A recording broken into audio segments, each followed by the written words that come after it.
So the idea for the IWRS has been around for quite a while. It was a House bill, excuse me, in 2009. So back then, it was understood that we have so many different water responsibilities spread across a lot of different state agencies. It was necessary to have some type of integrated water strategy so that we could be attending to both quality, quantity, and our ecosystem needs. And so fast forward to current day, we now have the integrated water resources strategy is in statute. So 536-220 is where you can find specifics on the IWRS. Some information, sorry, it's not forwarding here.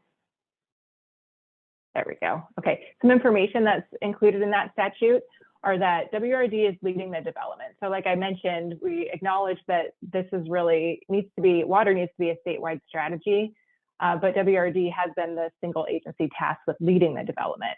But we're also required to partner with other agencies. So the natural resource agencies, any other agencies that have a significant nexus with water, tribes, stakeholders, and the public. We're also required to notify the commissions for ODA, DEQ, and ODF&W before we adopt a new version. And the Water Resources Commission is the official commission that does adopt the document. And currently, we're required to do updates every 5 years. So that's why we're working on it right now. I will mention that there is legislation right now being considered that may change that updating frequency. So if folks are interested in tracking what's happening with the IWRS in that regard, it's House Bill 3100. So the very first IWRS was published in 2012. There was 3 years of intensive outreach and engagement before we got to that point. Essentially, it provides a high-level blueprint for the state, and it includes actions that can be done by public agencies, but also public and private partnerships. And the direction that's given in this document is that agencies should develop work plans to implement the actions that are in this document. So the document itself does not prioritize or give specifics on how to implement these actions. So generally, the document is organized by these three elements here. So the goals, really, there's just 2 goals for the whole strategy. One is to understand the water resources, so all of those data needs that are required. And then the second is to meet the water needs of the state. So that's split out into 4 different objectives. One of them covers water resources.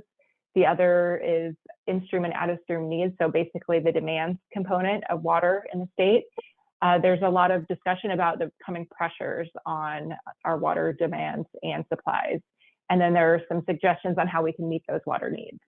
And in total, this 2012 document resulted in 40+ recommended actions. So this is a easy 1-page diagram showing that framework that was developed, so in that first round. So that brings us to the second version. So 2017, there was an update done. Kept a very similar structure, so retained all of the original goals and the objectives. The only thing that really changed was some new recommended actions were added. And so here's just a list of a few things that were in there. I think extreme events is probably one of note. Drought, floods, and the Cascadia earthquake were on people's minds, and so those were added as an entirely new category within the document. So this is what the current strategy looks like today. This is, again, just kind of a nice 1-pager to help summarize a really long document, but it's showing the objectives, the 4 objectives. So we've got critical issues identified, and then the smaller print there are all of the recommended actions. So in total, right now, we have 51 recommended actions. So I think it helps to kind of carve out this framework and the strategy into 4 different buckets. So the first objective is really understanding our water supplies, so the water that we have available for our needs. And then the second is understanding our demands. So what are the municipal, industrial, all of those other demands that we have, including ecosystem needs. And then the third bucket is really the pressures. So things like climate change are considered. And then the last piece is the solutions that we're proposing. I did just want to mention within the document, all of those recommended actions, there's one extra level of detail that it goes to. So the recommended action here in the dark brown, there are also a lot of example actions given for every single recommended action. So every 51 recommended actions within the document also has several example actions given as well, just to help kind of, direct specific agencies to a certain action, maybe highlight a certain program. Those are the types of things that you would see in the example actions. I'm just going to walk through a few of the critical issues and reflect how some of those relate to some of the planning needs of the state. So the first bucket really being the understanding our water resources. So this includes things like basin studies. That's a primary responsibility of WRD. So I included a graphic here that shows where we're at currently with our basin studies. So there's quite a bit of the state still left to be done in terms of getting that very detailed groundwater science performed on that. And then data collection also is a big piece of this critical issue. The Oregon Water Data Portal is a current project that is going to, we're still a few years out from having this be available to the public, but eventually it will be a way that we can access data that's produced by multiple state agencies regarding water. So that really helps us move forward with using water data from a planning perspective from a lot of different sources. So I think that's going to be a really valuable tool for us in a few years here.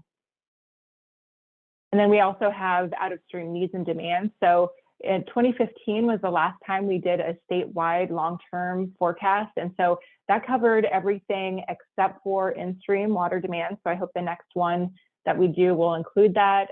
But it's basically looking at over the long term, how are our water needs going to change? In agriculture, can we expect to be using more or less? What are the different considerations we need to have right now for planning?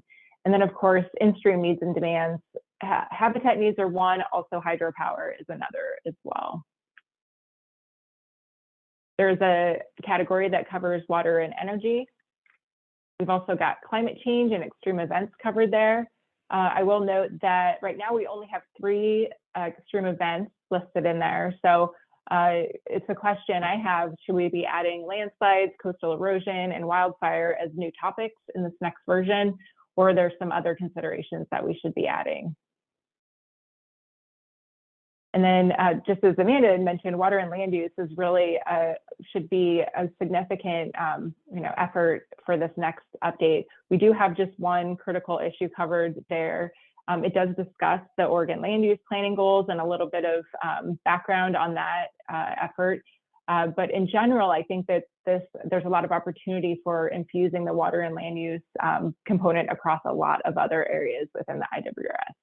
So that's something I would like to just highlight. And then also water-related infrastructure is covered in this document. Of course, just the full range of infrastructure that we're considering. There's water and wastewater infrastructure, but there's also irrigation infrastructure, drainage infrastructure, many other types of infrastructure that are considered. And as I mentioned, dam safety was a new element there. So that's something that I think is an important piece that really relates to climate change and extreme events as well. And we also have some education and outreach items, so some recommended actions for that. And then place-based efforts is something else that's in this document. So I'm not sure if folks are familiar with the Mid-Coast Place-Based Planning Group. That was started about 2016. The place-based planning effort was initiated. And so 4 groups were awarded funding for that effort. And right now we have some final plans. I've just done a little snapshot of the covers there. So folks are moving forward with their integrated plan. The place-based planning effort is being sunset actually at the end of this year. So that's another piece of legislation that we're looking at here is, will this program continue and can we expand it? So hopefully there will be a permanent fund established so that this can be something that we can roll out to more areas of the state. And then water management and development. So this really covering very similar to the infrastructure piece. There's a lot of effort focused on efficiency and conservation, built storage. That can look at a lot of different things. And then also water reuse. So things that we can do to encourage more reuse projects. And then healthy ecosystems is another category in there that really focuses mostly on restoration, but a lot of other habitat connected things. So things like, addressing invasive species, protecting and restoring in-stream habitat. So things like removing fish barriers would be covered in that. And then public health and safety, this is a great category that shows a lot of overlap with Oregon Health Authority and DEQ, where we have our drinking water is really covered by a lot of different agencies. And so the safety of Oregon's drinking water is discussed in the document as well. So that's just a quick summary of some of the info in there. Now I'll talk a little bit about our updating process. So really 2023 is the year that we're doing. It's going to take about the whole year to get this update done. So in the winter here, we were doing outreach and engagement planning. Now we're moving into, so that has included hiring a consultant to help us with our facilitation of the public components. But I've also been meeting with an interagency project team. So our those 5 agencies listed up there, that's kind of the author team for this document, although we are, really the document reflects water agencies, over 14 water agencies' responsibilities. So we're also collaborating with those other agencies, especially through the water core team meetings that we have, which are deputy level representatives from 14 plus agencies. So starting May and June, that's really the bulk of our public outreach and engagement window. So we have 7 regional community meetings planned. I've added the dates up there and the location. So we do have one in Seaside in May coming up. And then we also will be doing a public survey that will be available in multiple languages. It will be available online. It can also be available in print copy. We also have culturally specific events that the facilitation consultant will be leading. So Oregon's Kitchen Table will be doing those. And then we'll also be doing an IWRS specific session at the Changing Currents Tribal Water Summit at the end of June. So that will lead us, so with that bulk of the public engagement happening May and June, that will lead us into draft development during the summer. And so we'll have 2 public review and comment windows. So October and January are currently the windows that we're planning to do that.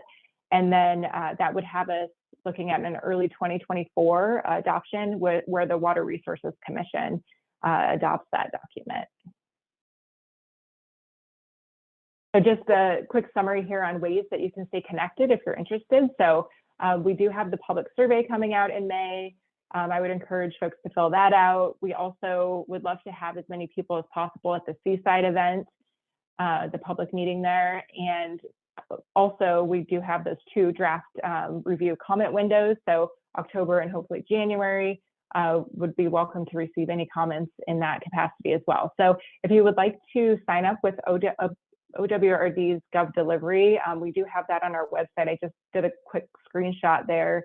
On the right-hand side, the little red squiggly line is underlining where you can sign up. So that'll send you to the Gov Delivery sign up, and you can select the Integrated Water Resources Strategy as a subscription topic, and that will help you get updates regarding the public meeting locations. Also, when the public survey goes live in a couple of weeks, you'll get that link. And also that will help you get notice regarding the review windows as well, if you would like to review the draft. And that is all I had. If folks have any questions, I'd be happy to take those.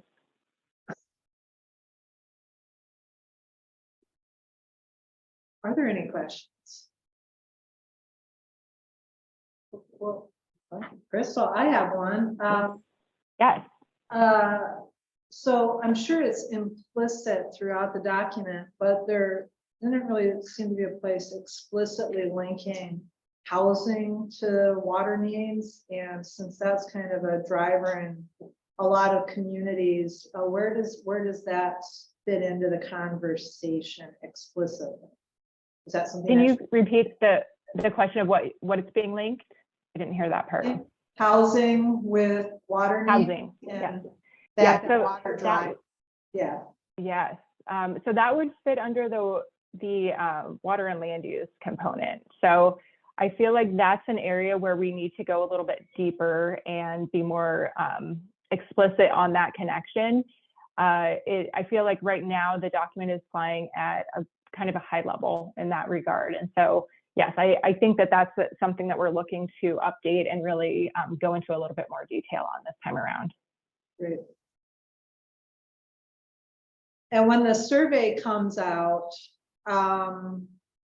if you're not on Gov Delivery, is there a way that you're going to be getting the word out to folks? So, you know, I think like we can send it out to the planner networks and things like that, but what are some of the other mechanisms that you're using to make sure the public knows?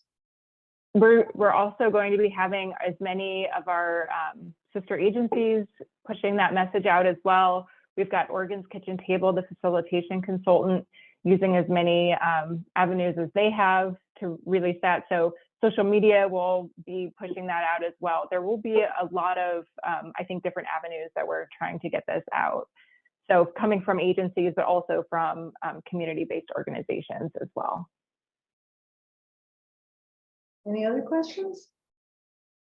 That was great, Crystal. There's a lot of information in there, and folks that are interested need to go take an opportunity to go look at each of those actions and what they're considering as they move forward in this next iteration. I would put a plug in for coastal erosion, landslides, and those other pieces around wildfire. I think that's really important to add into your considerations. Great, thank you. I'll say that we're kind of maintaining a list at the LCD, sharing with our policy team, our director, of issues that we think that are related to land use that could be highlighted more strongly in the next iteration of the plan. Great. Awesome. Well, thank you very much, Crystal. Yes, thank you. So now we've got our oil spill response plans, and then be done. Is Don here? I am. I joined about a half an hour ago. Oh, okay, Don. Can you hear me? It sounds like you can. Okay. And I'm going to try to share screen. There it is. And just do the normal screen. Sorry, take me a minute to get here. And there we go. Yeah, I gave this presentation a couple of days ago, but wanted to get back in front of this audience just to remind you that, pardon me? We don't see what you've got up on your screen yet. Okay, well, that's important. There we go. There we go. Now you should. Okay. Wanted to get back with you guys to tell you that we hadn't forgotten about a project we started a couple of years ago. We began working on an update of our oil spill response plans for the entire coastline. Sorry, I'm a little discombobulated today. I'm Don Pettit with Oregon DEQ Emergency Response Program. I work in a small group of responders and planners to try to develop good plans for making things better on bad days when bad things happen, from oil spills to earthquakes to whatever, that has kind of an environmental or hazardous materials nexus. So we were graciously kind of partnered with the Coastal Management Program through the getting a NOAA Coastal Management Fellowship opportunity that we partnered with OCMP on that, and that allowed us to begin to update our very, very old oil spill plans, and I'm going to show you what those look like in a moment. This is basically the same presentation that we use for most of our orientations on this project. It's the landing page for our project, and the connection to that will be provided to everybody. I think the Tuesday group maybe already got it, I'm not sure. But this is a story map that just kind of walks through the project. It helps connect you with us if you have ideas about how to make these plans better. If you want to review the strategies that we've developed for combating oil spills in this area that we all love, our Oregon coastal zone. We have other similar projects begun around the state, especially in areas that carry high hazard rail with crude oil. But today I'm just talking about this plan that, or this set of plans that we began a few years ago, and update you and tell you where we're at and what's next. So on this site, you can kind of get an overview of what these plans are. They're for the very opening hours of a spill until everybody can really get together to develop a incident specific plan. We have these generic plans that can be enacted to make things better before they get worse, so that we don't spend a lot of time arguing about how to capture oil. These are very good areas to capture things before things get worse or out of control. As I said, we had very old plans, written at the dawn of the GIS era, really. From most of our plans, you can't really figure out exactly how to access a site. And then everything kind of shifts over time, and sometimes the strategies no longer match what you see out in the world. Again, it's been 20 to 30 years since these plans were initially developed and updated. And we know a lot more, at least in GIS, we know a lot more information has been documented about where natural resources are at risk and what we're trying to protect. Again, we're kind of utilizing the new tools in ArcGIS and ArcGIS Pro now we're leveraging those tools to make the job easier and more efficient, and hopefully allow us to update them more quickly in the future once we get the initial batch done.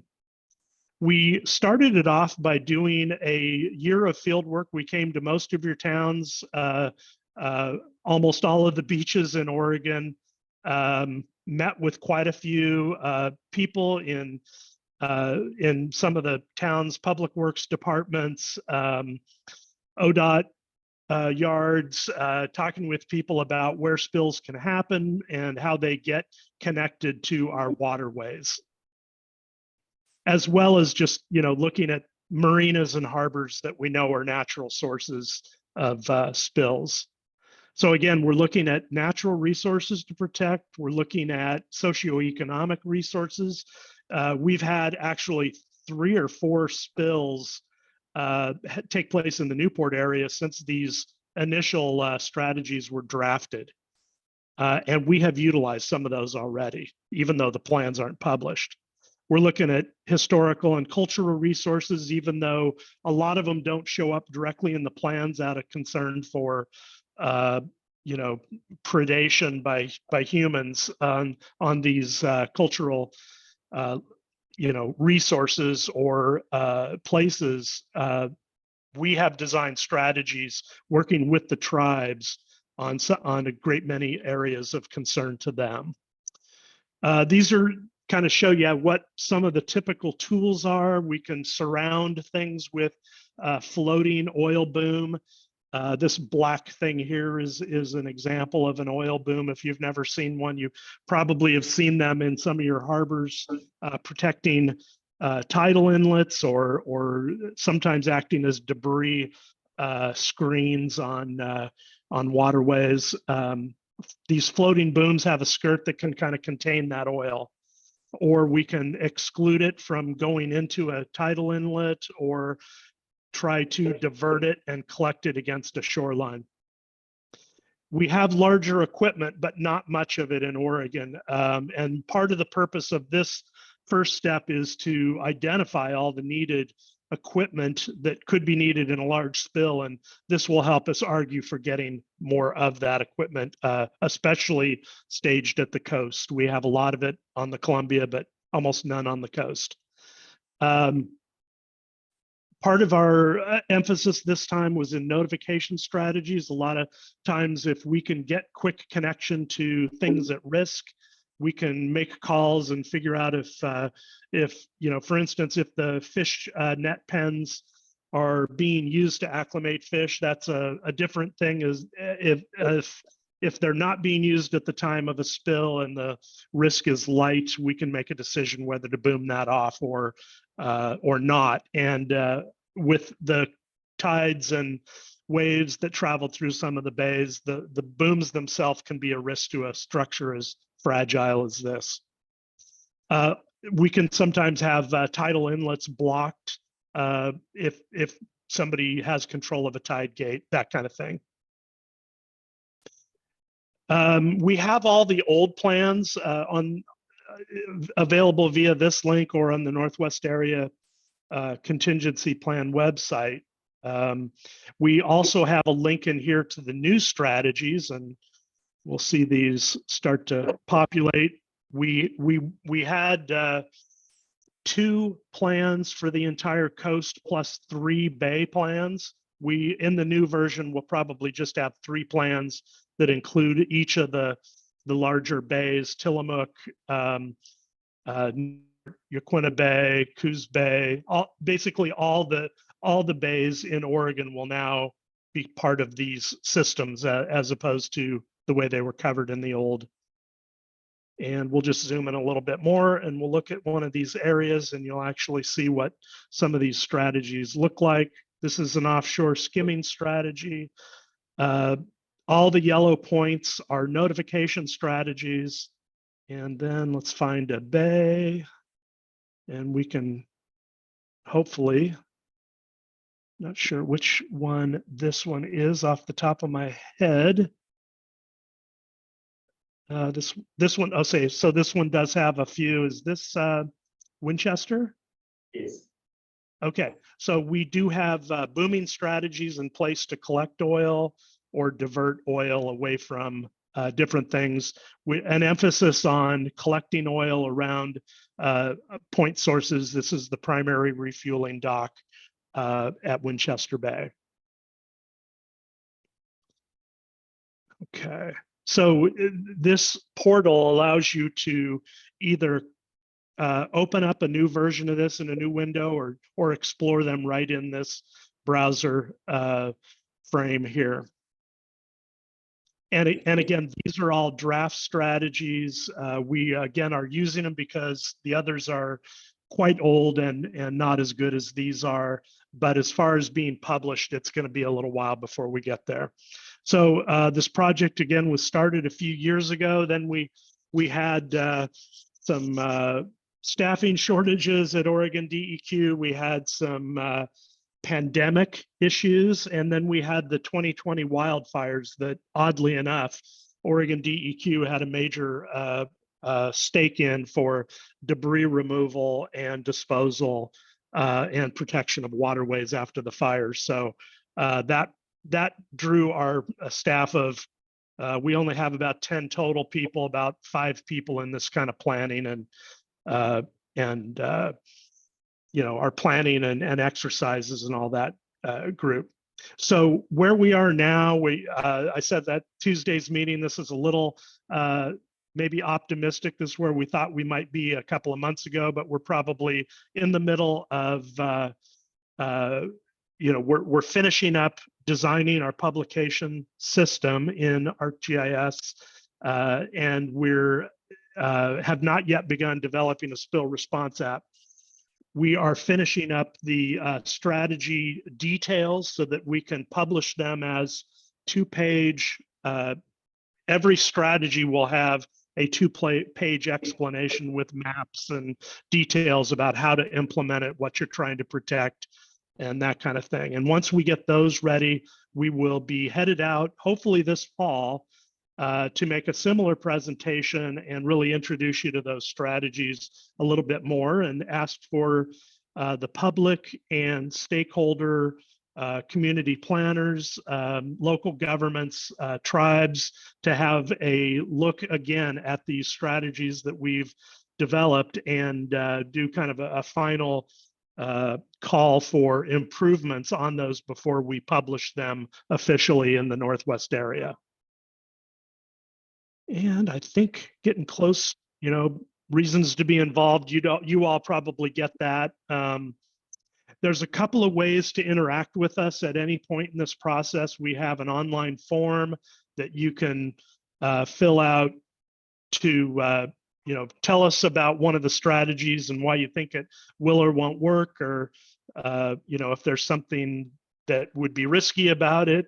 Comment on things that we either missed in our designs that are in harm's way that you think should be protected, or anything else regarding resources at risk. And we always, so that's an online form, but we always accept feedback in any way you want to provide it. So if that is just picking up a phone and calling us or emailing us, we'll accept any kind of feedback in any way that we can connect. We're very happy to have individual meetings. Online meetings are kind of best. We can walk through this stuff with small groups where you can actually look at the areas of specific interest to you, and we can talk about what we're trying to protect and how we're planning to do that. And that's about it. Again, we will be coming back in the fall to more formally roll this out, but we wanted to remind everybody that this process is underway, and we'll be looking to you for kind of final review and assistance with finalizing these plans in the probably the late fall. If there are any questions, I'd be happy to answer them now. We have one. I have one. Are the strategies using environmental sensitivity index mapping for prioritizing the responses? They are. That a lot of the same, well, oddly enough, a lot of the data that, if you're familiar with NOAA's contractor RPI, we help them, we basically help get a lot of that data to their contractor to build those ESIs. So a lot of it is the exact same. We also utilize their index maps as a great kind of visual way to summarize what's in harm's way in a given area.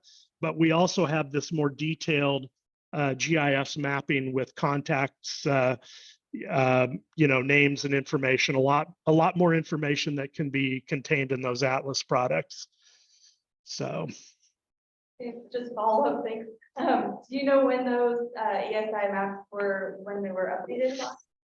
oh gosh, I don't off the top of my head. I want to say it was in the last 5 years though. Thank you. Yeah. And that whole program, unfortunately, is under requirements to produce them for the Great Lakes area, and Congress appropriated no funding. So that means that NOAA is going to have to do those and probably will not be doing much else across the rest of the United States until they get those projects done and can kind of, there's just a severe lack of funding for NOAA's ESI program. It's 2014 for the word. Thank you. I know in Texas right now, they're currently updating them. That was what I was working on prior to here, but it's underway there as well. Underway where? Sorry, in Texas.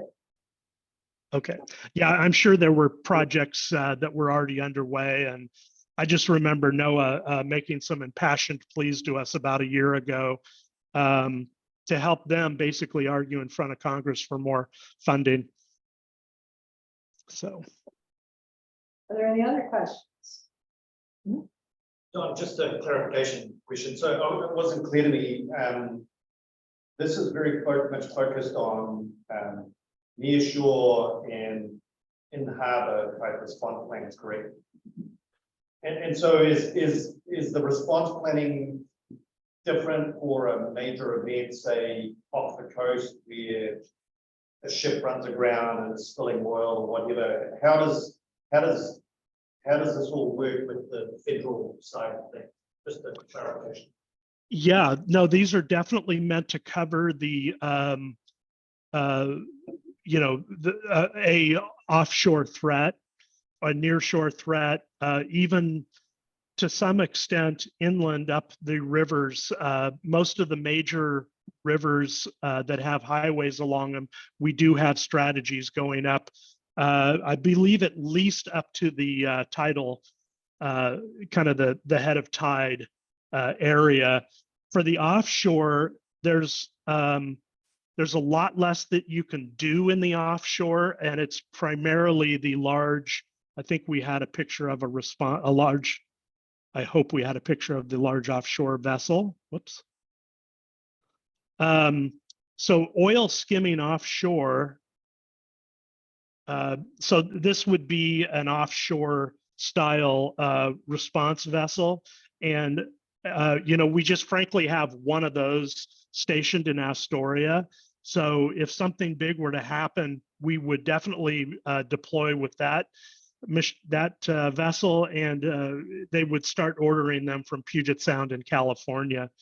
Yeah, again, unfortunately, other than this style of vessel that can do offshore skimming, we don't have a lot of tools. So there isn't a need to make elaborate plans for that. We do then kind of focus our planning on what happens to the portion of the oil that we can't catch off the coast, and it would be significant in our area. And so, in the open beach lines, it's also kind of limited, and the rocky shorelines, it's even more limited in terms of what we can do. So we have made an attempt to develop some of those strategies for this area, especially some of the more sensitive gardens, things like that, shorelines with plover, other ESA considerations. But again, there's a limited number of tools in the bag for that.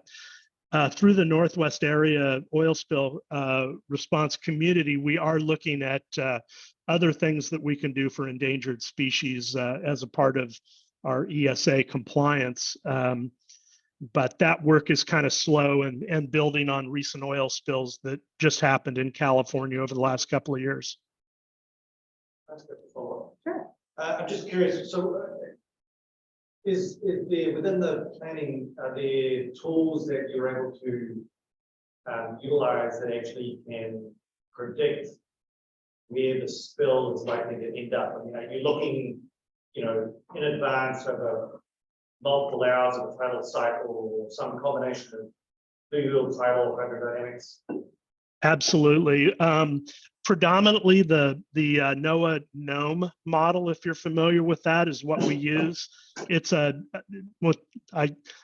generic or general numeric, ocean modeling environment, I think is what it stands for. But basically it's a trajectory prediction tool that can be kind of tailored.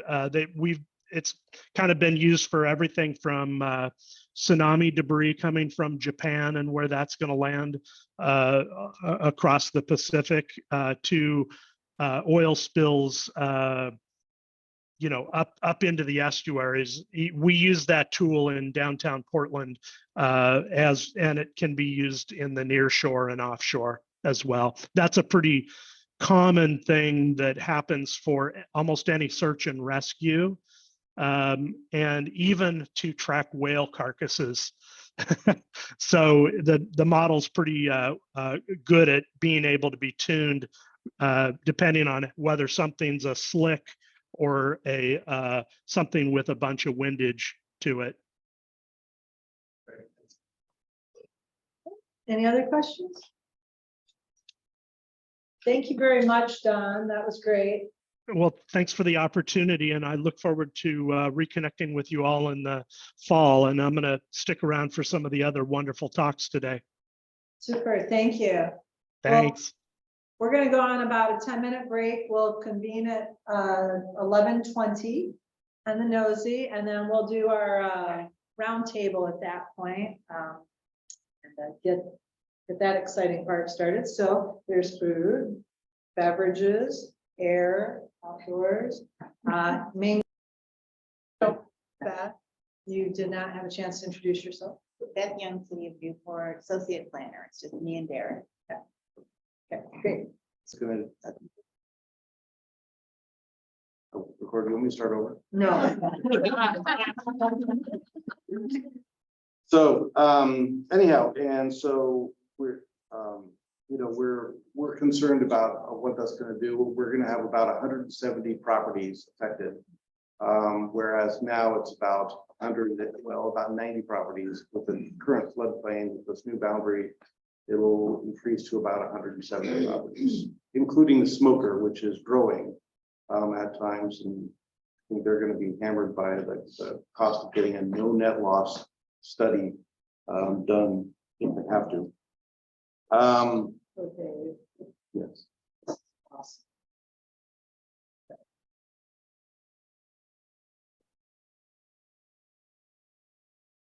I know, I was getting close.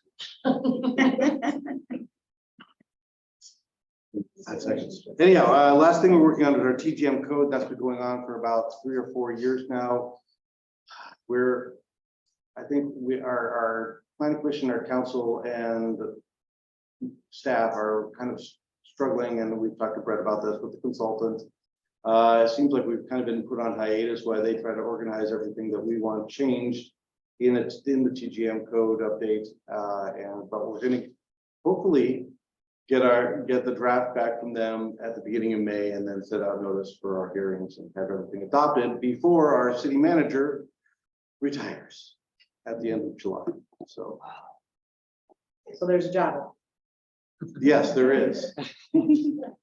Looks like you might have a question. Amanda?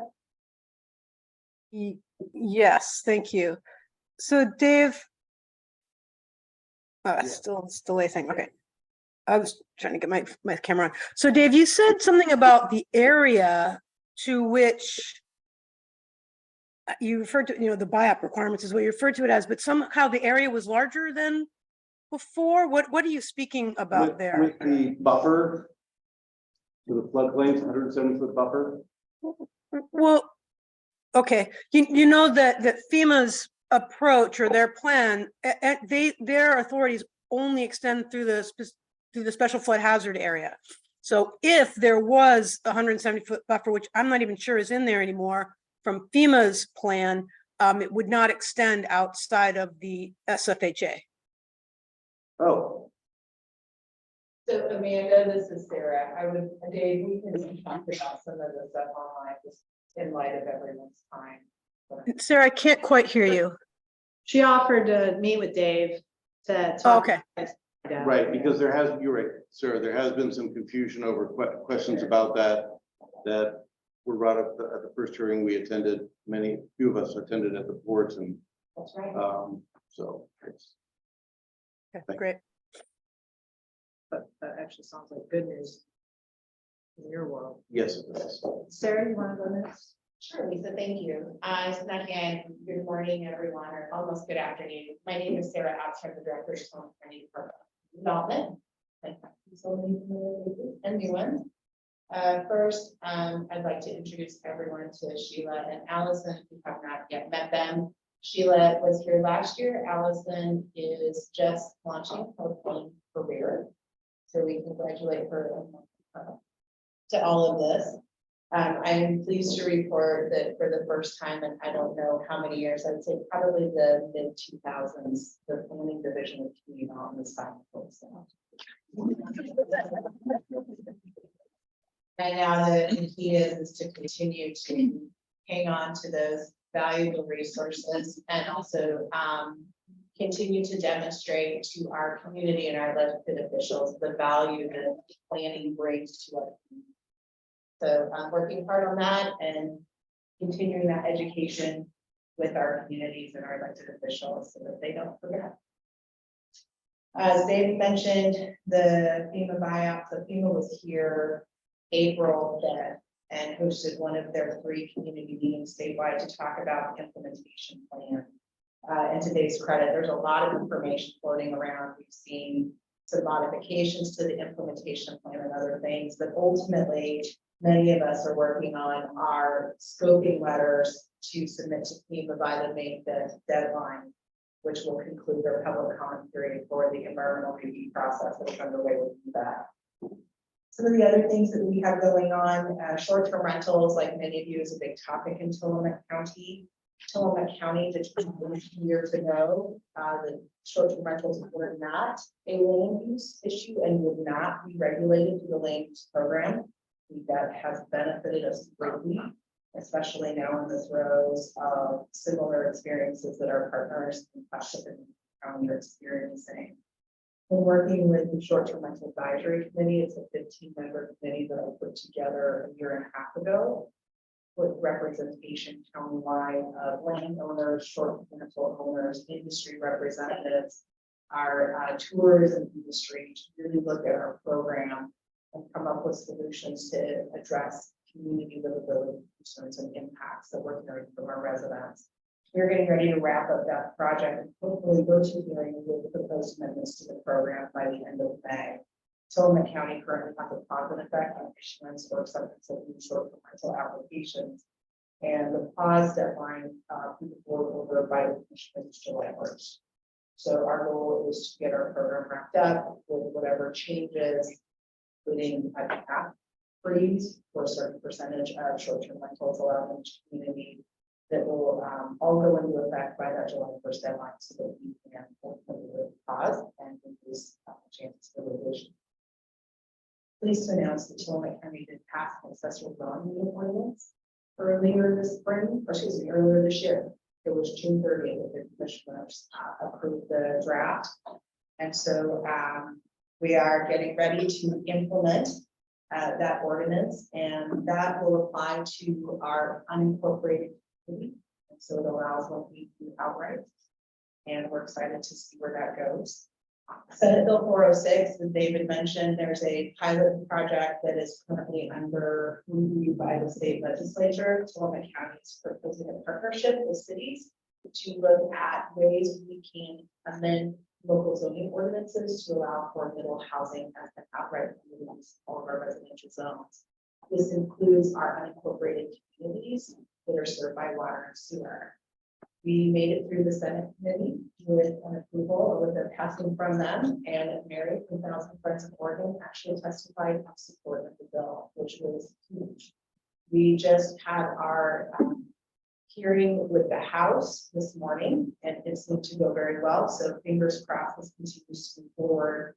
I'm just so appreciative of the partnerships with Tommy and Dave and other of our city planners and officials to help continue propelling this pilot forward through the legislative process. And we think that this will be huge for our county. It essentially rolls House Bill 2001, 2003. Did I say that right? I've got so many House bills right rolling through my mind.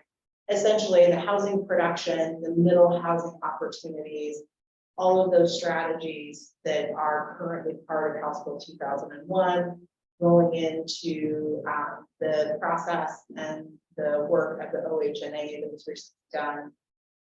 We want to take advantage of all of those great opportunities embedded within those two bills and see if we can make them work in smaller communities along our coast. So fingers crossed, hoping to get that done and get our text amendments, which would be our first step done by 2024, the end of 2024, and then launch into an updated HNA and housing production strategy through 2025. Hey, Sarah, Yeah. can I give a little bit of clarification? Because I was at a meeting in Clatsop County last week where this was discussed. And so what Sarah was mentioning is that the House Bill 2001 and 2003 are some of the middle housing requirements that apply to the larger cities over 10,000 in population. So the ones in the North Coast that apply are right now are Astoria, Lincoln City, and Newport. And so what this does is if passed, it would create those same middle housing requirements. It's kind of a pilot program for all the incorporated and unincorporated communities in Tillamook County. So this was discussed at the Clatsop County Housing meeting last week, and I thought we could do it since you provide your update to provide a little bit more context. I'll also add, it extends the housing production strategies as well as the middle housing requirements. And so with that, thank you, Laura. Tillamook County with our housing commission, as many of you may know, we created a housing commission in 2019 to help address Tillamook County's housing crisis and housing needs.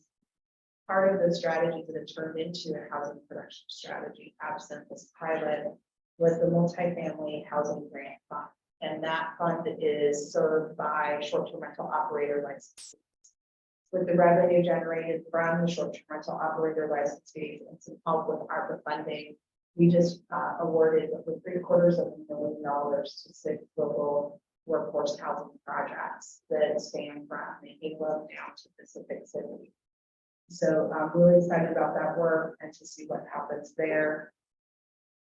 As far as department operation updates, we have not seen a role. I've been running numbers to help us with the other data collection we are doing, and was surprised to see from July 1st of 2022 to December 31st of 2022, we finally were so things have not slowed down. We expect things to continue to pick up as we move into our summer season. And the last thing probably to note is we are engaging a hearings officer for our enforcement program. As many of you know, we all struggle with code enforcement and effective code enforcement. The expectation of our community members really make it hard for us to demonstrate that we are operating our programs with integrity and meeting our regulatory obligations, and oftentimes the wheels fall off during some sort of code enforcement process. So we are looking to better address our code enforcement needs by having a hearings officer during. So thank you. Oh, can I have 2 more things? I'm so sorry. Yep.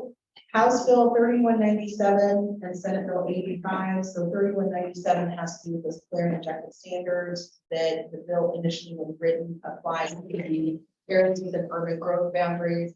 I serve as the president of AOCPD currently this year, and that is one bill we are tracking because it's my understanding statewide there are a lot of counties that have significant concerns about implementation of 3197. As it does also extend to rural and resource lands. So my understanding is there's a big lawsuit in Washington County, the word moratorium has been thrown around. Also Senate Bill 85 has to do with capital projects and land use compatibility statements. So for those of you that are not tracking those 2 bills, I would strongly encourage you to do so, because I think, especially working with DLCB, we're going to see some really significant outcomes if both of those bills are passed in the form. You know, the League of Oregon Cities have their legislative update every Friday, and I have not seen House Bill 3197 come up on their list of items. It has come up, the city planning directors one, which is just with Ariel Nelson at LLC, has right. discussed it. Okay. Yeah, that's on Thursdays. Oh, yeah, okay. Thanks. Yeah, and I don't know if you guys are going to talk about this. Yeah, we're gonna put out a 2-pager for folks next week or so, just to keep everybody up to date. Thank you. And you're gonna step out now? I am, I'll be back. Yep. Okay, Kit and Depot. Thank you. So, yes, I'm Kit Fox. I'm the contract city planner for the city of Depot Bay, and I've been there just over a year. Stuff that's been going on in Depot Bay, our planning commission or our council now is just completing its review of an ordinance to adopt townhouse development standards, with the idea of trying to increase the diversity of affordable housing opportunities and types in the community. So we're hoping that that'll be adopted at their meeting next week and then go into effect in June. We'll see how much it drives interest in affordable housing in the community. Unfortunately, what I've seen so far in the years that I've been there is that where there have been developments of townhomes and duplexes and other types of multifamily or middle housing has not occurred in the city's residential zones, but it's occurred in our C1 zone. Where those are allowed as outright uses, and then the problem is that they are immediately converted to short-term rent. So we spent a lot of effort encouraging people to develop multifamily housing, and then it ends up being for not the long-term occupancy or ownership. So that's a big challenge. We've had other development going on in the city. There's a couple of large planned communities at the north end of Depot Bay, close to Boiler Bay. If you're familiar with the community, that were entitled about 6 or 7 years ago on the inland side of Highway 101. And those projects are slowly moving forward. First phase of Whale Watch, which is the lower of the two, is getting close to completion. The first initial phase of lots is being built out, and the master plan was just approved for the first phase of Depot Hills, which is higher up on that slope. And they're beginning to build out that project. So, but those are probably going to be developed over the next decade at least as those get built out. Kind of small subdivision kind of in the center of town that's under construction right now, the first phase of just a couple of homes, and there's 25 homes in that development. So eventually, but again, that's probably going to take some time to get built out. The city is hoping to, well, the city started officially kicked off a comprehensive plan update process in 2019 or 2020. But then with everything that happened, that kind of got stalled. So there's been a direction now from the council to restart the comprehensive plan update process. Our plan hasn't really been substantively updated overall in 40 years. There have been a few chapters and sections that have been, but on the whole, it hasn't been. We're looking forward to the opportunity for the technical assistant grants to help with some of the updates of the plan and some of the inventory information. Let's see. We've got, as I mentioned, the affordable housing. We are hoping that the opportunity for new townhomes will provide some affordable housing opportunities. We're expecting to get an application sometime soon from the Housing Authority of Lincoln County, which purchased a 2-acre parcel in town on South Highway 101, that they are planning to construct a 12-unit. I think it's going to be 6 duplexes, and I think what they're going to end up doing. But it's they're securing funding for that, and basically the intent of that project is to provide housing for families that were and owners that were displaced by the fires in 2020. So that would be 12 units at some point, hopefully getting entitled later this year. Let's see what else do I have on my list here. Short-term rentals, that's been mentioned. So we do allow short-term rentals, as I mentioned, as an outright use in our commercial zone. We also allow them outright in our light industrial zone. But as with a couple of very, very limited exceptions, we don't allow them at all in our single family zones. Or any of our residential zones. So there's always been some challenge in enforcing that. We currently have a contract with Post Compliance / Granicus to help us track that information. I'm not so thrilled with the product that we get from them, but I think that's partly because we don't pay for all the bells and whistles. So if anybody has suggestions about other vendors out there that we might look at when our contract comes up for renewal later this year, I think we might be looking at jumping ship and finding someone else that might be able to better suit our needs. If there's anybody else out there besides Granicus or Compliance. You might want to contact Dana Nichols down in Bandon. We just brought this up yesterday and they've been really happy. I'm not sure who it was with though, but maybe they're paying for bells and whistles too. Yeah, and it's part of it. It's just they could do all kinds of stuff for us at Granicus if we just want to pay tens of thousands of dollars a year to have to do it. So that's something that we're still looking into. We have a fairly new city reporter. She started late fall of last year and came to us from Millersburg. And so she's very excited to be with us and living on the coast.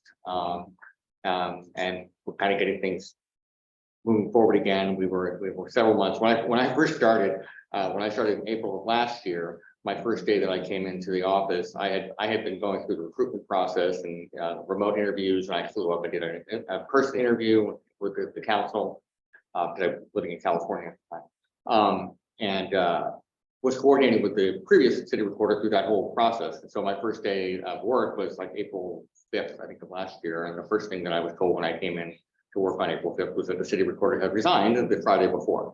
So we were without a city recorder for several months, but we have one now. And she is definitely getting things up to speed, getting some processes more modernized. One of the things that she's really pushing for is for us to change from a reactive code enforcement to a proactive code enforcement.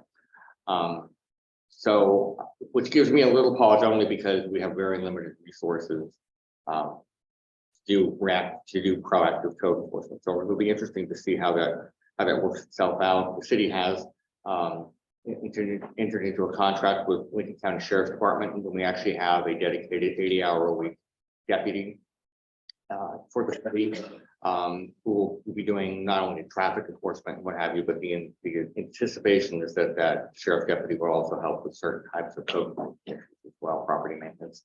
Got a couple of long-term property maintenance issues with owners that we're hoping that we can get some assistance on that. The city is working on a number of other infrastructure projects, but mostly centered around our harbor. Some dock replacement projects that are moving forward.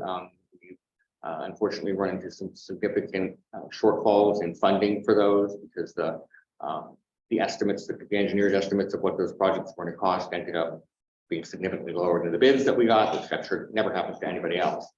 And so there's been some rethinking of those projects and exploration of funding opportunities. And one of the things that I need city reporter pushed for successfully was to get the council to contract with a grant writing firm. So we're hoping to get some more funding assistance to get some of those critical infrastructure projects approved.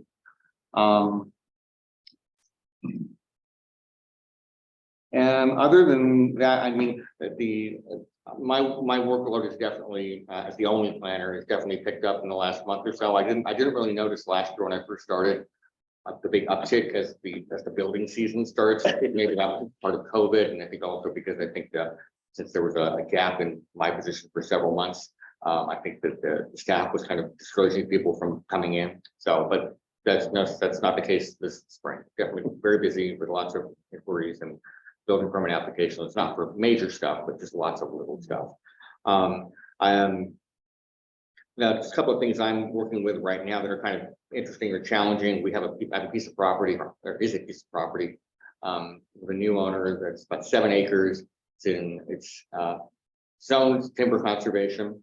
It's within our city boundaries, but it's outside of our urban growth boundary, which seems a little odd to me because my understanding is normally the urban growth boundary is outside the city limits, but that's not the way that we have it. So been having some challenging conversations with the owner of this property who has lots of ideas about what he thinks he can and is entitled to do with the property because of the TC zoning and being outside the UGB. So we're definitely going to be heading to some difficult conversations with that property owner in the coming years probably. Otherwise, I wanted to thank DLCD for hosting with OAPA the recent planning commissioners training that was done online. We had, well, I signed up for that, and we had most of our planning commissioners come into City Hall that evening, and we had the meeting up on the big screen in the council chamber to participate by Zoom, and so it was very much appreciated. And I guess the last thing, again, relating to the planning commission is we have a 7-member commission. We've only got 5 members now, and we got up to 6 briefly, but it keeps bouncing up and down. And so one of the challenges that we're trying to deal with right now is trying to get fully back up to a 7-member complement of the planning commission. We unfortunately ran into an issue with a project recently where we had 5 commissioners were attended the meeting, the planning commission meeting, there was a public hearing where one of the commissioners was the chief technical consultant for the applicant, so recused himself, obviously. So we ended up with 4 members participating and a tie vote. So the tie vote either way to deny or approve. So we're in a situation now where basically the project's been denied because we couldn't get an affirmative vote either way. And that's being appealed through the whole process. So I'm hoping that we can get a larger complement of planning commissioners, and we're exploring some options to try to draw more people into that particular opportunity, a volunteering opportunity. I think that's it. It's tough. You're not alone in that Yeah. planning commission conundrum. So for the city of Newport, we have Beth and Derek. Who's gonna go? I'll just say hello and then hand it off to Derek. Well, that's not that wrong. Derek? Yes, thank you. For the city of Newport, I'll touch on a few things. We are wrapping up our work on a housing capacity analysis and housing production strategy.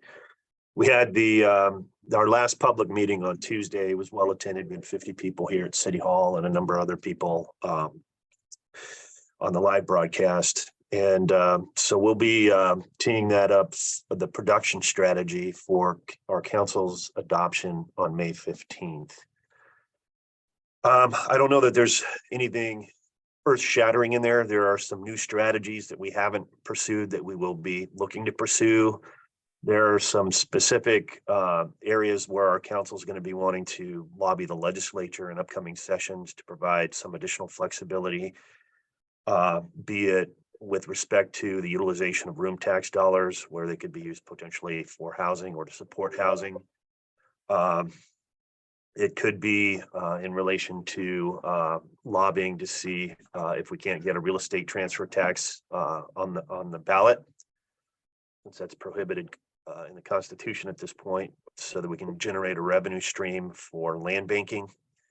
So just different strategies in that regard, whether or not the legislature might help with addressing the tax structure to disincentivize second homes, which we deal with. You know, we've put in pretty strict regulations on vacation rentals, but there's really nothing we've been able to do with respect to second homes that just sit there vacant for much of the year. So we'll see how that goes. There are also some adjustments we're probably going to be taking a look at with respect to our land use code. One is addressing our building height definition to provide a little bit more flexibility for multifamily projects, which are having a difficult time staying under our maximum building height and still achieve 3 full floors, which is pretty essential for the project to pencil out. Development has everything that's been in the pipeline is now continuing to move forward and is under construction. 78 apartments under construction market rate on the north side of town right now. We have a small cottage, single family subdivision, Fowler Homes out of Valley's doing that's 26 lots they're actively constructing. We've got a dozen homes under construction as part of a mixed use project down in Nye Beach. Oregon State University is moving forward with a 75 unit multifamily project for student housing and housing of their faculty. And we're Samaritan, which is our hospital out here, is moving forward with a project to convert what was a group home into a drug and alcohol rehab facility. So all positive projects. We put in place some skinny street standards when we adopted our transportation system plan earlier this year, and we're actually putting those to use on an infill project. Very narrow right of way. It's kind of an old alley from an early 1900s plat, 20-foot wide right of way. They're dedicated. The developer in this case, the south half of that has never been developed, so you have a number of residential lots there that are vacant. So we're putting in. They're going to be constructing 18-foot paved section with a 4-foot shoulder, 20 feet of width, so our emergency folks can get through. It's a low volume street, and those standards would only apply to low volume streets where folks generally feel safe just walking in the paved area biking in the paved area because you don't have a whole lot of vehicle traffic. But that's a kind of narrow street standard that's making it possible for development in this area where previously it was not possible. We're working with DLCD, Lincoln County, Port of Newport on the estuary management plan update for the Acuna Bay estuary. And we are tracking the FEMA process in terms of its integration of the flood insurance program with the ESA requirements, and we'll see how that goes. Let me see, we are actively engaged in participating with the county on a House Bill 4123. We're one of the 8 rural areas that are the part of the pilot program. $1 million over 2 years to try to develop capacity in a rural area to provide meaningful services to those that are houseless. County's taking the lead in that, but you know, we're making progress, and they'll be developing a 5-year strategic plan over the next 12 months or so. So we'll see how that goes. We have a partner in the community that we're working with to try to get a low barrier emergency shelter and warming center going. And so we're actively working to get that framework in place so that we can move that project forward. And that's going to take a number of years to get that completed. Newport's popular for hotel development right now. We've got 26 unit hotel under construction down in Nye Beach. We have a 47 unit hotel, mixed use with a little bit of commercial on the Bayfront that's on appeal to our city council. We'll see what happens with that appeal. And then we have Marriott looking at some property down in South Beach. So, you know, it'd be nice to see some additional hotel development that takes a little bit of pressure off of the short-term rentals. And we are in the process of moving forward with a meter permit demand management program for our working waterfront, the Bayfront. So at this point, it looks like we'll be rolling out the pay stations and the e-permitting pieces towards the end of the summer season, which will provide those that are impacted a little time to adjust as we roll into the next summer season.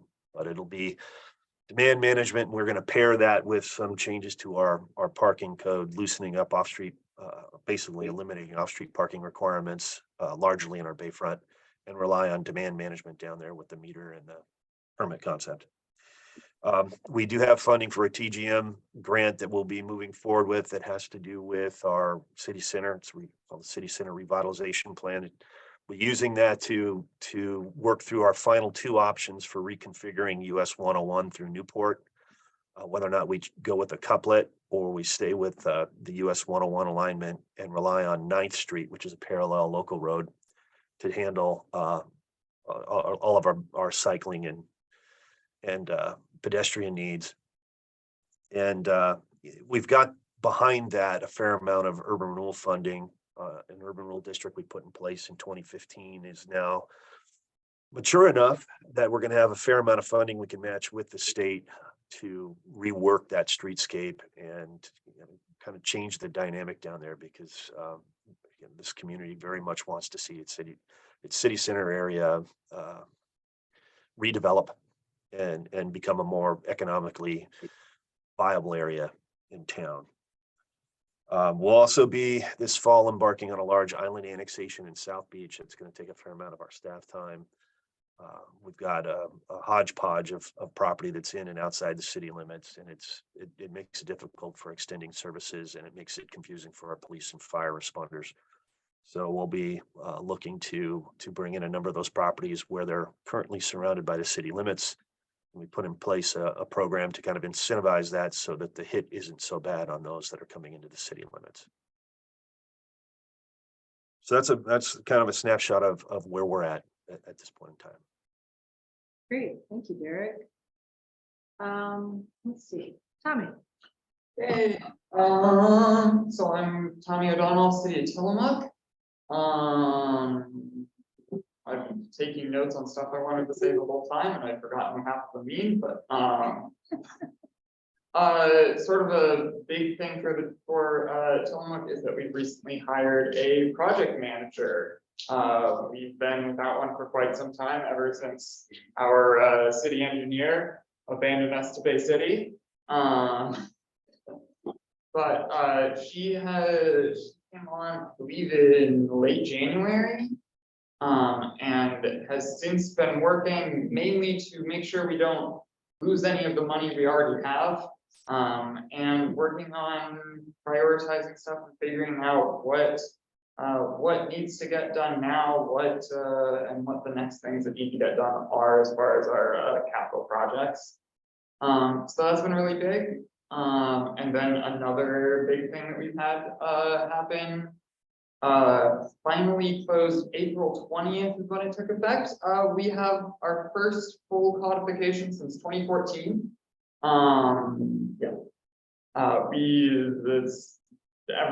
In between that time, it was just you passed an ordinance and somebody copy pasted it into a Word document and called that a code.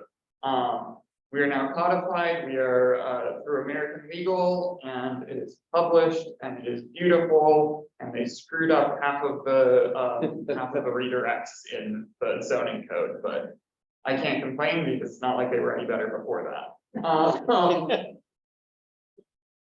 But that really big step has has finally opened the door to making code amendments for our zoning code that I've had sort of pending ever since I got here.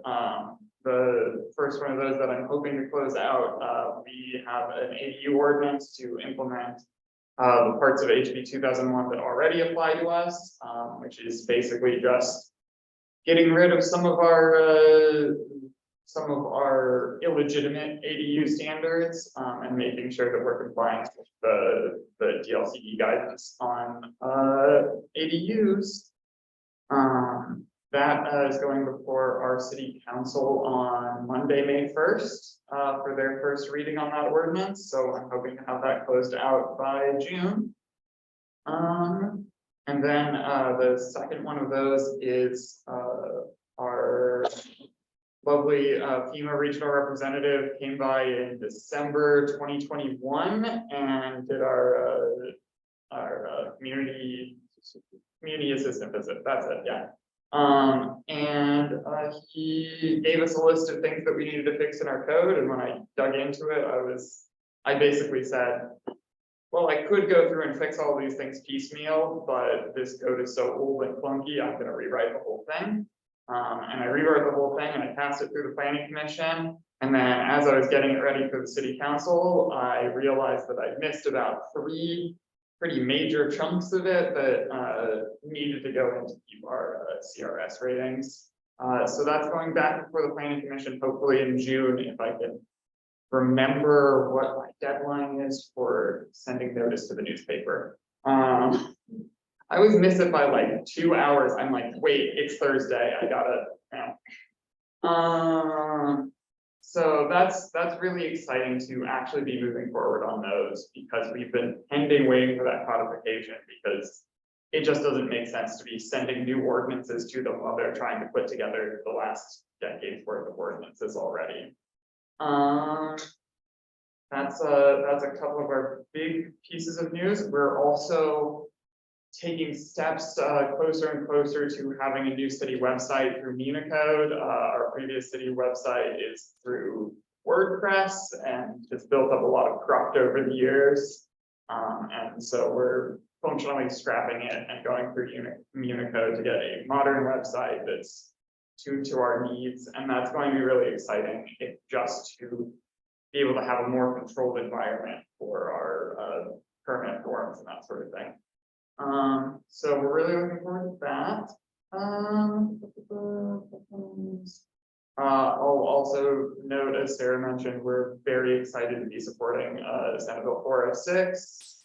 We had a really wonderful meeting with our city council a couple of months ago, March, I think, and they voted unanimously to support it. So I've been at those hearings with the Senate, with the committees, saying the city of Tillamook is fully behind this. We want to show what we can do, that our small towns, our coastal towns, we can contribute just as much to housing as the big cities if you can the resources.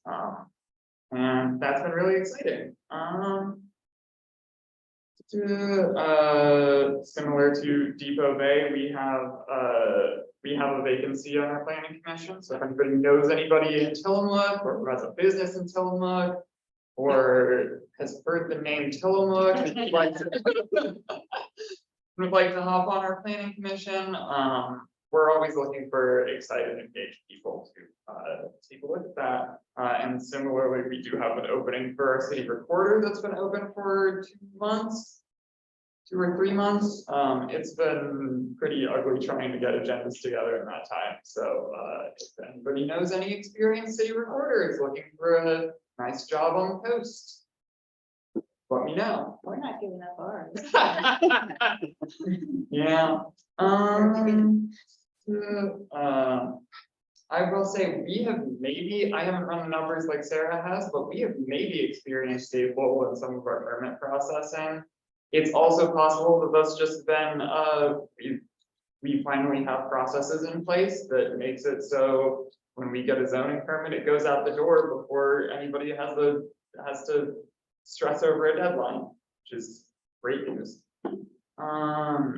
We are also struggling with, we have substantial sewer capacity issues.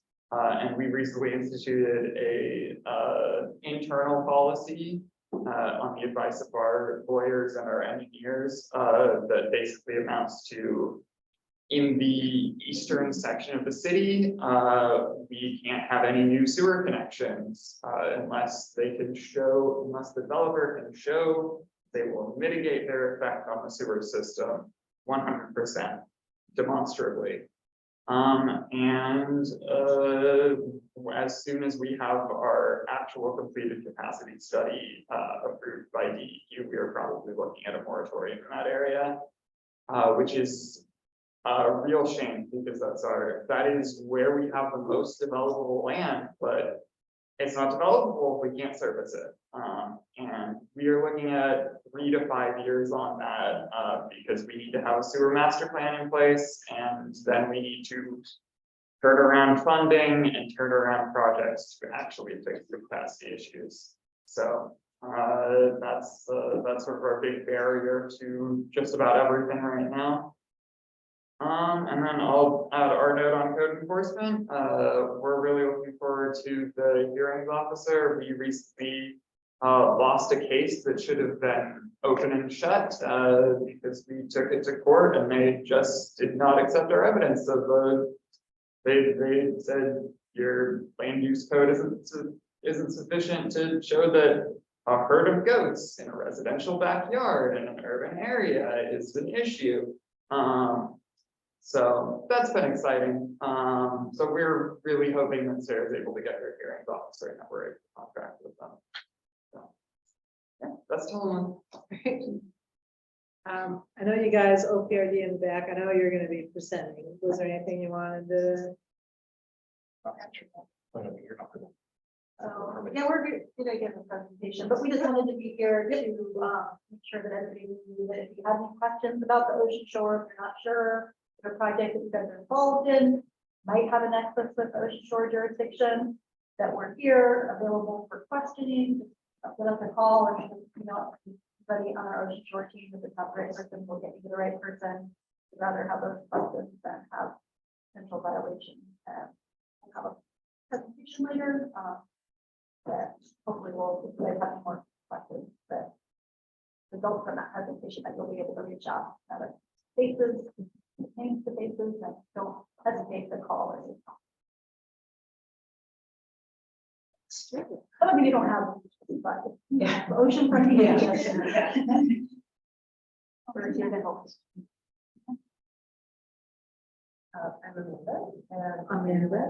Amanda, I bet you were one of those quiet voices in the southeast corner. My name is Amanda Perrin. I am a planner with the city of Astoria. We are one of the not having a beach cities here, but so I am pretty new to my position and for about a month and a half. So I'll give you guys a little briefing, but I haven't dove into a lot of the things myself. So some things that are coming up for us. So we, I think fairly recently hit that 10,000 population mark that we're having to adjust some things, and there's new rules we have to follow, and so we're kind of working out those procedures. We unfortunately are losing our community development director in a couple of weeks. So that kind of puts a monkey wrench in it. I thought you were. Oh, no, What's your role? associate planner. Oh. So. what else? So we have a couple of projects that were more than a couple, but some major ones. We are doing a code amendment for the West Line Basin to put an overlay there. For future expansion, I think. We are working on hospital expansion. Our hospital lines with OHSU and are doing some like rebranding, and then they are a pretty significant expansion on our campus. We have I believe it's 50-unit affordable housing project that recently was appealed and upheld. Not sure whether it's going to go from here, but that's kind of exciting. It's right in our downtown. So that's I think something everybody's working on. They're having trouble hearing you. Oh, okay. Yep. That's okay. I know this is stressful, isn't it? I was a librarian. Oh.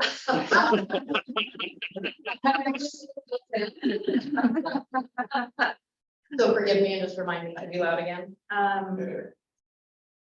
So what else? We have quite a few hotels that are in the works, in the process of permitting, and so that is good. And hopefully, same as everyone has said, that will take some of the pressure away from the short-term rentals. We have a project going in, and that's some studios, and we are in a similar position of how do we keep that from just becoming short-term once it's all said and done. Yeah. So I feel like that's a struggle we're all sitting with. Other than that, we are working on getting SBCs in place. So that I think is something that's going to city council next month. Yes, very exciting. And we have a lot of events that happen in Astoria, and so we are working citywide on developing an events permit for handling some of those larger things, like River and Brew Cup, with quite a few brew festivals that are very popular and bring a lot of people in. Oh, code enforcement. Word is the budget for next year will allow us to have a code enforcement officer, which would be great. The same struggles. Code enforcement, we are complaint based, so other than that, I don't.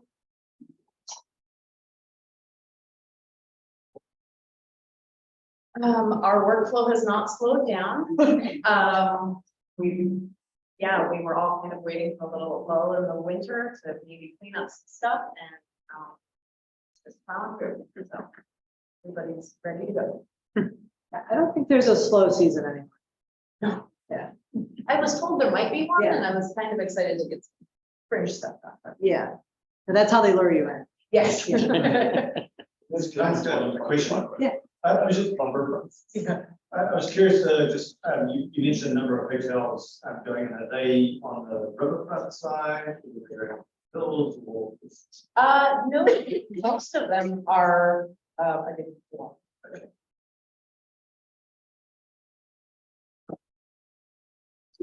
If you see me typing, I'm actually putting stuff in the chat for, just so that folks are getting the general essence of what's happening in case they're having trouble. Deborah. Hi, I'm Deborah Brown. Again, I'm the Aquatic Resource Planner at the Department of State Lands. And most of you already know me. If you don't know me, my job is literally to try and answer your questions about Department of State Lands. If I can, if I can't, I will get you the right person. So I have brochures and cards. If you don't know me, come introduce yourself.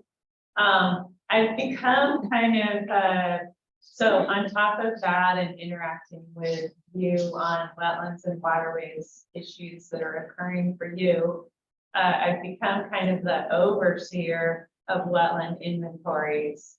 And what I've heard from planners and your public works people, et cetera, is that you really like access to more digital data sets of wetlands and waterways beyond what's available. And so I've really pushed for a couple of things, but unfortunately there are many projects. They're going to be a little while in coming. So we just redid the Division 90 rules, which are the rules that oversee wetland delineation reports. And into that, we put the requirement that we will be getting GIS data sets with delineation submittals. And all of you know that those delineations, the delineation mapping is part of the statewide wetlands inventory, but it's not digital. So my thinking is, unfortunately, the rules advisory committee really wanted us to phase that requirement in. So about half of the layers that we require are going to start right. Okay, so the rules looks like they're going through and they'll become effective in first of this year. About the first half of data of layers will start arriving at our door 2 years from that date. The rest of them, so in study areas, that will become important. And study areas will be in that first group. In the second group will be the actual boundaries of resources, and that those won't come in for 5 years from the effective date. So the other things that we're doing, we've gotten a series of EPA grants. Thank goodness. We are digitizing every single compensatory mitigation site that has ever been permitted. That's important for you all because the threshold, the volume threshold for permitting under DSL falls to 0 cubic yards. Anything done in compensatory mitigation site required a permit from us. So it is really important that, and that was a request that came from directly from county, Department of Public Works people. So we're working on that. And secondly, it was just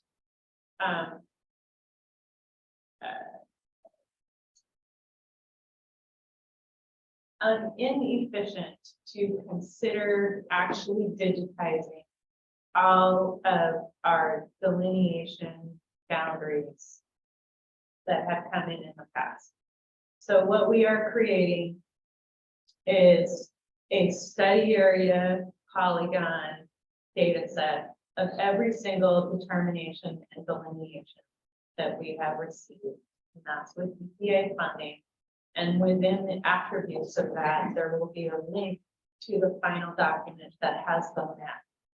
And I am in the process of writing the next EPA application for grant so that we have enough money to take that project all the way through when effective date of us getting GIS. So it's gonna be a while before those available, but we're working. And if you have questions about inventory, we'll talk. Did you ever, thanks for getting our local wetlands inventory to us. We got that all online. It was great because we were floating all around trying to figure out what for that. I was gonna say to everybody that if you wanna like hear anything about effectiveness or ineffectiveness at time of calling, talk to David. Thank you. John, you have anything else out there? Sure, brief update. So John Allen with Oregon Department of Geology, we do all things related to geologic hazards. And so our domain is basically the entire Oregon coast. So just by way of background, we have sort of two main areas of focus. One is sort of chronic coastal hazards, so coastal erosion type issue, sediment transport type issues with wind blowing, sand, and things like that. And then the other big one, obviously, is related to Cascadia, and so we deal with all things related to tsunami inundation mapping, modeling, and developing products, outreach products for public at large.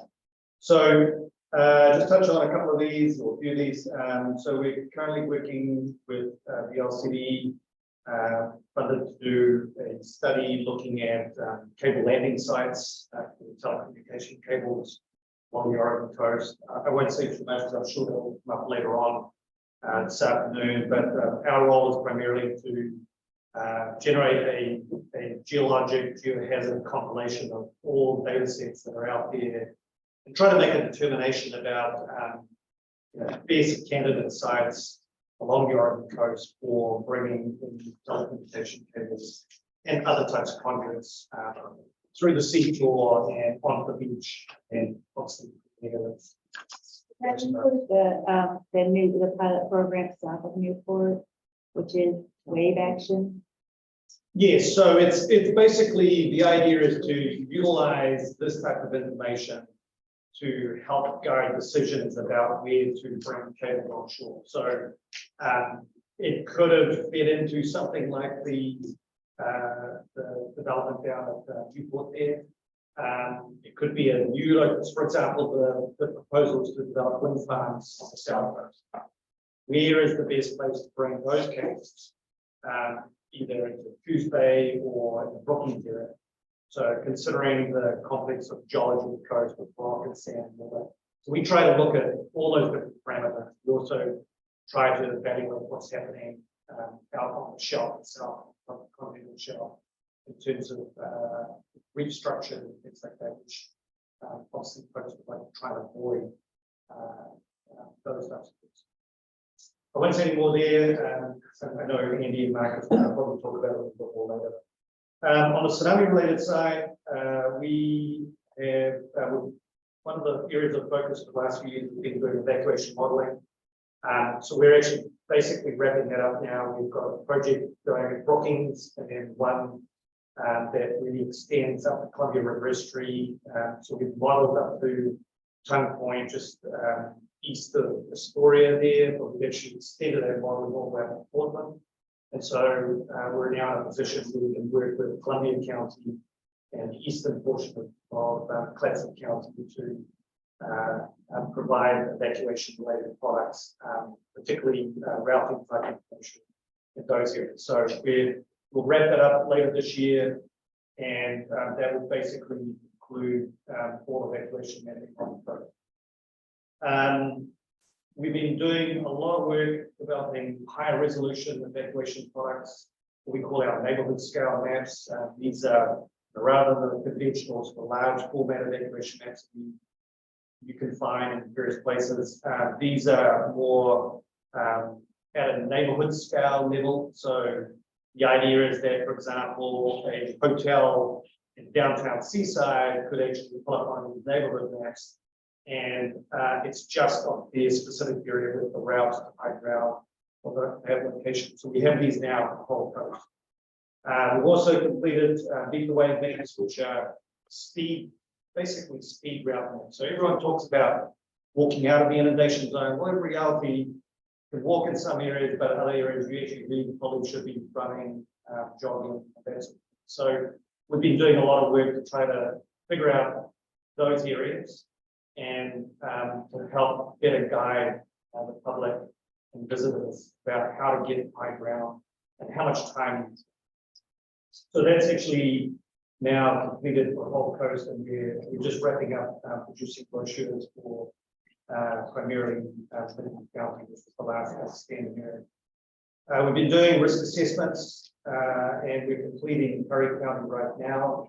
That'll be out in a few months, and we're going to revisit the North Coast because of some updated earthquake modeling that was done.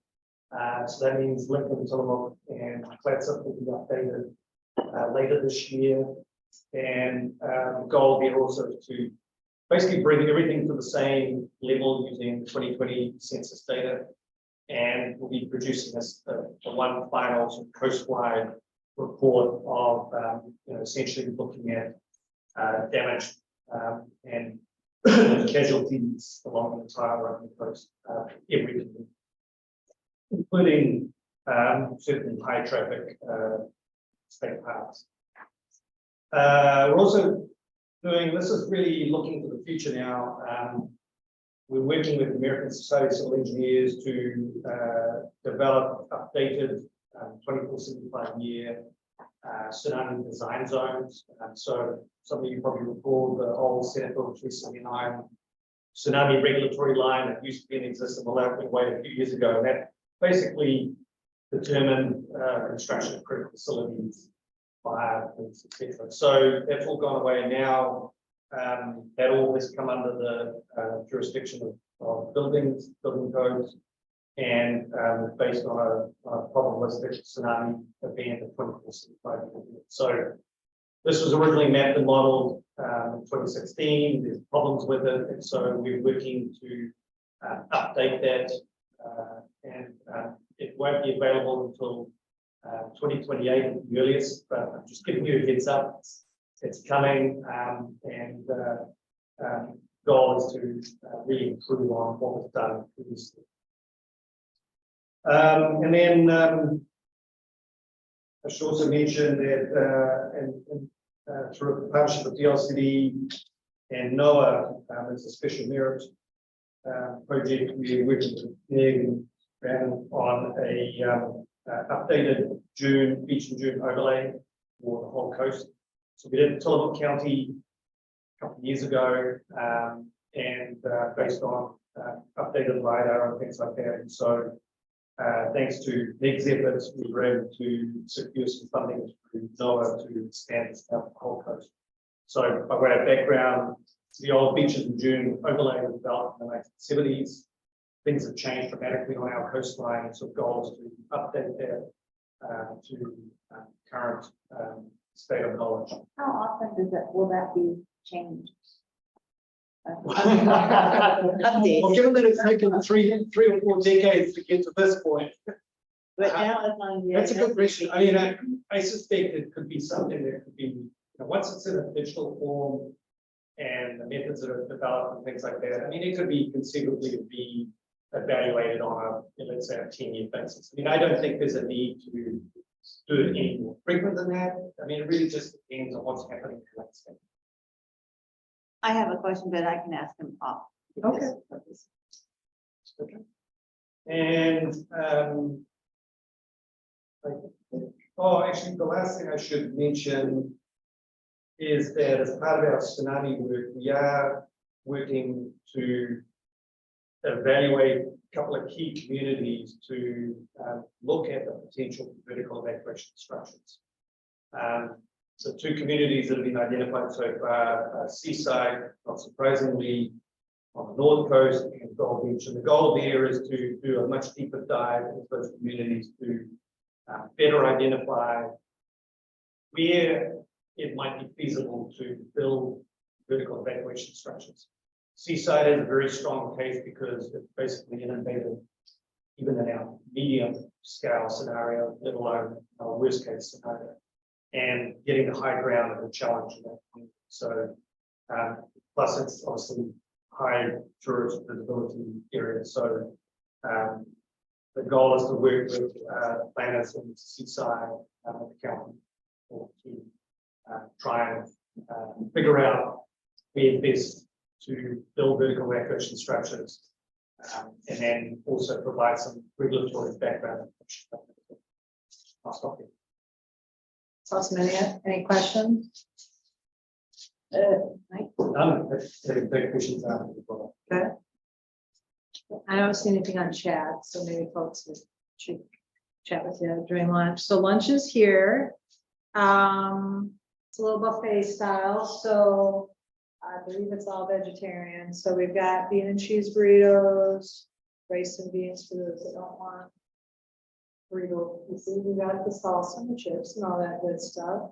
So what we're gonna do is take about 5-8 minutes, so random, to grab your food and come back, because then we have a presentation by Alyssa that I know a lot of folks are interested in hearing about. And then hopefully we'll get a couple minutes after that to just kind of stretch your legs and then settle in for the rest of the afternoon. We'll adjust the agenda.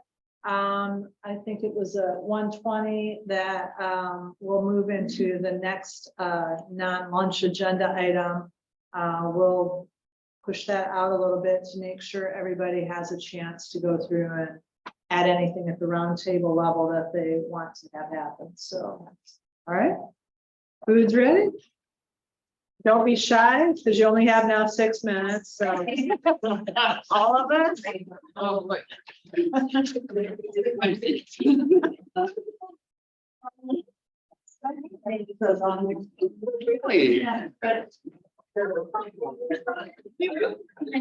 Maybe. We're not really using that. And I don't. Yeah, do you know, like, so I know when my side of the family came to the US, trace that person. Yeah. Okay. That's, well, I'm fine.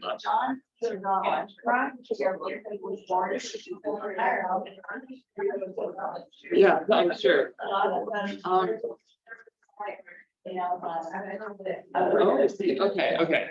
See, I thought you were going to take an entire. Also fire out of done. Yeah.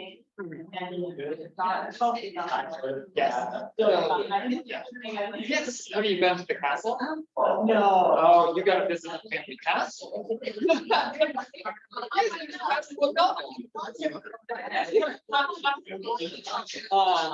Yeah, we like, we know the area where great grandfather was, and farmer, but like we know like the land that he was on. That's as far back as I went out there, and the same family still owns the land.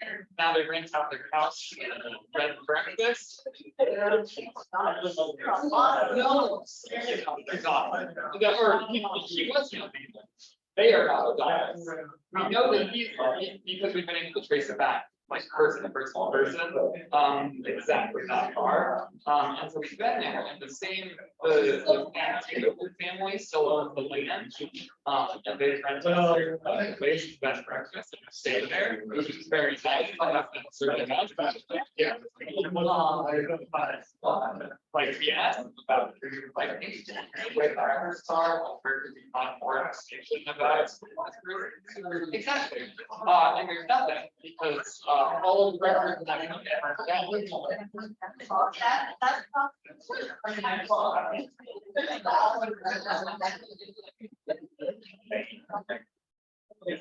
yeah, so we don't actually have that either. That's what we've got. We have like, yeah. It's fun, but this is not like his no,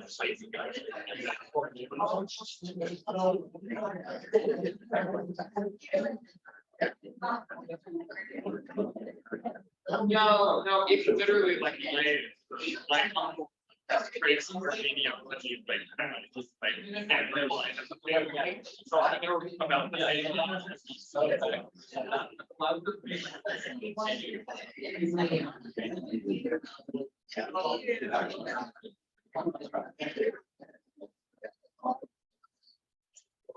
They're all pretty.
The ice chest. I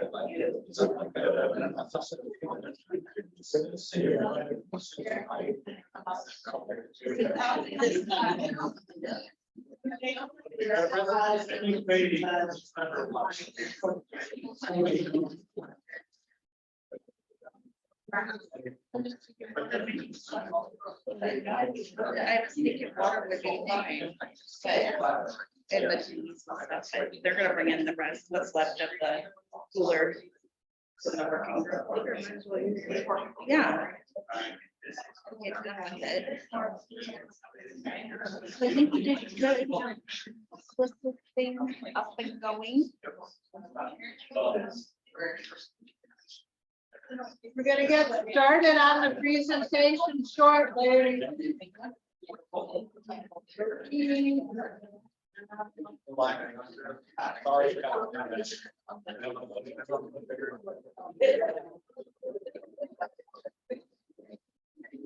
Yeah.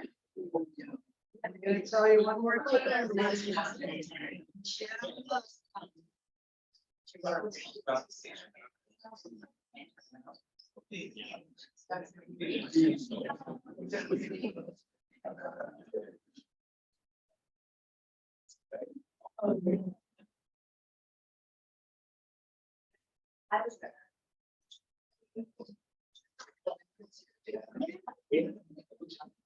Like a bunch of criteria.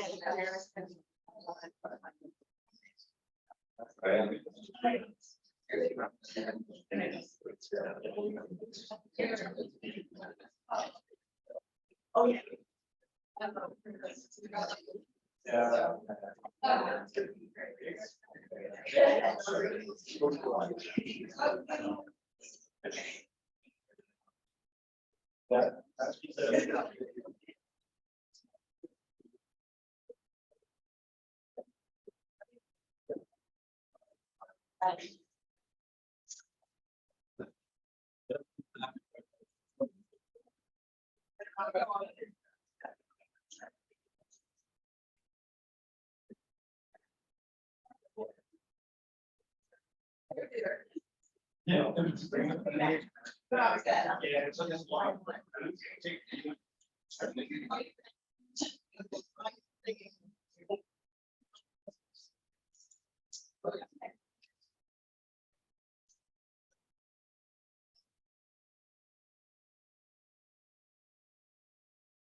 Good. How's it?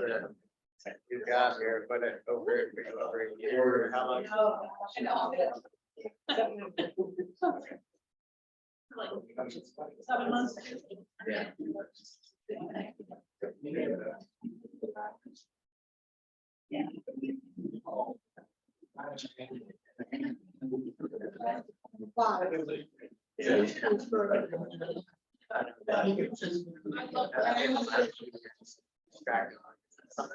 Oh, that was so much.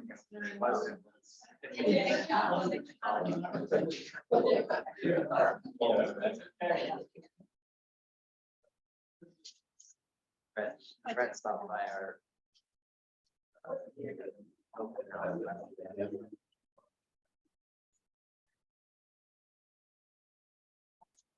Worked out really well. We had a great retreat there.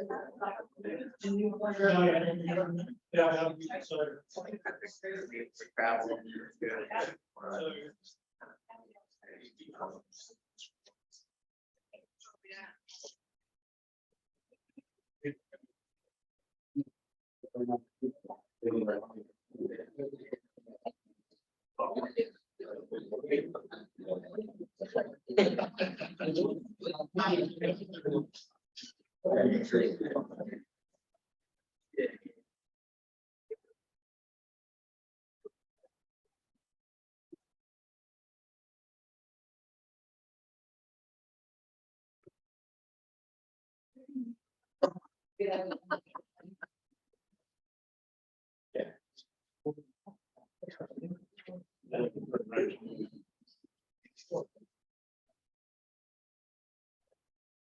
Okay.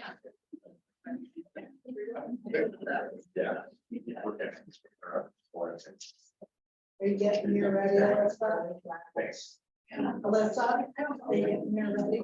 Yeah. Okay.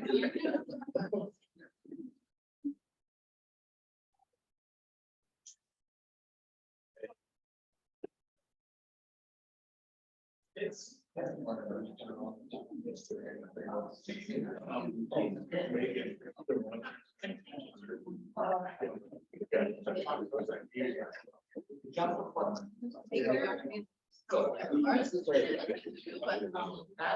just the intern.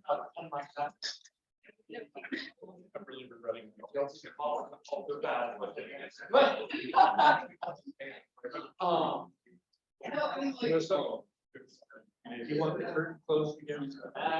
Just sit down and do it, or you go second? Halfway.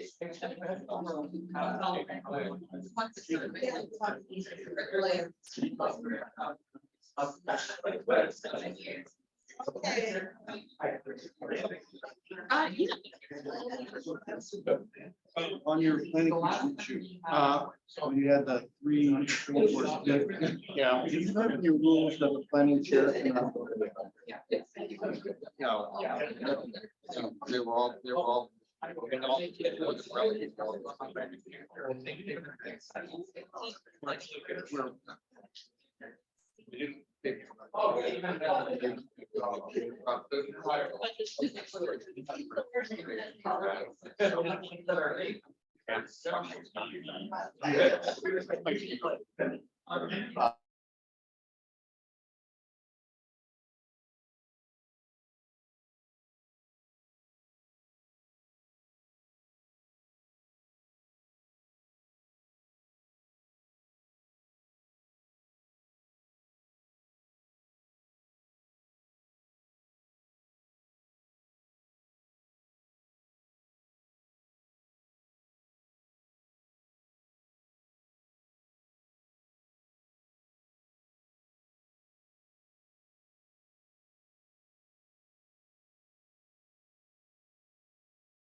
We're all adults.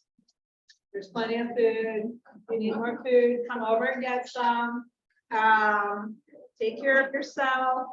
But we're gonna have a list to get started and then let's turn on the recording. Yeah.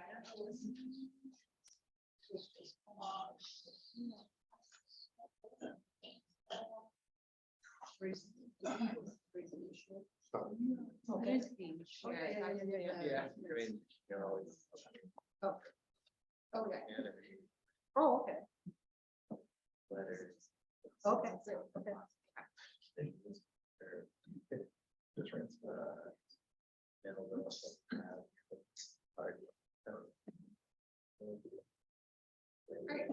Hello, everyone. I'm Alyssa Connolly Randazzo, the Fiscal Outreach Fellow for OCMP.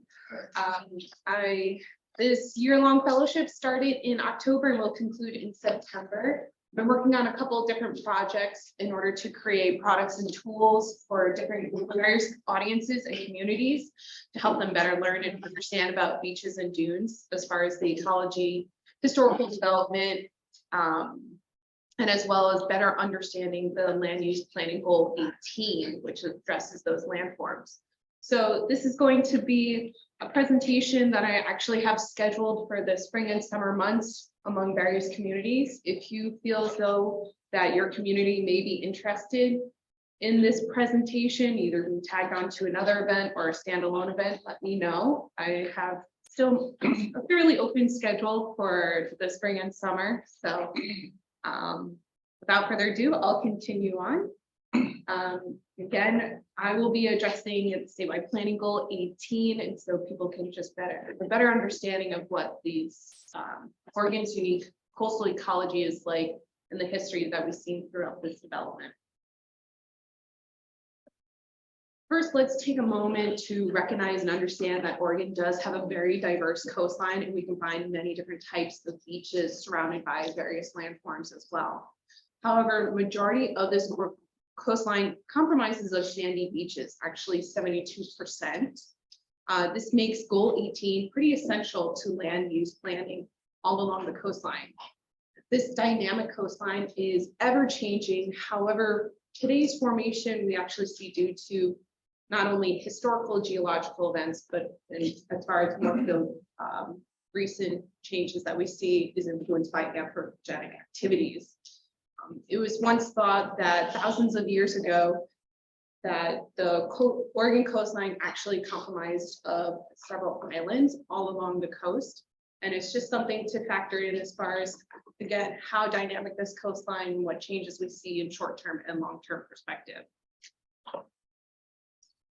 And now, before we get further into discussing land use, it's important to define some of these terms, particularly as far as what a beach and dune is. And we know that beaches are located around bodies of water, which could include, like, you have beaches along rivers, beaches along lakes. We're clearly going to be focusing on oceanic beaches. But what we define to be a beach consists of sediment particles ranging in size from fine sand to even bulky rock.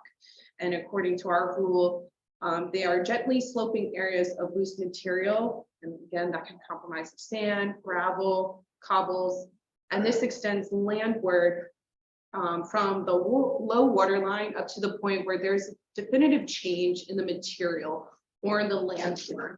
And this could compromise of just like more of a slight visual cue, but it can also be identified based on something a little bit more obvious, say like vegetation structure. Dunes are defined as geological landforms or hills or ridges that are developed by the movement of sand or loose sediment.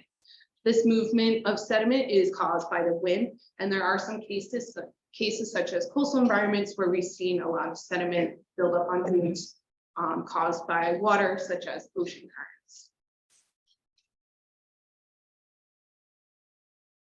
Like beaches, dunes are influenced by natural and anthropogenic activity over time, and it's really good to better understand as far as the main components of a dune, especially when it comes to planning and having better knowledge of when there's going to be any sort of development or changes occurring.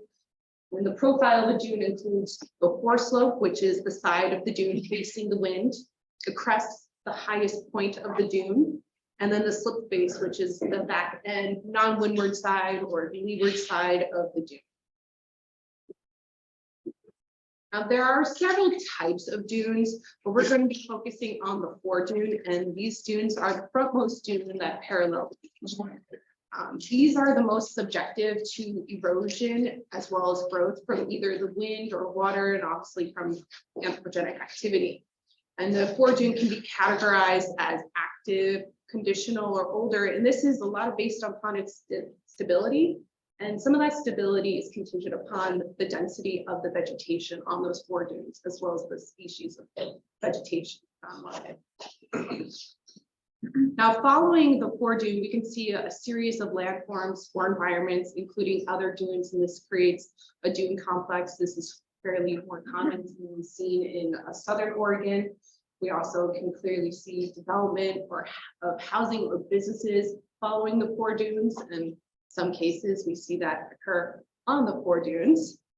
And then we can even see some natural areas following the foredune, and it could consist of some low-lying flat areas, and these are known as depletion plains that seasonally flood. And so with this better understanding of how we identify beaches and dunes, we're going to get into the importance of them and their functions and how they provide a role not only for the ecology, but also for economics and for people. So with dunes and beaches being the barrier between land and sea, they provide various functions. First and foremost, dune height helps prevent a lot of flooding from higher tides, which includes the king tides or from big storm surges.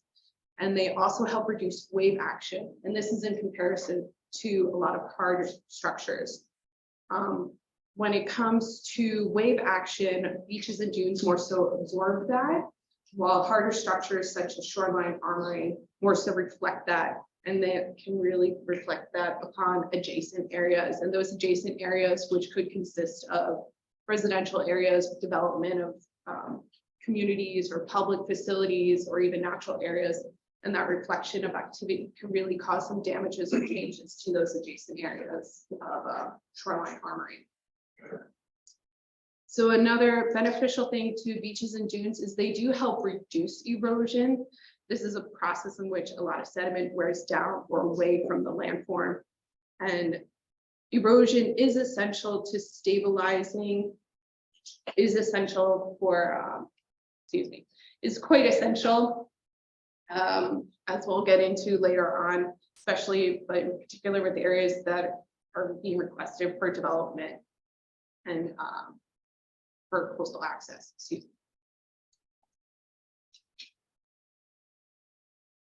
When we take a look at anthropogenic barriers or shoreline armoring, such as riprap, erosion rates are significantly higher, and we also do see beach profiles significantly reduce, and therefore it ties into as far as coastal access for what's to be available to the people.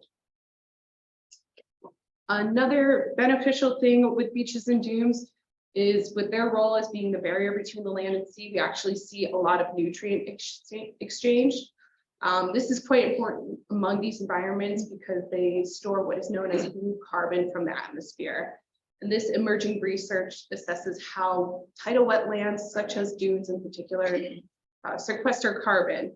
And while carbon storage is seen in a lot of environments, these tidal wetlands comparatively achieve this at nearly 10 times of a higher rate.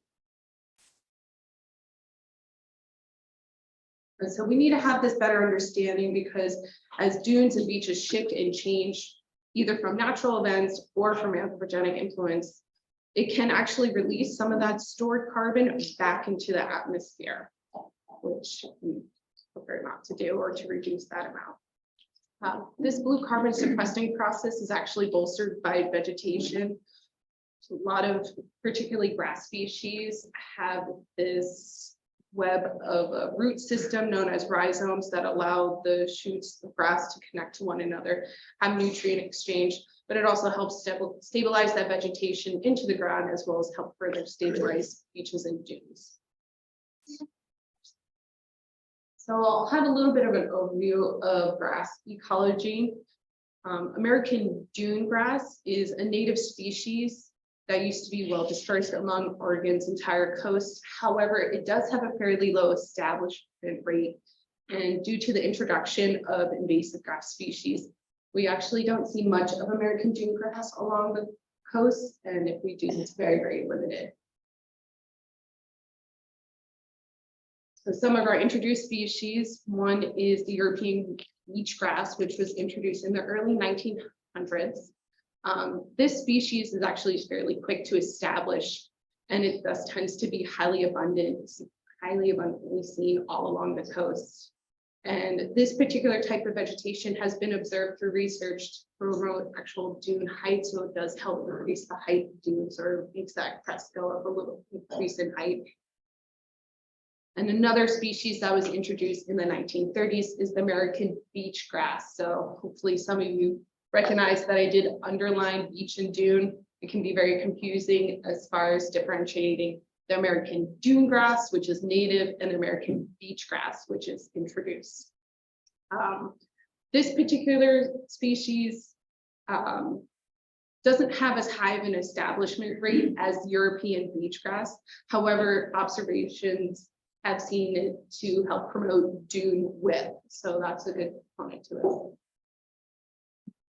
Now, due to the introduction of those two beach grasses, we now see a hybrid among the dunes. And this does grow comparatively tall. It does grow taller compared to its parental species. And it is seen to help with dune height as well as width. So it does play both of the roles of its introduced parental species. Furthermore, this particular species has been seen to be more competitive compared to the compared to its parental species, and it's looking like it could become a predominant grass species among the dunes in the future.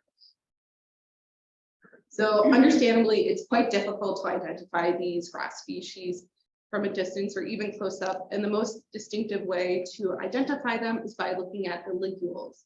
And the ligules are the thin tissue at the base of the leaf. And depending upon that length, we can further identify what those species are. To provide a better layout and to show the order of shortest to longest ligule length, the American grass species, both the native and the invasive, have a relatively short ligule, excuse me, say that 10 times fast, length of anywhere from 1 to 2 millimeters. The hybrid between the American and European beach grass has an intermediate or roughly 7 millimeters ligule length, and the European beach grass has the longest with roughly around 25 millimeters in length. If you really want to better understand as far as identify the difference between the Native American dune grass and the invasive American beach grass, it's only a 1 millimeter difference. So if it's helpful, the native dune grass roughly has like a 1 millimeter length of the ligule, the thickness of a paper clip, while the invasive has the thickness of 2 paper clips. But if you're really unsure as far as what species you're coming across, thankfully there are programs to help folks with their taxonomy. This program also helps contribute to community science, and this is reviewed by experts from some collaborators of DLCD, including OSU, as well as folks at Coast Watch. And so we encourage people to explore that app or even that website. It is free, and you just upload an image, and those experts at some point will review images and help clarify and confirm species identification. So we clearly don't only just see vegetation among our dunes and beaches. They do provide an important role for a range of wildlife. We can see organisms, particularly invertebrates, utilize the beach area or found within the sediment, and this can include crabs, clams. We also see various avian species, and this could be year-long round birds or migratory birds. We can also see particular insects or bugs found among the vegetation, and these are the primary consumers for a lot of food webs. And then in some areas, we can see various marine, mammals throughout the coast. Anything as small as from like mice to rabbits to even things as large as coyotes and elk. I'm sure some of you might have witnessed yourself.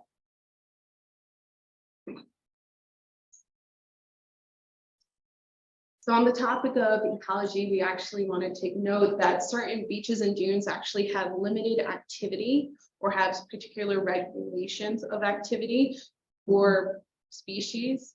An example is the western snowy plover, which is actually seen among several regions or areas along the Oregon coast. Despite the fact that this species uses some woody debris or even vegetation as refuge, they prefer areas of flat and open beaches. Due to their tiny sizes, roughly golf ball size, any sort of topography or any sort of indentation, say from like footprints, could actually limit their mobility, particularly for the little chicks, which are much tinier. As I get into the section that's going to be addressing development among beaches and dunes, I would like to provide some recognition of cultural context in that Native people have resided and utilized the beach and dune environments since the time immemorial. And we strongly encourage Oregonians and others to learn about the people indigenous to Oregon and exploring their website and their resources that they have available and better understand as far as their usage with beach and dune environment.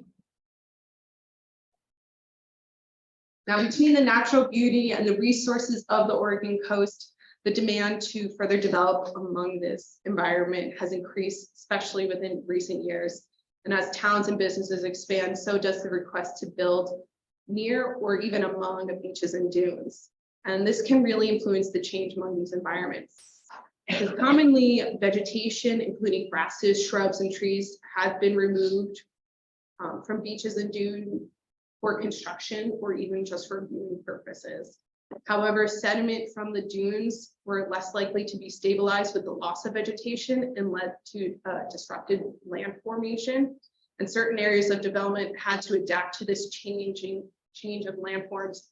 And we're trying to resolve this problem of sediment loss by putting in jetties. However, some jetties may not be the simple nor single solution, excuse me. And as some of you may know of the town called Bay Ocean, which was developed upon the sand spit in Tillamook County in 1906.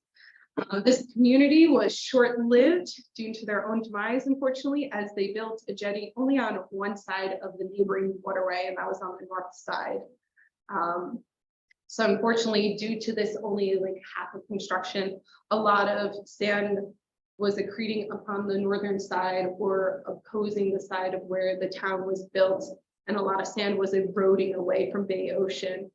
And with the limited protection of Bay Ocean, since they didn't really have any fore dunes, the town, which was again established within 1906, started to fall into the sea as early as the 1920s. And from what records show, is the last building standing finally fell into the sea in 1971.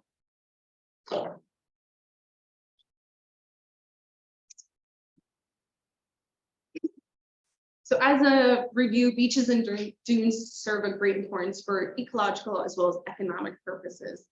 And additionally, these environments are highly dynamic and are influenced by both natural and anthropogenic influence. Therefore, future development, if any, among these landforms need to be well prepared and planned out. So the statewide planning goal, statewide planning goal 18 establishes guidelines to assess the conditions of these environments and as well as apply regulations for developments among them. Goal 18 directs the need to conduct inventory of resources available from beaches and dunes and uses collected information to clearly identify areas as well as monitor changes that occur. Majority of this inventory work is conducted by collaborators such as universities, other state agencies, and other non-government organizations.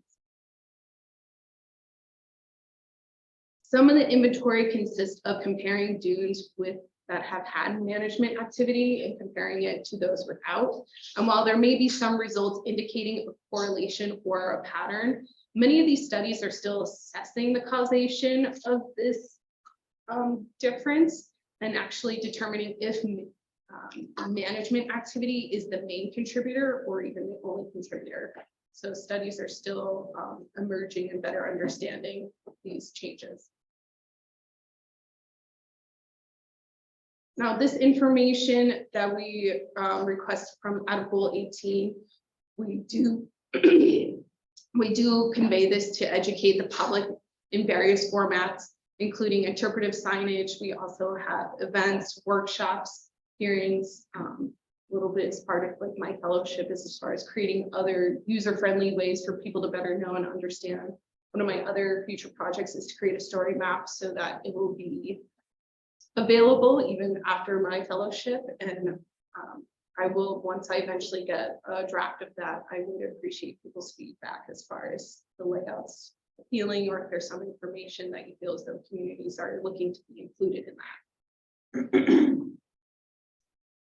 And then another outcome of Goal 18 is the set of policies and standards for land use designed to protect and conserve and restore the resources available within beach and dune environments. And now these resources do include natural and cultural resources. Now, these guidelines include requirements for land use practices and need to be enforced by counties and townships. Particular land use practice that is regulated under Goal 18 is shoreline armoring. And so that is a layer facing and protecting a mound or with a protective mound of stone that's randomly placed to prevent erosion. And while shoreline armoring can have its benefits, there are different types of shoreline armoring, which will be discussed later on today. But if you recall, this hardened surface can cause wave action to be reflected, and therefore we can see more of these damages occur to neighboring areas and may not be beneficial. However, there are with shoreline, and therefore with that, with shoreline armoring, it is permitted only for developments that were completed prior to 1977. And this does include developments of natural resources, places of archaeological value, and public facilities.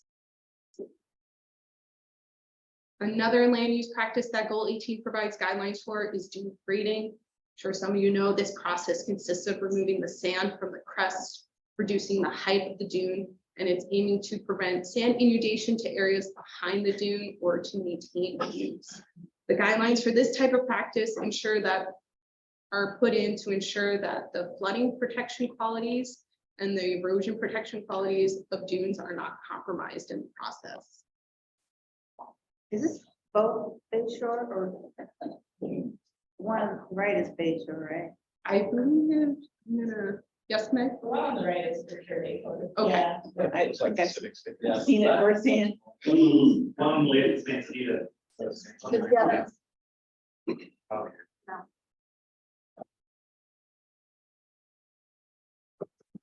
So dune grading is only permitted on core dunes and in areas of development prior to 1977 or within urban growth boundaries. Now, before dune grading can be approved, the city or county need to submit a management plan addressing several components to the process. First, proper research needs to support the height of the dune and that it is beyond 4 feet over the 100-year flood level. Second, the plan needs to assess the influence of grading to the entire shoreline area. This is not to just be addressed on a lot by lot case. It is within a full unit. Second, the plan needs to assess the influence of grading. Third, it also needs to assess the areas within the vicinity that may need sediment buildup.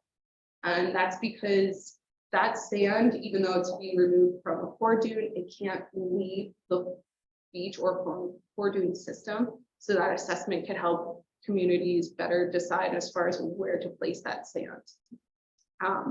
And then also these guidelines help require there to be some sort of stabilization measures. This could include planting new vegetation, making sure we're addressing as far as how this vegetation growth is going to be successful or what's going to happen, and some suggest alternatives if that vegetation growth is not successful.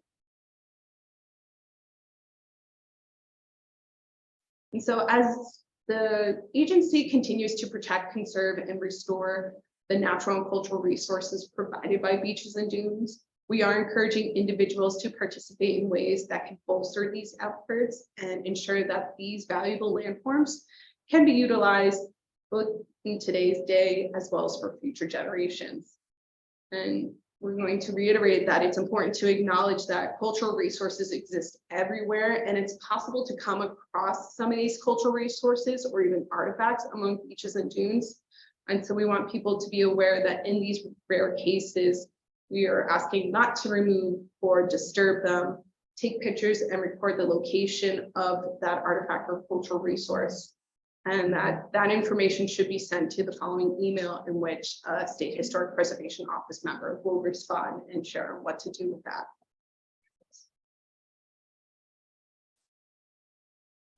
So as mentioned, with beaches and dunes being highly dynamic and ever changing, either from spontaneous events or from the accumulation of small impacts, we are strongly encouraging people to use designated paths to access those areas.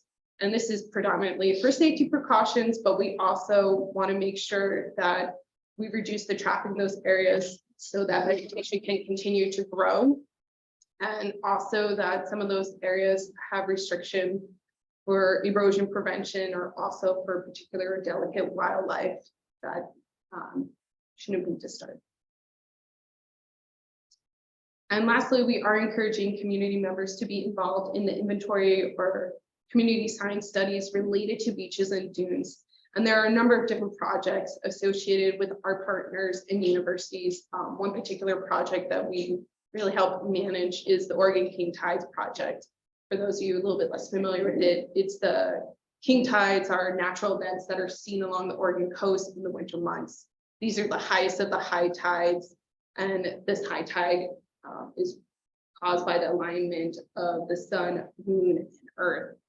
And so we are encouraging people to first and foremost safely view this event and submit photos so that it can be stored into our database where it will be used for our long-term monitoring purposes, and for us to better evaluate as far as what changes are occurring among Oregon's coastline.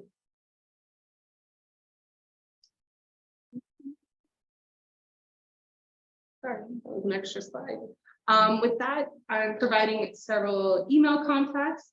Mine is on top, and then we also have Rhiannon and Meg's as far as you have any particular questions in relation to goal 18 and with your community, and as far as what if and whenever you have any sort of development proposals, or you just need a little bit more context that is more so of an independent case. And with that, I do open it with any questions.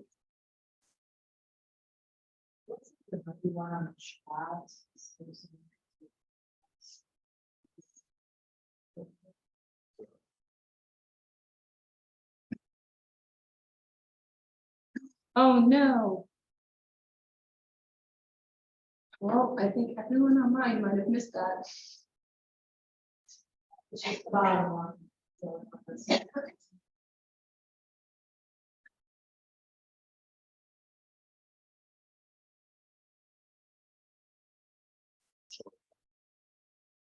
That we're sharing. So we'll make sure that it's, that's on. We'll make sure that it's, sent. Yeah, that is sent out. Oh, okay. Well, everyone online, I apologize for that. We were unaware on our end. We were going through the slides, but we can provide that with folks online.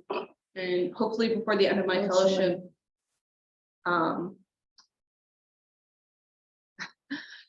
Before the end of my fellowship, I do plan on recording this. So again, it could be available for people at any time, especially in case they can't attend any of the presentation series that I have scheduled for the spring and summer months.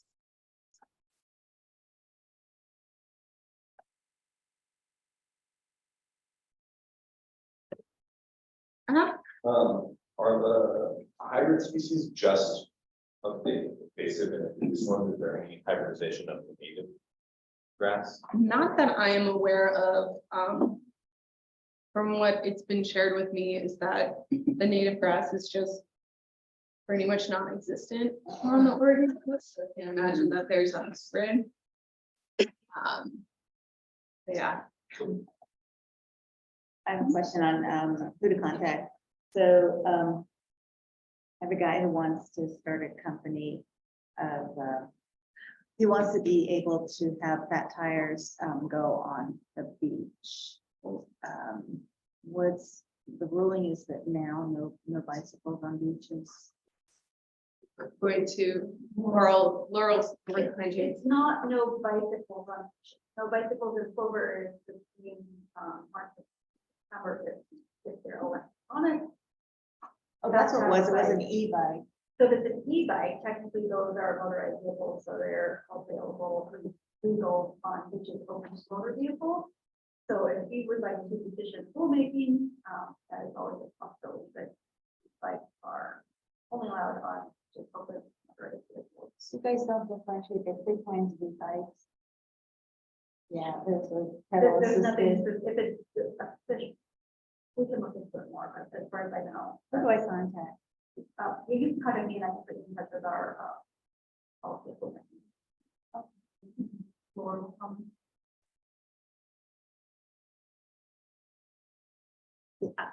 I had another situation where they wanted to restore a failing retaining wall. And it was high enough, but I think Derek, my boss, dealt with it, but who would I contact about something like that?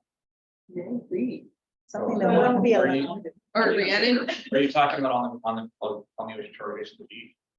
Is that- Yeah. I think that's Then what it that'll was. be Tyler or me, and we do a presentation later, which will explain a lot more about ocean shore and regulations and our permitting process.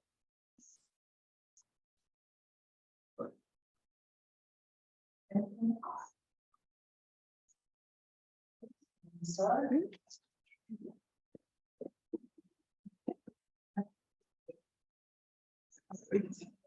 Okay.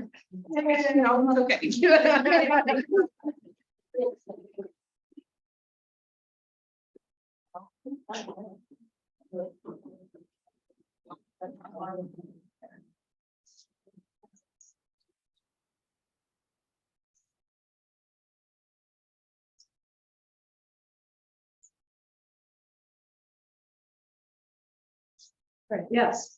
You want to do this again? Yeah, probably for several reasons, but it's a little easier to see the screen when they're shut.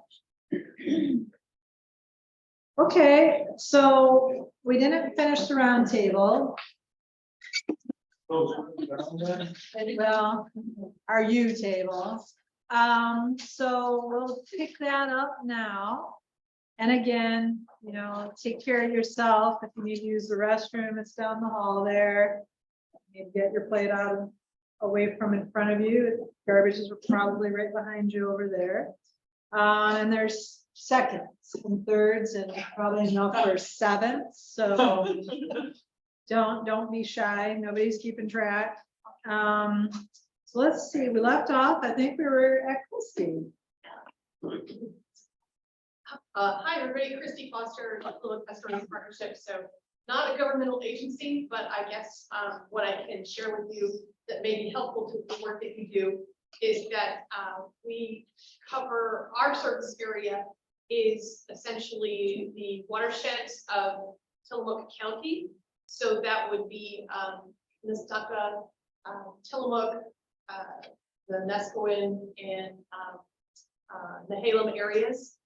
And so we are going to be doing a lot of climate change monitoring. We've got a big grant to do a lot of that. So we're going to be installing a lot of water temperature monitoring, ocean acidification monitoring, and we do a lot of reporting already to the EPA that could be helpful when it comes time to figuring out what you have to report to FEMA.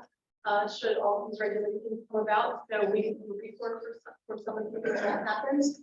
But also when you're doing your planning and looking at some of the work that you're trying to do for any stream restorations, or if you're doing parks, or anything that might have to do with the need to do replanting, We do have a native plant nursery that some of you may or may not know about.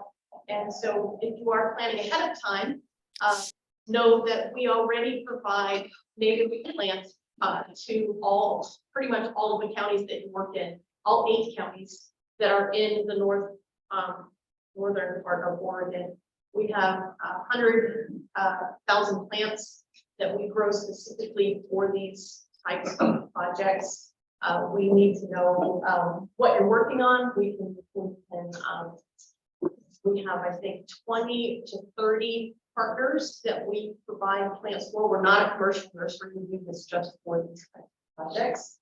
And we have 30 different species. And if you have, so you can talk with us and we can work with you. For instance, we've done specific special orders for a group that was trying to do violets to help bring back the Oregon silver spots. So we did special grow ups for them. That was a special order, but we have all sorts of mostly riparian type plants, trees, shrubs, and forbs. So know that we're here, and you can look us up, Potomac Estuaries Partnership, and see what types of things we're doing. But we are going to be doing a lot of the carbon sequestration monitoring that was just mentioned in the talk. She's talking about how sometimes you can see the carbon is going away and for coming back, the plants, some of that going on. We're going to be looking at ocean acidification levels in Tillamook, Halem, and Netarts. We're going to have water temperature loggers throughout the entire county. So we're going to be looking at where is it our cold water refuges. We already monitor and track on a regular basis stream miles that have been restored. We look at acres of tidal wetlands and other things that have been restored. And we also have a backyard planting program that helps stream side areas that are salmon bearing waters, where we will go through and help landowners remove invasive species and replant with native vegetation at no cost to the landowner. So we have some programs like that. So we can serve as resources and help you guys out in some circumstances. So know that we're here, and that's about all I can share and not take up too much of your time. I missed a little bit. Are you a nonprofit? Yes, we are a nonprofit. Is there an equivalent? Tillamook Estuaries Partnership. We've been around for 30 years. At least they used to have my job. Yeah. And they're part of the National Estuary Program. Right. So there's an equivalent in Lincoln County? There is not an equivalent. No, there is, but there is the Lower Nahilum, or sorry, the Lower Columbia National Estuary Program. So they would be, they might be those north. And then there is the National Estuary Research. The nears, Yeah. down in Charleston. So, yeah, South Blue. So they may be a resource. They don't do the exact same thing that we do, but they might have some of the data that can help out. And then you have the Mid-Coast Watershed. Yeah. Yeah. And the watershed. Yeah. Okay, so that's. But we're Very we're different. not a watershed. Oh, council. they're not. We're not a watershed. So you mentioned the loggers, and it's various branches of the document. So is this a long-term monitoring effort, or is this going to be short-term? As then just for the duration of the project with the funding side? We hope that it's going to be long-term. We're actually going to be trying to reinvigorate some of the things that some of our, I think, and I don't know if it's Forest Service or Fish and Wildlife, somebody has one of the bigger programs about funding that. We got a $600,000 grant for climate change. Yeah. Yes. You mentioned about OA monitoring. I can imagine what you're doing with the charts, and you said there's also in Tillamook and where else? And we're in Halem. And Halem. Yeah. Is that, how are you, is that gonna be, like, is it gonna be like site sampling, or are you have in-situ monitoring? Institute monitoring. Oh, Yeah, we're partnering with EPA to do that. EPA out of Newport. I'll be interested to follow that. Yes. That's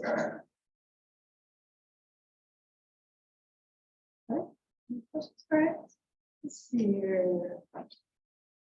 So Justin, I think you're last in the room. Yep, you're last in the room.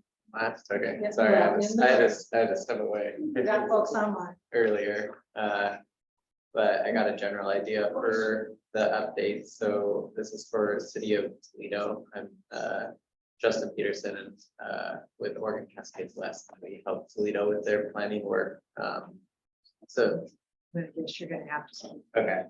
Perfect, I can do that.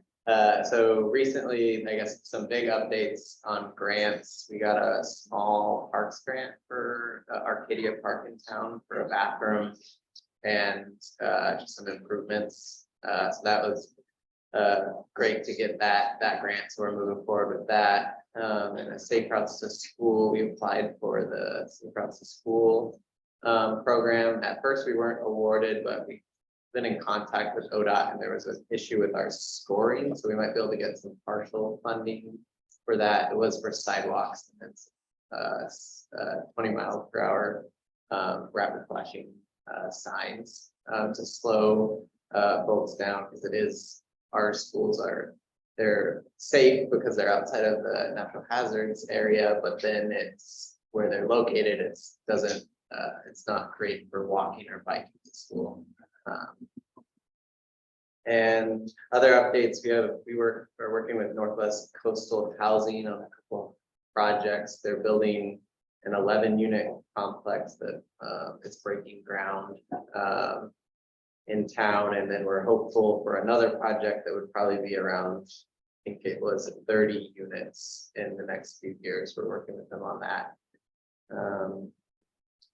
And that was for the one, the property they owned, and this new one, it's a city-owned property, and it'd be like a 99-year lease with Northwest Coastal.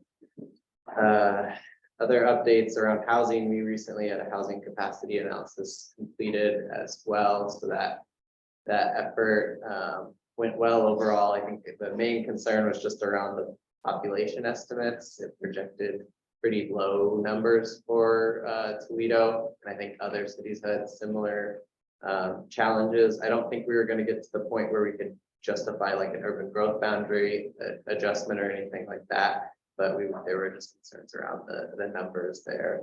We've done some work around housing, so Toledo only has 2 residential zones, but we now allow duplexes in all of our residential zones. So that's something that we're hopeful to see some development, and we've updated like our ADU codes as well. And next, kind of we're targeting some subdivision partition updates, hopefully next year, because we've kind of seen some housing come into some leftover lots of subdivisions and planned unit developments, but we haven't seen a recent subdivision. Something else that came up is code enforcement. So Toledo does have a code enforcement officer that's housed within the police department. We actually have they help with selects right now as well. And then last night we had an open house, so we're doing some comprehensive plan work. Some of it hasn't been looked at in 20 years, so we're doing, some chapters are more major and some are kind of minor updates, kind of pending some future planning work. But I think it was a pretty good turnout at that open house, and we've had a survey that we completed last year as well around that effort. But I think that's everything I have. Okay.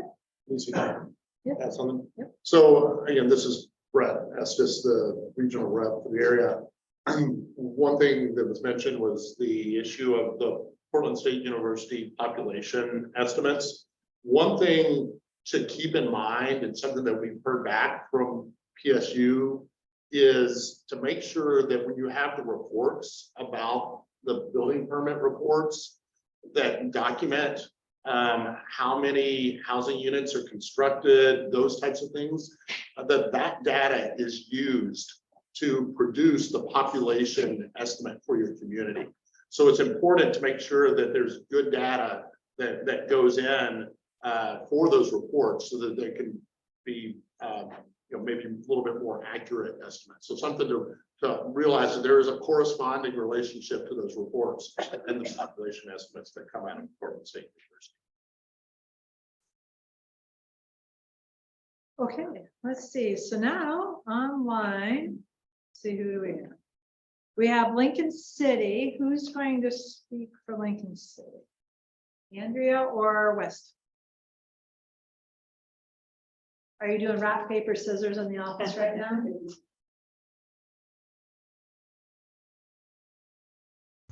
Andrea's going to speak for us. Okay. So she can go ahead whenever ready. I said age before beauty, but I had the mute on, so nobody heard my clever quip there. Anyway, I wanted to introduce myself. I'm a new to the coastal planning community. I spent quite a long time in the valley, as they say, Eugene Springfield area primarily. So it's really great to be in an entirely different climate regime and ecosystem and professional community. So thank you. And I also want to get a shout out to Lisa Phipps, who is helping immensely with those of us on the Zoom portal to understand what's going on here and know who y'all are. So thank you very much, Lisa. Just a quick rundown of where we're at in Lincoln City. It may be the same or different from y'all. Our biggest project really is updating our comprehensive plan. We've got another one of those, 40-year-old beasts that, was never even in a word processing software. So pretty much starting from scratch, even the ones, the chapters that we thought would be kind of just redocumented, we're seeing energy from our planning commission on doing that. So we really were pretty slow getting started, but now I feel like we're in a pretty good swing and have drafts of our primary goals and table of contents. Even it's exciting. We are struggling with a shorthanded planning commission also, so that seems to be a little bit of an epidemic we should all brainstorm about. In addition to that, just to report, we have some pretty exciting activities on the affordable housing development. We've got about 150 units under construction right now, 2 different developments, 107 in one and 40 something in the other. So that's been a huge undertaking by obviously a lot of partners on that. But we also have quite a few market rate housing projects going on too. So that is very good to see. And other than that, ongoing discussions about policies around short-term rentals. Would be very interested in hearing what other communities are in the thick of that, so that maybe we could all be sharing data. We've done lots of research on our end in different parts, but that we'd be happy to share. And if you all have some, maybe we could do some crowdsourcing on that. Other than that, I think the part of our comp plan that we're looking at right now is the shoreline development issue. We have a bluff erosion ordinance that requires any properties developing in that area to do geotechnical engineering. And so I know Weston is interested if any other communities are doing that work. If you have resources, kind of looking at how, as an inland planner for so long, I am surprised that I never realized how different all of the coastal communities really are, and whether they are on bluffs with that kind of erosion issue, or have more of the dune and beach situation, or a mix of the two, or bays or not bays. So I think really getting some clarity around, I don't know, sort of a typology around urbanization and the coast might be helpful for all of us. And if that's done, please let me know. Other than that, the code enforcement discussion, going from the reactive complaint-based approach to something more proactive, is something that we've talked about with our planning commission. So ideas around that would also be welcome. So I'll be paying attention to those communities I heard mention that. I hope I didn't leave anything critical out of that brief rundown, Weston. I see you. You can nod yes. Good Yeah, work, I think Andrea. that sums it up. Good work. Thank you. Jeff? Hi, everybody. I'd like to put in a word right now. I've heard a few people talking about large scale updates to your comprehensive plans, to the codes and ordinances. I just wanted to put in a word for the federal consistency reviews that we do on major federal projects, or even minor ones. This is not what happened. Anytime there's a federal action that requires a federal permit, like a fill permit, for example, those go to us to review those actions for their consistency with the state policies. And our coastal program incorporates all of the local plans and ordinances as enforceable policies of our program. And it's one of our responsibilities to keep those up to date. So as you are making these changes to your programs, please do keep us informed, because I will then take all of those updates and submit them to NOAA at the federal level, and they will review those policy updates to make sure that they can still be used as enforceable policies. And even wind back a step further, if you're looking at wholesale, oh yeah, there's a handy guide on the back table about how to craft good enforceable policies. Because one of the rubs is that whenever you edit or add a new policy, those are subject to review by NOAA at the federal level, subject to these criteria for whether we can then use them in our reviews. And so there are some keys to how to word a policy correctly so that they can pass people. I'm here to help guide if you are making significant changes to your rules, codes. If you'd like to talk further about that, just put that out there. It sounds like a lot of you are making some big progress. Yeah. I'm Jeff Perley. Jeff Perley. That's the same. So to that point, one of the things that's really important, and I know it might, you know, we get doing our jobs and we get really focused. It's really extremely helpful to make sure that your regional reps are engaged, because then they can help make sure that folks like Jeff or any of the other subject matter experts are pulled in and can provide input early on and upfront, so that you can craft the strongest policy language or ordinance changes that you can, and that we can then use those to even further help protect your communities. And for those of you that might not be really familiar with federal consistency, that handout's going to be helpful. And then you can always, we have a couple of trainings online that might be very helpful, and you can always reach out to Jeff Burritt. So Well, we can make sure that Lisa? Yeah. Lisa? I guess I'm kind of concerned that what I said led to the discussion of federal consistency, and I don't know if the transcript is right on, but it sounds like somebody thought we were heading into trouble, and I No, no, no, no, no, no, no, no. Okay, Jeff was okay. Yeah, Jeff was explaining federal consistency at a very high level, what it means for. Okay, thank you. And it's a good thing. Not in trouble. All good, all good. Well, I say that now, not knowing the details.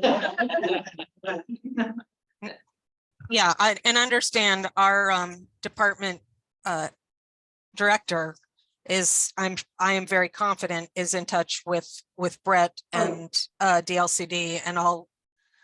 So I'm breathing a sigh of relief there. Yeah, yes, deep breath, it's all good. All good. Yep. So let's see, we have almost the whole crew from Clatsop County on. Who's gonna speak for Clatsop County? Hey, this is Julia. I'm the planning manager. Our director, Gail Henriksen, is out of the office right at the moment. And normally she would be the person who would speak and give you all the kind of the high level sort of this is what's going on. But I'll try and do that just really quickly because I don't think we have anything different than anyone else has been talking about. So I'll just maybe commiserate with you all. We've got a short-term rental issue on the ballot for May, and we'll see how it goes. It really doesn't matter which way it goes. Someone is going to be unhappy, so this is not the end of it. So who knows what next fall will bring, or even a year from now. So anyway, the short-term rental issue has been evolving and percolating for 2 decades since I've been here, and it's not going to go away. So just so that you all are aware that if you thought that there was a solution in sight for any of us, there is not. Let's see. I attended a board meeting of our county commission last night, and our board has really grave concerns regarding the habitat conservation plan and its nexus with the BIOP in particular, and what they, I suspect, are perceiving as an enormous hole in the county's budget in about 2026. So that's out there. That's a concern, and the BIOP and the Habitat Conservation Plan are both huge impacts to Clatsop County. Housing remains a huge focus for us, a huge concern. One of the things that I had a conversation with about to a local water district administrator was that they don't have any more water. They have a moratorium, and this is just one little district that I'm talking about, but he's looking at just recently understanding that the county is working toward having more housing being open in the rural areas, and especially in the small area that he is, because we have a lot of RA2 housing out there. And when we get the ability to do the ADUs here, maybe, not too far in the distant future, we're going to have the opportunity for a lot more housing. And he said, I don't have water, and I can't serve all that. And so we have a concern that we're going to try and bring all this housing online, but we may not be able to serve it. And so anyway, being a rural area with limited water in a lot of it, I just throw that out there. Some of you all might be discovering that. And so I strongly suggest reaching out to your little water districts.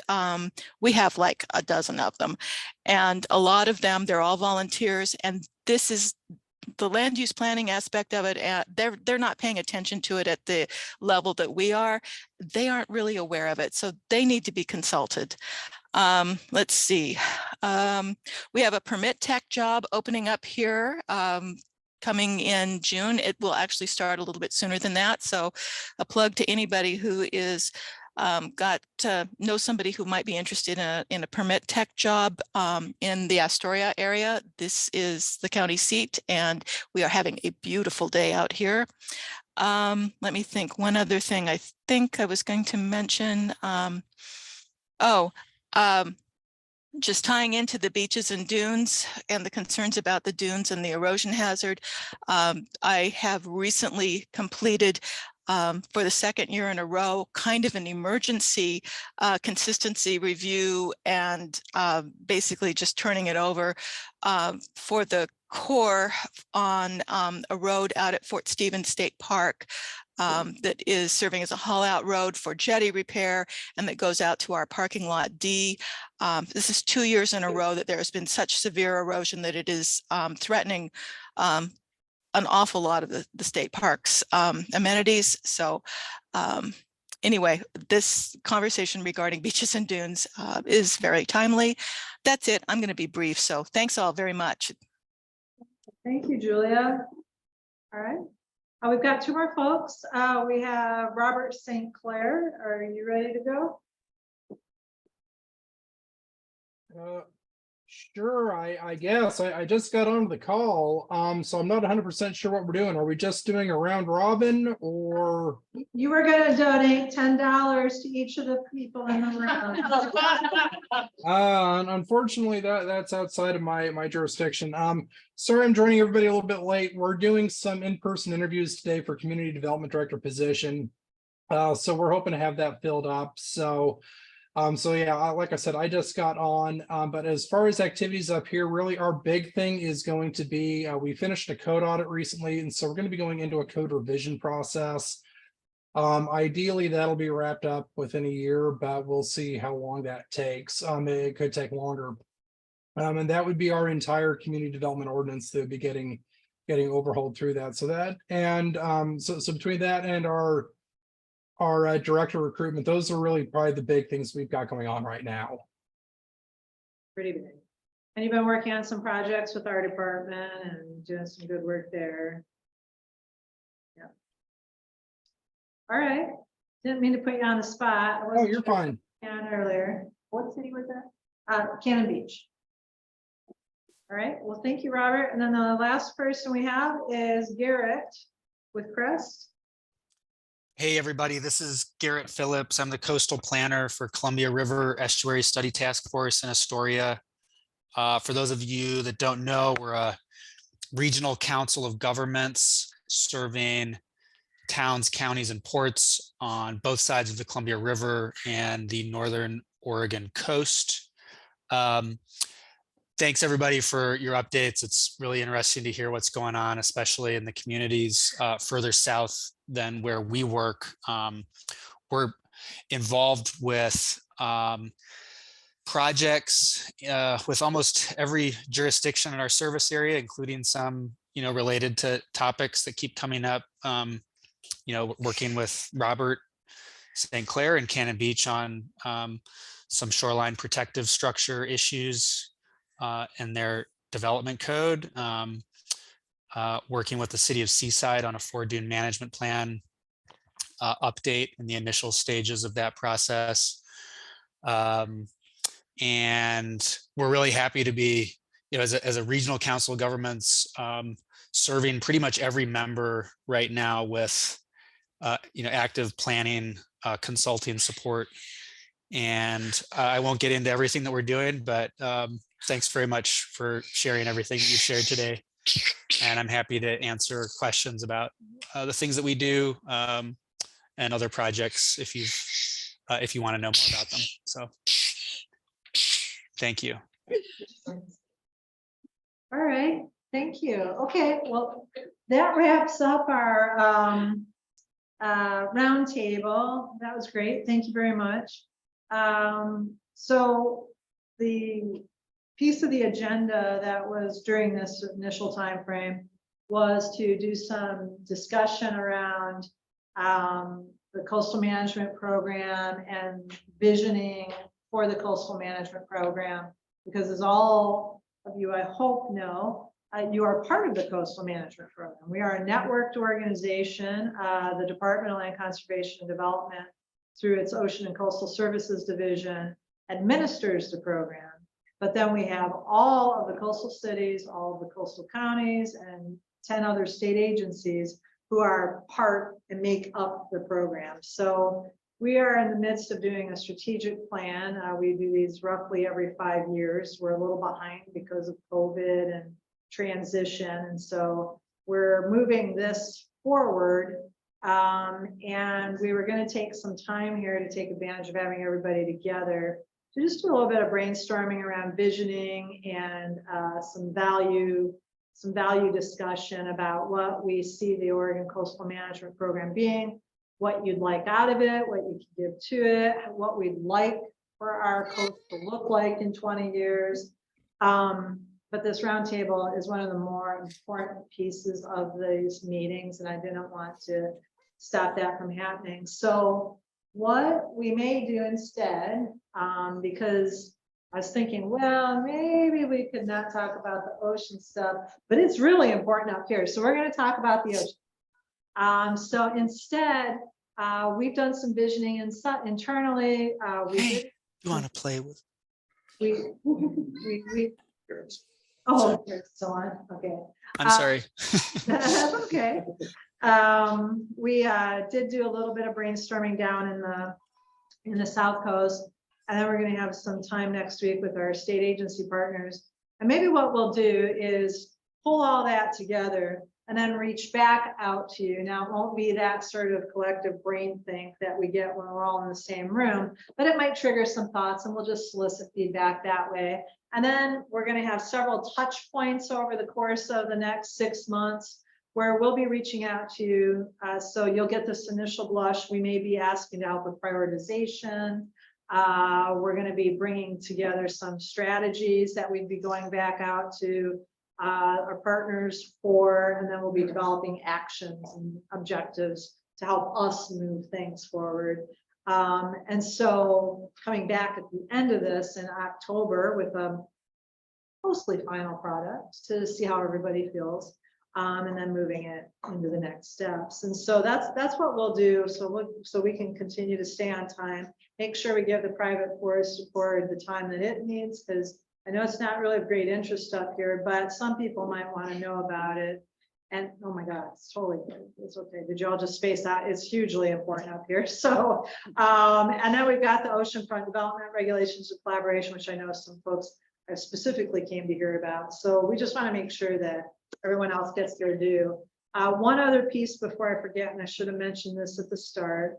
Many of you might know that we just wrapped up our 5-year evaluation. So NOAA, the agency that administers the Coastal Zone Management Act, and then oversees the coastal management programs.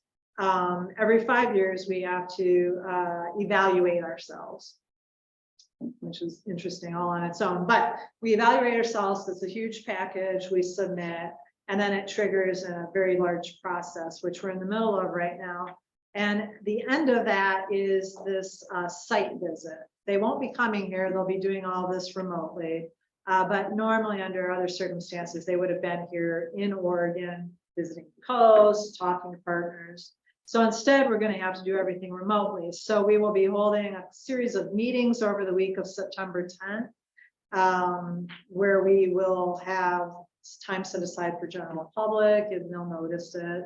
And then they'll reach out to stakeholders like yourselves, and we'll have a meeting set up for that. And then they'll have reviewed our package. They'll listen to everything that folks say. They'll compile it and give us our initial report card at the end of that week. And things that can come out of that could be recommendations. Hey, we've heard there's a lot of interest in this. We noticed your program's not carrying this forward yet. Might be something you want to think about incorporating over the next 5 years. It could be, hey, there's some challenges we've noted. We think they're really fixable. Here's some things we'd like you to focus on. We'll revisit these in the next 5 years. Or it could be a finding, like you guys just aren't doing something. And now we're on a work plan and we've got to get it done. You never know what's going to come out of these. And there's always something you can work on no matter what. No matter how great the program is, there's always something you can improve. So it's a really important process. It helps us grow as the administrators of the program.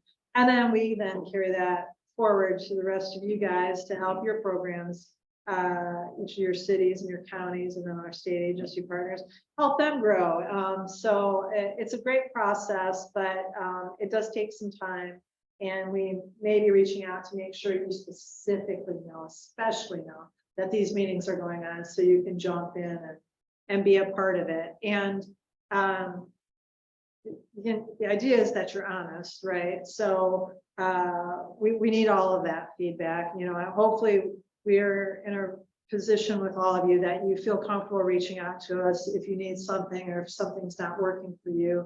We can't always change it, but it's good to at least let us know that. And so I expect that you should have that same level of openness with them as well. It doesn't help us if people aren't telling us where we might have some warts, especially, but I'm not opposed to hearing some good things too. So that's kind of where we are. So with that 4 minutes, I'm gonna are there any questions? Okay, with that 4 minutes, I'm gonna pass this over to Rebecca with Department of Forestry.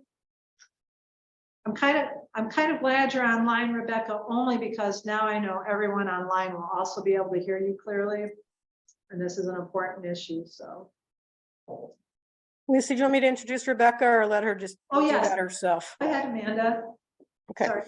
So Rebecca is the riparian aquatic specialist for the Oregon Department of Forestry. And Lisa, I think you were very brief this morning and didn't talk about the reduction in our federal grant for the coastal program. So I'm just going to say now, many people in the room know that we've had a significant reduction in our federal grant that funds the coastal program due to our coastal non-point pollution control program being disapproved. And so Rebecca's going to talk about the private forest accord and progress towards achieving the goals of the private forest accord. And this is really important to us because many of the objectives of the private forest accord overlap with the desires that the feds have for our program, and we hope will get us to approval of our coastal non-point pollution control program. And so that's why she's here today, and excited to hear what she has to tell us. Rebecca, just one sec. I just want to put some context since a lot of people are new in the room. That reduction happened back in 2016. And it's been something that we've been working with since then. And what you're going to hear about today are one of the steps forward to helping us get those dollars back. So it's a long process. So, all right, go ahead, Rebecca. Thank you for the introduction. And can you see this PowerPoint? Yep. Okay, great. Okay. So yes, my name is Rebecca McCown, and I'm the riparian and aquatic specialist with the Forest Resource Division in Salem. Today, I'll be giving you an overview of the recently adopted Forest Practices Act rules and new programs.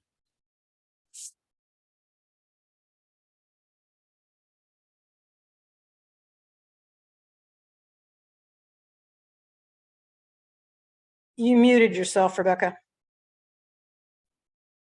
Okay, can you guys still see the screen? Yeah. Okay, there we go. Okay, the new rules and programs are focused on enhancing water and riparian protection during forest operations. There are new water protection rules, new road rules, new rules associated with harvesting on steep slopes. There's also new programs. We've restructured the compliance monitoring program. There's a new small forest landowner office, an adaptive management program. And these private forest accord and resulting rule changes will go into effect January 1, 2024 for all landowners, but for large industrial landowners, which own 5,000 acres or greater, the stream rules will go into effect July 1, 2023. So why the changes? The new and revised rules and programs were designed to demonstrate Oregon's ability to achieve the biological goals and objectives of the Habitat Conservation Plan for aquatic species on private land in Oregon. The Aquatic Habitat Conservation Plan will improve protection for listed aquatic and riparian dependent species on private forest lands in Oregon, provide regulatory assurance under the Endangered Species Act, and provide legal protection under ESA for landowners and operators performing covered work in the permit area. Here is a list of the covered species in the Habitat Conservation Plan.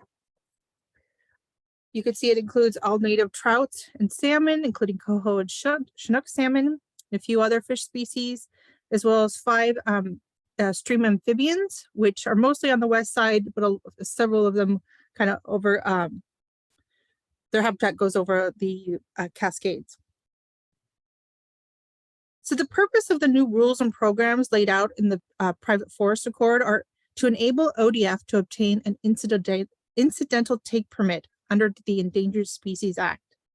We have until December 31st, 2027 to obtain this incidental take permit. There's an HCP steering committee helping guide the process. The committee has representation from ODF, DEQ, ODFW, NOAA, and U.S. Fish and Wildlife Service. We also have the private forest accord author leads participating. A very first rough administrative draft habitat conservation plan was submitted to the services in December of 2022. We will be working with the contractors and steering committee over the next few years to fully develop the HCP. We are aiming to have a second administrative draft by the third quarter of 2024. The NEPA process is tentatively scheduled to begin at the end of 2024. So first, in order to get this incidental take permit, we need to have a habitat conservation plan. Once approved, the services, NOAA and U.S. Fish and Wildlife Service will issue an incidental take permit to ODF. ODF holds the incidental take permit, and ODF administers the HCP through the Forest Practice Act, FPA and rules. Landowners receive ESA regulatory assurance through compliance with the FPA, and that is the key part right there. So let's talk about what this will cover. Starting with new roads. In the new road construction rules, critical locations, which are areas near streams, wetlands, and steep slopes, must be avoided when there are other suitable options. Safety and greater potential risk of resources are some of the critical criteria that would allow a road to be located on critical locations. Written plans are required when roads are located on these critical locations. The written plans must describe why other routes are not possible or viable. The department is directed to review written plans on site with appropriately qualified professionals within 14 days of receiving the plan. Appropriate professionals might include ODFW, DEQ, and geotechnical specialists. The forest, in addition to the new forest road rules, are that large landowners, again, landowners who own over 5,000 acres, are going to be required to submit a forest road inventory and assessment. They have the first 5 years they are required to create a comprehensive network inventory. Following 15 years to correct road-related issues that they had identified during that inventory. And then small forest landowners who own 5,000 or less will be required to do something sort of similar, a road condition assessment, if their operation includes roads and only for the area for which the operation will occur. So for the FRIA, or the Forest Road Inventory Assessment, is for large landowners, and it will be all their roads.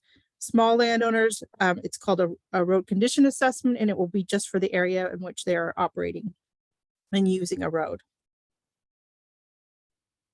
So there's also new rules for steep slopes in Western Oregon.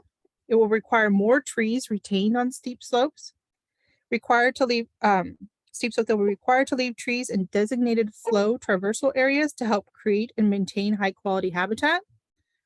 Leave trees will be required in slope retention areas.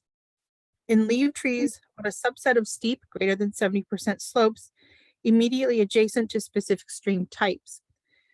So this is right now they're in the process of doing extensive modeling to force steep slopes, which will be in our Ferns notification system, I believe starting either July 1 or January 1. I can't remember which one, but it will, they've modeled these steep slope areas, which will then help with the planning effort. I did mention some words there, designated debris flow. And then there's also designated sediment source areas, and there's trigger source areas. So on the Oregon Department of Forestry's website, there is, if you go to the private forest accord link, there are cheat sheets, or quick QA sheets, and there's one on steep slopes, and it will give you those new definitions. Increase in compliance monitoring. in the sense that we have a notification of completion of operation. So this was not something we have currently. In Division 629, it is now required as of January 1, 2024, for landowners to report the outcomes of notification of operation by the end of the calendar year for which the activity has been completed. The goal of this rule is to improve compliance monitoring program implementation by requiring landowners to report to the state forester of completed operations for which they've notified. When we, like I said, this is currently not required. So when we are doing a compliance audit and we pull a population set to assess compliance for a given rule set, we don't know if they actually occurred. So it's like there's a whole process of identifying, well, did they actually complete the notification? So that will help take care of that. In addition, this rule, this new rule, landowners will now have to accommodate ODF monitoring staff to allow them access to these sites. Of course, with coordinating the access with the landowner and operator.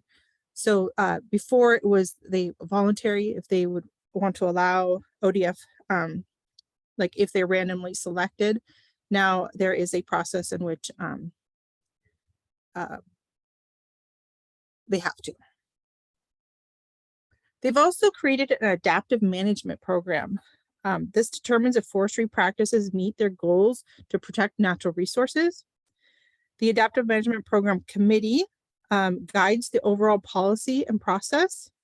And there's also, it also advises the Board of Forestry. So there's the AMC, or the Adaptive Management Program Committee, which has different agencies and ODF present. There's also an independent research and science team, and they're actually nominating people and getting that developed. Before, the effectiveness monitoring program was in-house with Oregon Department of Forestry. The effectiveness monitoring now will be outside of the agency, and it will be managed by the independent research and science team, which will coordinate research in support of policy decisions. So, are the rules working? And if not, they will notify the AMC, or the Adaptive Management Program Committee, and that committee would then go to the Board of Forestry.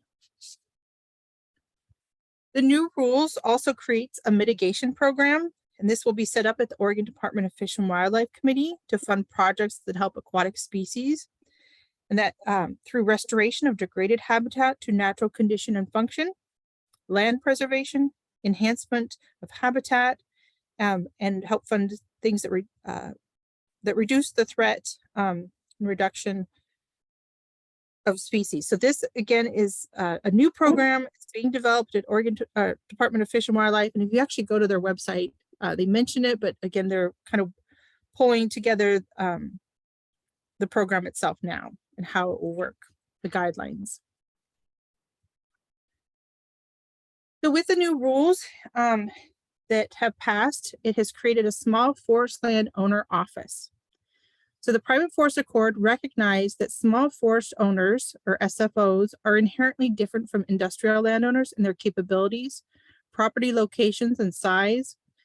SFOs, or small forest landowner, value and manage their properties for a variety of benefits, including but not limited to timber production. So as a result, they have created a small forest landowner office, which has the purpose to provide landowner assistance. It will establish a small forest land investment in stream habitat program, or SFISH is what it's called. In this program will, when the landowners submit the road condition assessments, and if they've identified high value conservation projects like culvert replacements or road repair disconnection, they can apply for the SFISH funding to have the culvert replaced. There will actually be a review committee that will look at these. The idea is to get these culverts up to par.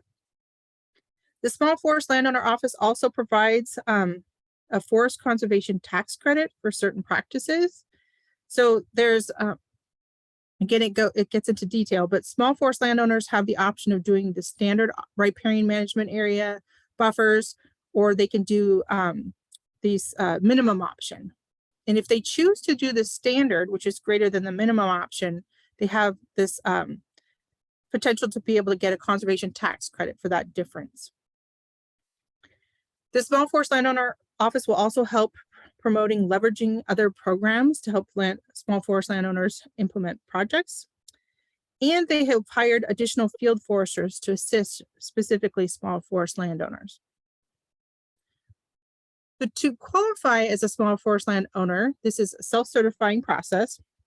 The landowner has to own less than 5,000 acres of forest land, has to have harvested no more than 2 million board feet averaged annually over the last 3 years, and is not intending to remove more than 2 million board feet over the next 10 years. So here's the timeline. As you can see, we have the stream buffer rules for large landowners going into effect July 1, 2023. And January 1, 2024 are when all rules go into effect. So we are currently doing extensive internal training because if you can imagine, these rules came to ODF, or sorry, the Senate Bill 1501 and 1502 came to the ODF staff. We had to make rules, and that was last spring. We got the rules passed in October of 2022. And now we're actually developing the programs and guidelines for all these new rules. And so in that process, we have done Module A training for all the stewardship foresters across the state last month. This next month, we'll be doing a Module B training. And once we get all of the ODF staff and stewardship foresters up to training, then we're going to start doing extensive training for externally for folks who want to learn these rules now. So if any of you would like to have a presentation on any one of these, I mean, each one of these things I covered is like an hour presentation. So if any of you would like ODF to come talk, please let me know. And do we have any questions? We don't have any chat questions yet. Is there anything that anyone would like to ask? Completely clear and okay. Do you have a question? It's okay. I'm just trying to digest it. Yeah. We go to their website. Okay.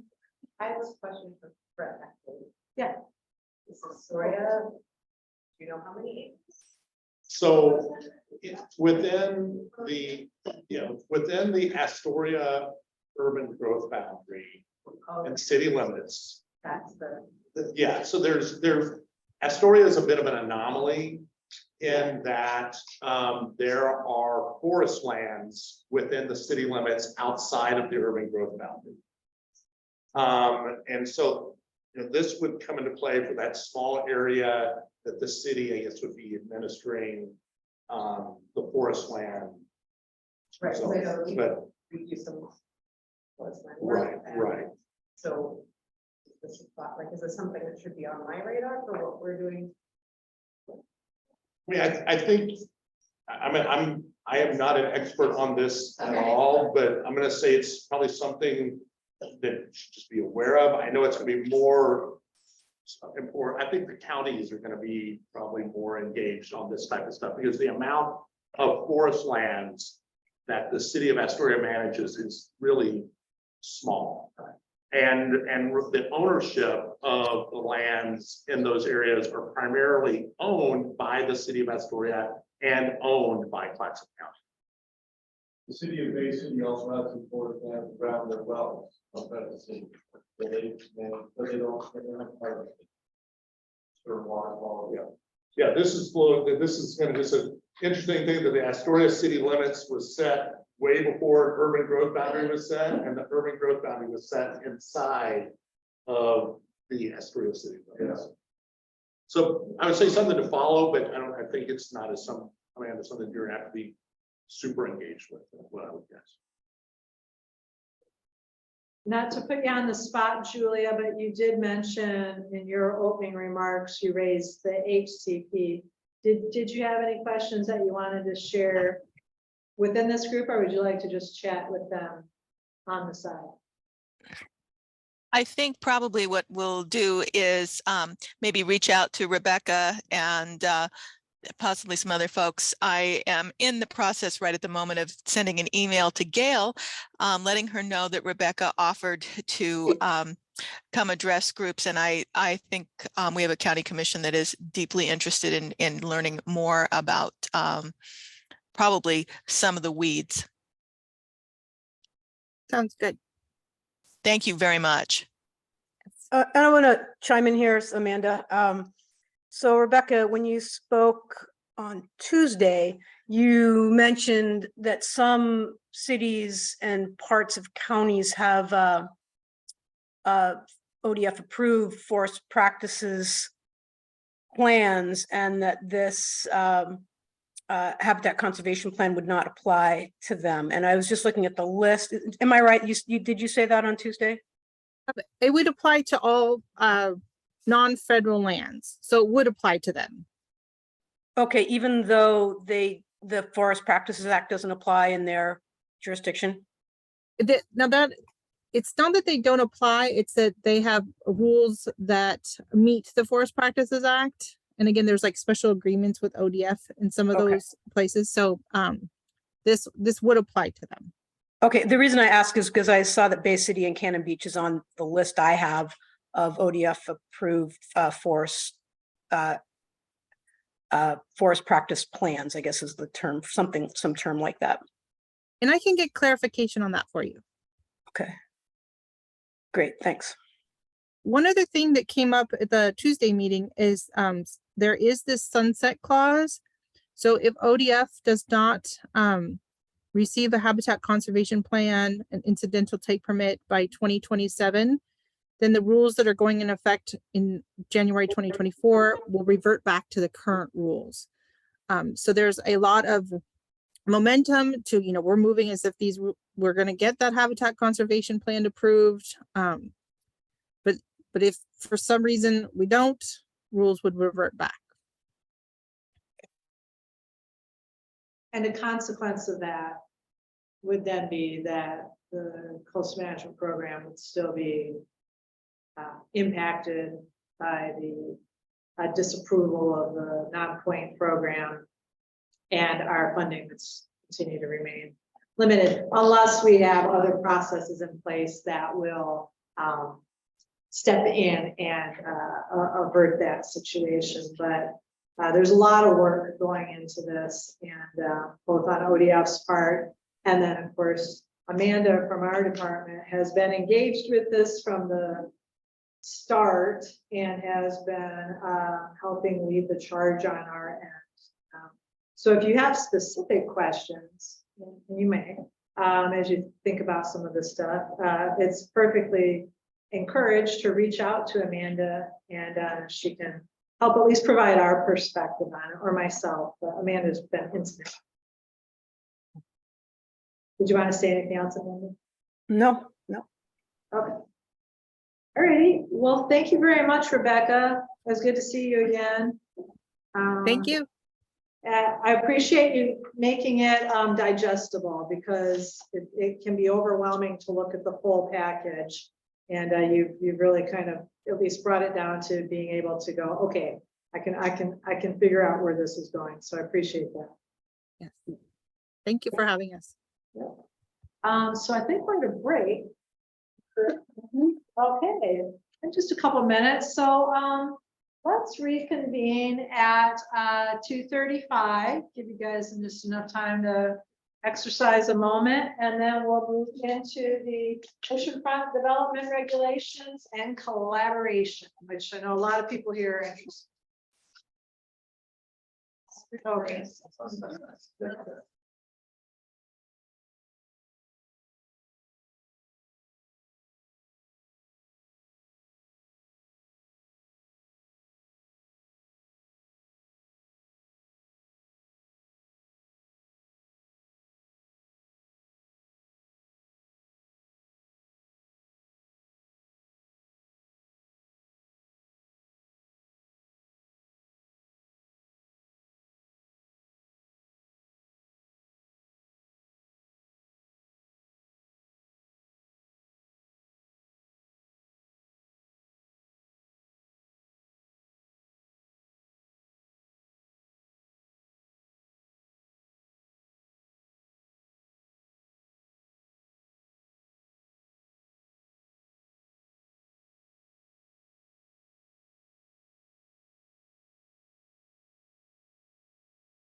You guys know that the room is on mute.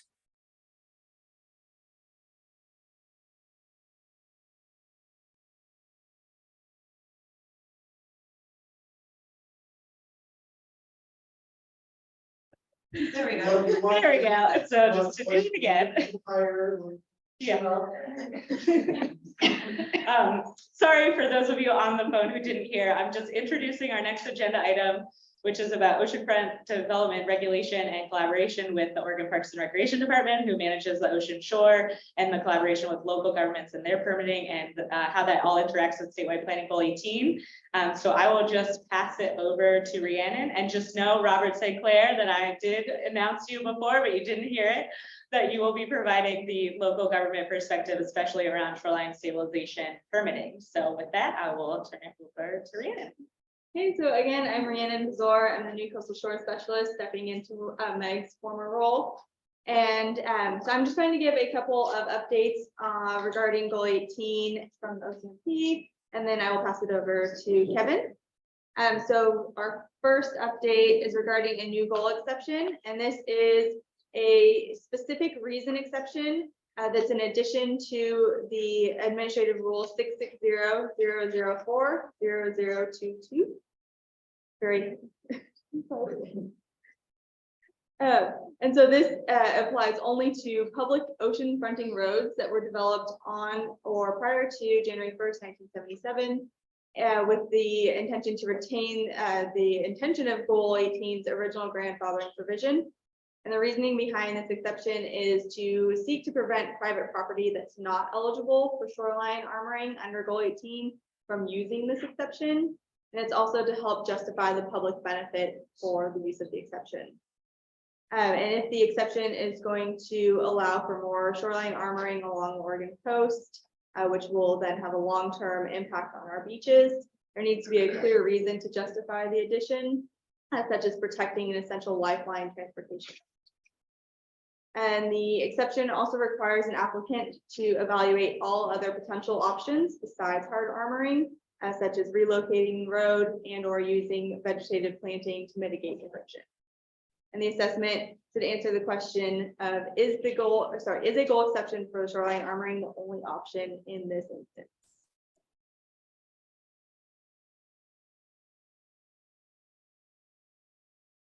So as part of this exception, the applicant is required to look at how the proposed project can, in this order, avoid, minimize, rectify, reduce, or compensate for any impacts of the additional shoreline armoring that will be put in place.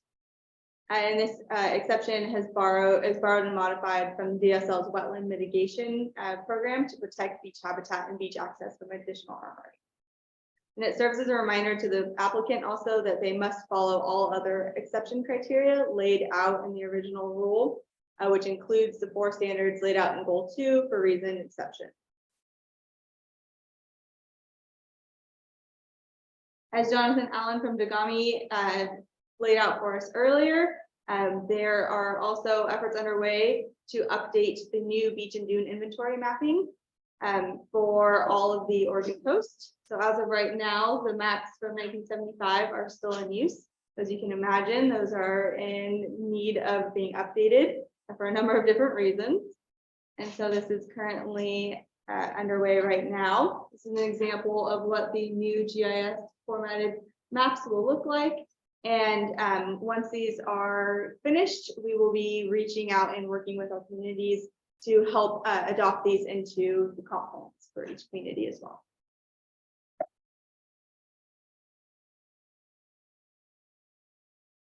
Okay, so now we can move on into a little bit more about dunes and dune grading. In response to, or in regards with view grading, it's important to remember that it is optional. And if a jurisdiction is choosing to allow view grading, it can only be done as part of an approved dune management plan. So all of these management plans need to have 3 major components, one being a scientific background study, 2, a management strategy, and then 3, a maintenance and monitoring plan as well. And although these maintenance and monitoring plans are necessary, they are often forgotten or not really fully addressed within part of the plan. And so it's important to incorporate those and have a very well laid out maintenance and monitoring plan. And these plans can become outdated over time, as we'll see in just a minute, and are often in need of update in this current climate conditions and as we move forward. And local governments and neighborhood bodies should think about updating these on regular cycles and saving money to be able to afford those activities, as generally the state does not have funding for these plans. And it should also be noted too that these boarding management plans should cover the entire beach and boarding area, as Alyssa stated before. They should specify dune height and width requirements. They should also identify areas to build up, where to prescribe and how to prescribe stabilization measures. And they should also prohibit the removal of sand within the unit. All right, as of right now, there are 6 existing boarding management plans in Oregon. As you can see, Cannon Beach just finished theirs in 2020. Seaside right now is just in the beginning stages of theirs, and they have been working with us and other state agencies to get input along the way for that process. Right now, they're just kind of in the scientific background study phase. And as you can see, a lot of the others are quite old and probably in need of being updated in terms of the science and the needs and requirements that are addressed within those plans. That's also important to note too, that public perception has been shifting over the years too, from favoring and supporting dune grading for view management to now not really being in support of view grading. So that is something that can also be updated within those plans as well. Yeah, that's a good question. So how frequent are those plans supposed to be evaluated? So they generally have a time span of about 20 to 25 years. The one in Seaside right now, they're planning on 10 to 15 years, at which point that would need to be considered in all of the other comp plan requirements as well too, and have the right for that.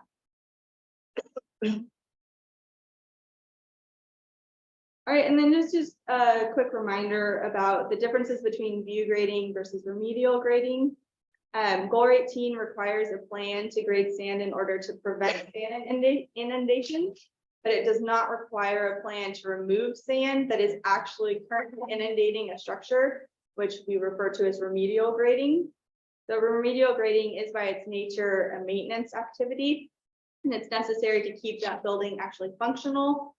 Because as sand builds up and piles up against the exterior walls or actually inundates the property, that can cause damage. And so at that point, a plan is not necessary to remove that sand. But if it is for preventative grading or view grading, then a plan is necessary. And it is important also to note that remedial grading does usually require a local government permit though, and a drive on beach permit from OPRD to return the sand to the ocean shore. So with that, I'll pass on to Kevin, but if anybody has any questions, you're welcome to reach out to me as well too. My email will be at the end of this, and I have cards if anybody is interested in reaching out to me after this presentation as well. Thank you. So my name is Kevin Herkamp. I'm the Ocean Shores Program Coordinator with Parks and Recreation Department. And so before I kind of jump into the presentation, I want to give a little background on our program and some things that you may be seeing.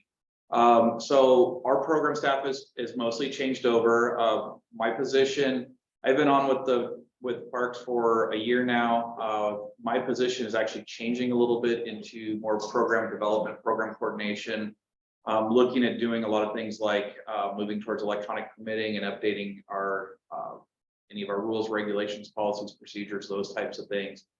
And a lot of that's coming because we've got a renewed interest from our upper management to look at the ocean shore and apply the laws that have been out there and look toward the future on how we protect the beaches. Also with me today is Tyler Blanchett. He's been on for just over 9 months and is our permitting coordinator. And then Laurel Hellman, which spoke earlier, she deals primarily with the resource management and planning along the ocean shores. So between the three of us, you'll talk to us about different things. We're also hoping in a couple months to have another permit specialist on to help us with the permit load and let me do more of the program planning and development work. So with that, so Parks and Recreation, why we're here with you today is back in 1967, the legislature gave responsibility of management of the ocean shore to state parks. And that really was for the protection and preservation of the beaches for recreation, scenic values, all of those things that we come to love our beach about. And what it established was the Ocean Shore State Recreation Area, which really is a combination of public ownership and a public easement across public and private properties along the ocean shore. And it changes over time. So back in 67, it was surveyed into place. Most of you should be familiar with the statutory vegetation line. It shows up on a lot of the plat maps and everything. But then it can actually move, and I'll explain that a little bit here. But especially with erosion, it will be to the east to the line of established upland vegetation. And so what does that mean? Well, when you're looking on the, along the coastline, we kind of have two scenarios. On the left-hand side is an eroding scenario where the statutory vegetation line was surveyed in 67. Well, since that time, the beach has retreated to the east. And now private land ownership and whatnot has ended up, I'll say, on the beach from that point in time. And now that it's line of established vegetation is further to the east, obviously. That is within our easement, that now becomes under state parks jurisdiction as far as protecting the beach. The other one that's out there is the accreting portion, where the statutory vegetation line now is in the middle of a dune landscape, and the beach may be hundreds of yards to the west where sand has been accreting. Both of these scenarios create a lot of ownership issues and complexities, where the private landowners or private landownership extends onto the beach from how it was originally platted, or with the SVL moving, or as the dunes move west, some of the landowners think, well, we now have more property when it's still actually protected under the beach bill. So those are some complexities that come into play, and as you'll hear me say kind of throughout this presentation, if it looks like it's close to the beach or close to the statutory vegetation line, open up the dialogue. What the intent behind my presentation here today is to say, here's how we can work together and we can start developing this messaging. We'll be at more of these meetings. We'll be providing different dialogue at each of them, but really trying to come up with a consistent message to the client saying, you're looking at doing this with your property, you're close to the ocean shore, you probably should talk to state parks before you build your house and have all these assumptions that you're going to be able to do all these other things, or even, before you buy your property or move into the area and really considering the shoreline ownership. So just having that dialogue, right, is if it's close, we'll answer the questions, we'll provide that information to you. A lot of times it'll be a site-by-site discussion, because what you'll see out on the ground is something like this, where the green lines are the property boundaries, the red lines where the statutory vegetation line is. And as you notice, there's a little concrete pad there. Well, that may have been built before before the erosion happened, or it may be being proposed to be built right now under this condition. Well, either way, it needs a state parks permit. So as that erodes, then it's actually an encroachment onto the recreation area, and we need to have that discussion with landowners. And it could involve removal, it could involve permitting it. There's various options that go into that. That's for rebuilding it, you're talking about? If that right now, where it's at, if they were proposing to build that, I or if it was coming into play, if it just got eroded and it stays just like it is, then that's where we'll be having discussions with landowners saying, okay, this has now moved onto the ocean shore. We need to look at it from public safety and these other things. What do we need to do? So again, it's the moral of the story is if people are developing close and saying, well, I'm just outside the vegetation. Well, that from a land use and planning perspective, you might be able to say, yeah, you go ahead and build it. And we might say, yeah, you don't need an ocean shores alteration permit, but understand that in 2 years, you might need something. And so we want to make sure we're having that dialogue and preventing kind of after the fact issues that occur. The other big area where we can use your help is this scenario, which is partly a true scenario, partly made up for demonstration purposes. But on like the left-hand side, you've got lots that extend onto the ocean shore. And on the right-hand side, they ended the statutory vegetation line, which again is the red line.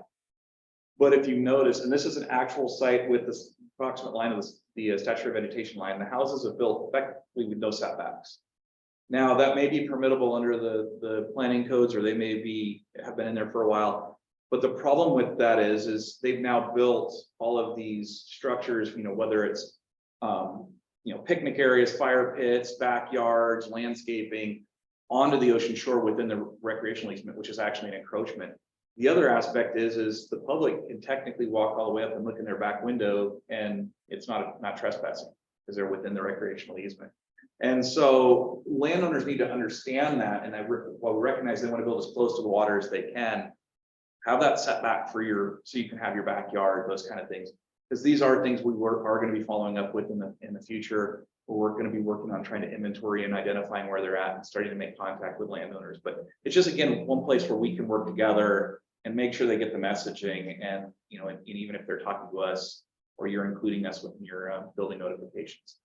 I've been asked, how fast is it going to go back to my house? So I'm going to defer to the GAMI on that one, because there are some new maps that they've been working on, at least showing historic rates of erosion. But that's where they need to have a professional come and assess that. So we have a case in Bay City where we have someone who actually had a wall up on their property line, well, not on the property line, on the edge of the vegetation line. And that wall was considered illegal by DSL, so they had to take it down there. And I was just, they have now had their patio being eaten away by, we had some pretty heavy storms and king tides this winter, and so their patio was being eaten away. And so would they come to you for a permit if they don't have access to the beach, or would they just go directly to DSL? Well, so let's be clear. So there is different jurisdictions. Oregon State Parks jurisdiction is on the ocean shore. So Okay. if it is along, and we have maps that on our website, the Ocean Shore Viewer Map. What's the website? Coastal Atlas. Coastal Atlas. Thank you. Okay. Sorry. And so you can get look at that imagery. You can also talk to us about the property. But if it's basically ocean fronting, it's us. If it's estuaries or rivers, creeks, it's DSL. I mean, that's a very, very high level. But And bays are coming to your jurisdiction then? bays would be within DSL. That's estuaries Thank you. in that stuff. Yes. So we are. .net. And so some of the activities that we look out on the ocean shore, obviously we talked about shoreline protection, and that has a wide range of things, from both softened approaches to hardened approaches, like the riprap revetment here. Operating equipment or vehicles on the beach, state parks regulates those. Motorized equipment in general. Public and private access ways, grading, like this one in the middle happens to be some sand grading in a public access way to restore safe access at the base. On the right-hand side, that happens to be right on the edge of the SVL, where the retaining wall was put in as landscaping within the city, but the stairs are actually on the SVL. And so there's kind of these joint pieces of, well, there is a little bit of an encroachment there. And we work with the local planning and building departments to try to have these discussions and, again, educate the informal landowners so we don't have a compliance issue. Dune grading we mentioned. Also vegetation removal on the ocean shore, mowing, cutting, pruning, any of that type of vegetation removal is actually regulated and prohibited without authorization from OPRD. And so again, if you have vegetation management plans, or you're looking at that type of stuff that applies on the ocean shore, we should be having a discussion, especially if you're directing homeowners, like, yeah, go ahead and cut a tree. Well, if it's out on the ocean shore, it's actually prohibited unless we have that discussion and authorize it. So keep the lines of communication open as we move throughout it. And then same thing like signage. I mentioned some of the other activities like picnic tables, fire pits, those type of things, but even signage, or prohibiting the public, putting no trespassing signs up. If it's within the ocean shore, they can't actually do that. And they can't prohibit the public from accessing, even if it's their tax lot within that recreation area. Some of the other things we see out there commonly where there's interaction between the local planners and us and building departments is things like temporary stairs, like in the top left or the bottom left, where they have more of a permanent stairway that then collapsed and they leave it on the beach. Those become compliance issues. We have things at the middle picture on the top is construction debris. that as somebody was building their house, they were just kind of tossing it over the side there and storing it. The bottom middle was basically somebody wanting to just have a flat area. It was a cobble beach out in front of their home, and they wanted to spread some sand out so it was, you know, less muddy and kind of smoother to walk on. Again, small thing, you wouldn't think it was necessarily a big issue, but they would need a permit from us. And then, as mentioned earlier, things like the horizontal directional drilling for cables and pipelines, we deal with those as well. You know, if you hear those, our section of that's very small. We have a lot of out the territorial sea. We have a small chunk, and then the local planning departments have the inland side of it. So that's where all of us need to be working together on those projects as well. So our permit process, really, we have one main process, and it's from receipt of a complete application. It's 60 to can be 135 days plus, depending on if a hearing's requested. But we're asking folks usually to come in 6 months plus, and as far as starting their process and having that discussion with us, and coming in and having that talking through alternatives and what they're gonna have to do to actually go through the permitting process. Because really what it comes down to is they have to actually demonstrate a need. And this is one of the things, like with dune grading, that has been a little bit of a conflict, is we have dune grading plans for view, but view grading is really more of a want. I mean, unless the community can show that there's a need to do that for a purpose, a lot of times it happens to be coastal owners who don't even own the property that are saying, we want you to grade the dunes out of there. Well, that is a hard time to show a demonstrated need. It's a demonstrated want or a desire, but they also have to have permission from all those underlying landowners. And so there becomes a little bit of a disconnect, because I have my $1 million beachfront home and I want my $1 million view. That may not be compatible with protection of the beach, or there has to be a benefit to the public. I mean, those are kind of the two things that we look at. But any project has to have the alternative with the least amount of impact on the ocean shore. And our purview covers a broad range. I mean, it's what you see up here with the scenery and scenic beauty of it, but it's also the natural resources. So wildlife, plant, vegetation, and cultural resources fits into that. And then the main ones are obviously recreation and safety. Those are things we take pretty seriously, because recreation is why the beach was protected in the first place. We do also have an emergency process, which is an expedited review for when basically a structure or our building is an immediate threat. We now have an online, with a 1-800 number and an online resources on that. I'm going to pass around some cards that have both Tyler and my name on it, as well as on the back, it has our emergency permit contact. So if you happen to have a need for that, or somebody calls in, please direct them to that 1-800-9 line that actually has a notification to about 7 or 8 of our staff members to try to get somebody to help work on those projects and expedite review. But again, that's usually when the house is basically about ready to fall off the bluff, and you know, you need hours matter. So as far as our projects go, the big thing that you're going to see kind of a little bit of a change. We're going to be going back to really what our rules dictate, and we can use your support on this too. Because as we're looking at shoreline stabilization out there, right, we have to look at stuff with the least impact and what that alternative is with the least impact. So the first thing we're going to be asking folks is, can you move your home? You know, because if you move your home, that removes the threat of erosion to that home and the threat to that development.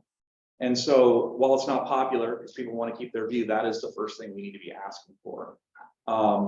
Then that can usually allow them to pursue things like vegetative solutions, but that's also something that really needs to be looked at and tried and worked on, including things like dynamic revetments.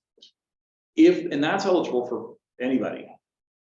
Once if the home or the property is Bill 18 eligible, then we can start looking at things like, okay, maybe you do look a little harder structure. You have what's referred to as a hybrid structure, or maybe there is some rock used in it, but there's also vegetation mixed in. And really, most properties should be stopping at that point. That should be the least impactful alternative, or the most impactful alternative they'd have to go to. Well, we've been kind of deferring to in the past is a lot of just bare revetments and seawalls with minimal vegetation. And you can see the communities where the vegetation's come back in on the rock and you can't even see it there. And it's still, you have a very pretty beach, and then other areas where it's just nothing but a landscape of rock. So we're gonna be looking at that and asking folks really to go through that process and justify why they're saying, you know, riprap is the only option. And part of that's gonna also be a discussion of things like where, you know, where's that footprint, right? And if you are building a revetment, can you push it further east? You know, why are you proposing to extend it all the way onto the property? So on this, if you look at the left-hand side, it's the least impactful on Ocean Shore, right? It's east of the SPL.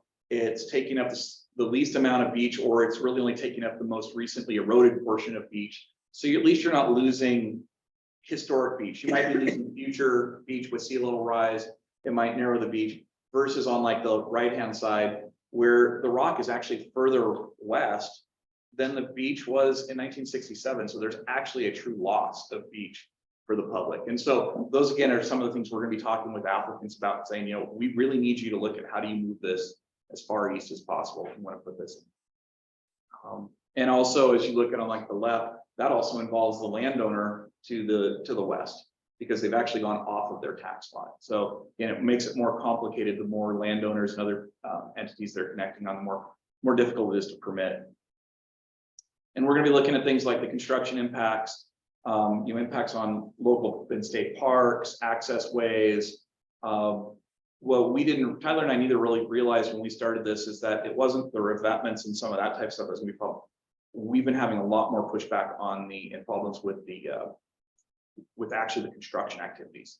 Whether it's the adjoining homeowners who now have equipment sitting out in front of their property, or it's the public users that are getting blocked. Or just bad stuff happening on the beach. And I'll show you some things here. So like the one on the left happens to be their tow trench, and it's about to put it in perspective, the pond is probably about 10 feet deep. And those walls around it are probably about 10 foot tall. So I mean, these are public safety issues potentially. Or on the right-hand side, you know, you have a large area of the beach getting taken up, and it's only really the beach north-south is only accessible during lower tides. And so that blocks both public access and emergency access. And so we have a lot of issues with kind of what we're finding on these construction projects. And so you're going to see some more scrutiny happening in these, because we have things like the top picture is work basically happening all the way from the surf line all the way up to the existing revetment.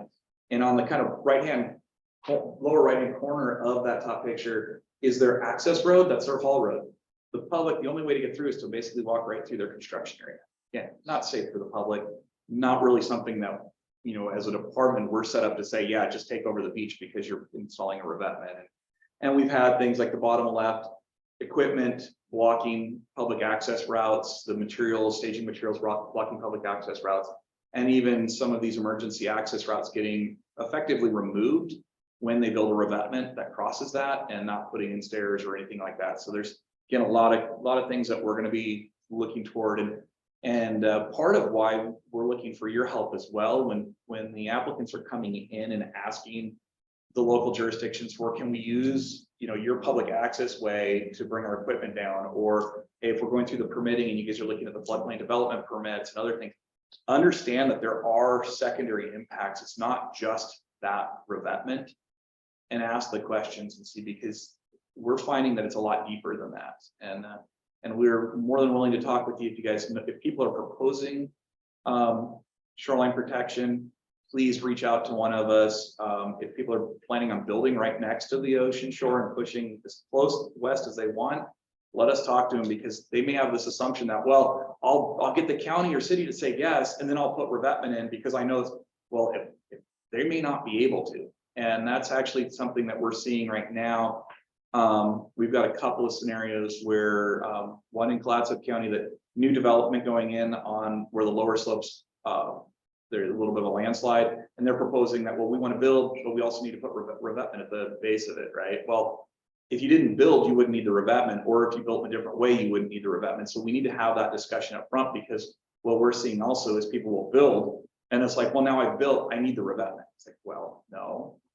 You know, the first discussion should have been, how do you avoid the impact? And we're seeing that in some other areas. Like there was a recent slide in Lincoln County, and the bank is trying to sell the property, and they're asking us, well, if if we sell it to somebody and they want to build, you know, can we put more revetment? And it's like, no, the first statement is avoid the impact. So again, there's that dialogue that's out there, and we just need to have an open discussion, earlier the better.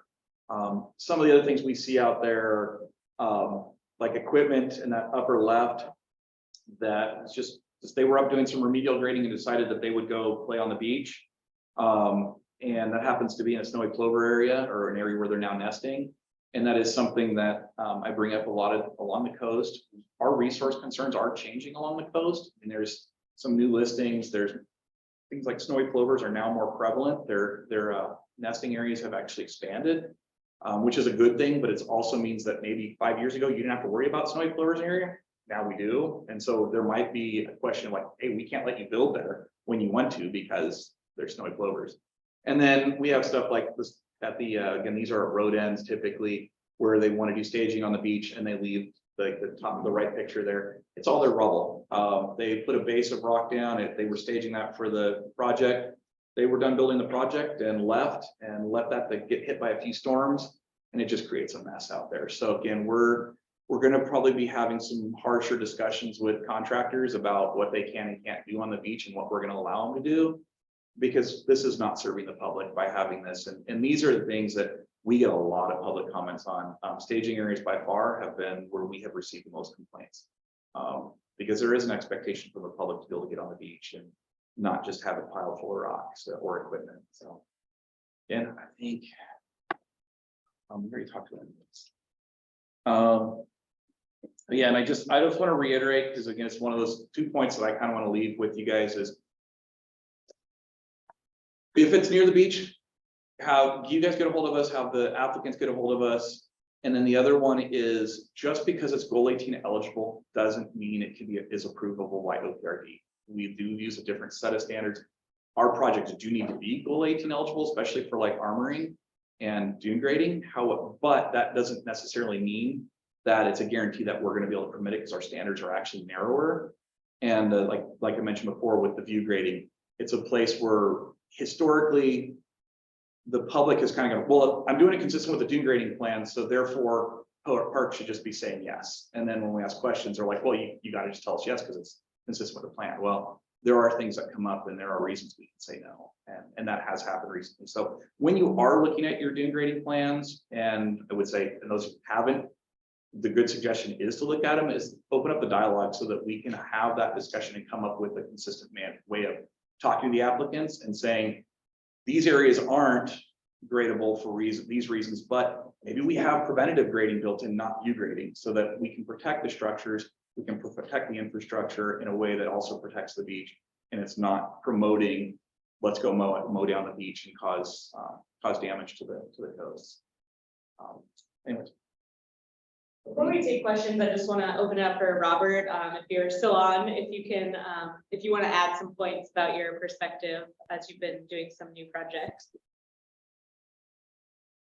Hi, so yeah, just getting back in here. So as far as our planning efforts go, one of the things that we've been doing is we've been working really hard to make sure that our planning and permitting processes are relatively consistent with state parks. So we've been working to build up a pretty good relationship with them over the last year and a half.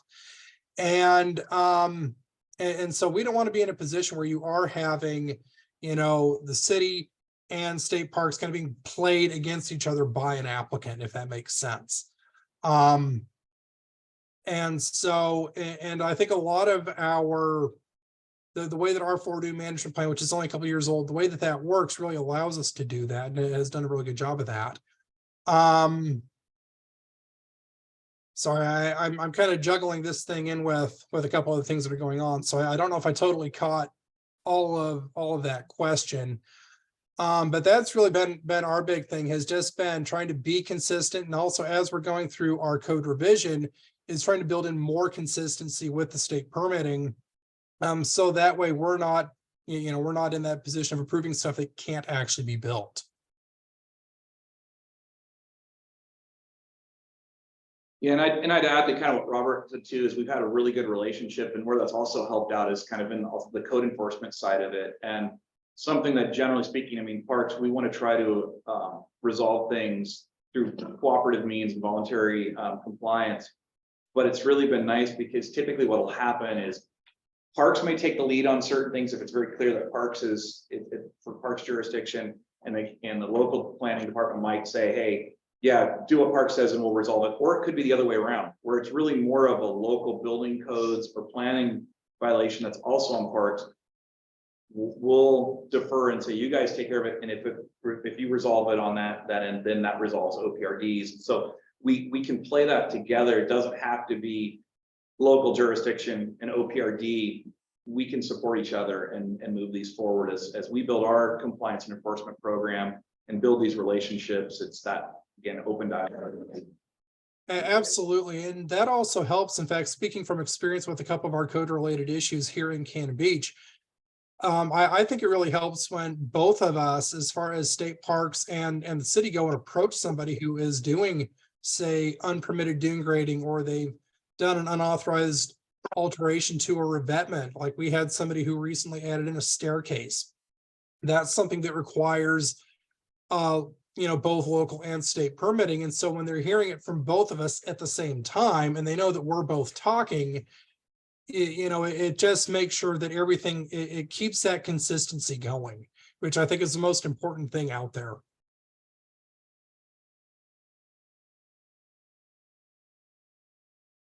Any other questions?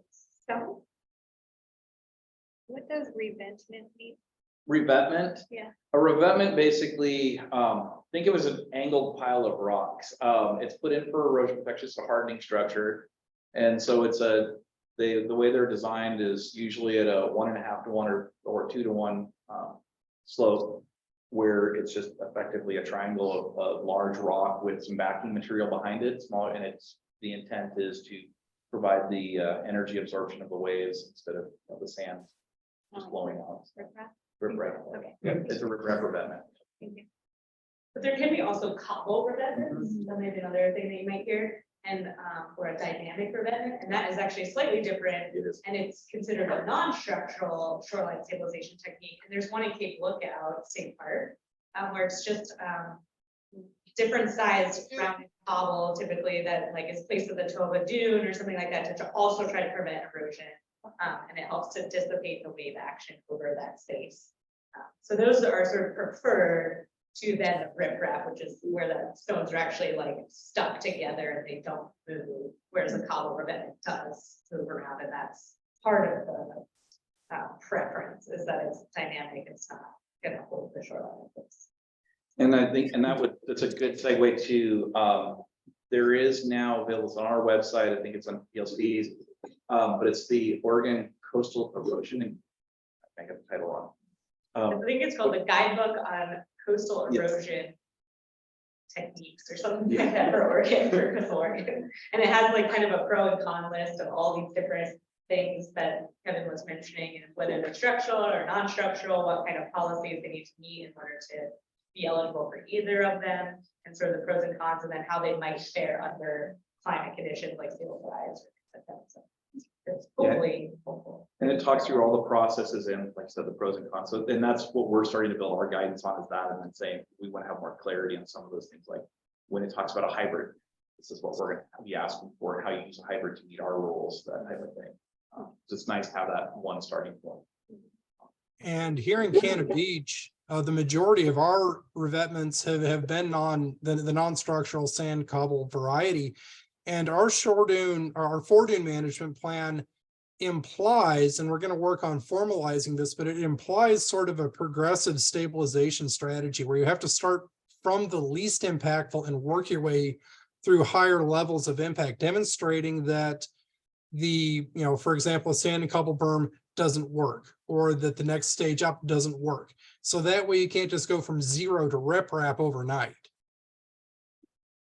And that is, and Cannon Beach has worked out really nice. I mean, if I had one recommendation, it's to look at that model. And part of that is, you got to remember, most of these revetments are, yes, they're on the ocean shore, but they're also within local jurisdiction, because they usually start on the beach and they go up to close to the front of the home. And so really there's dual permitting on them. And it is challenging when you have an applicant come in and say, well, the local department said I can build a revetment, and we're going to, well, yeah, but.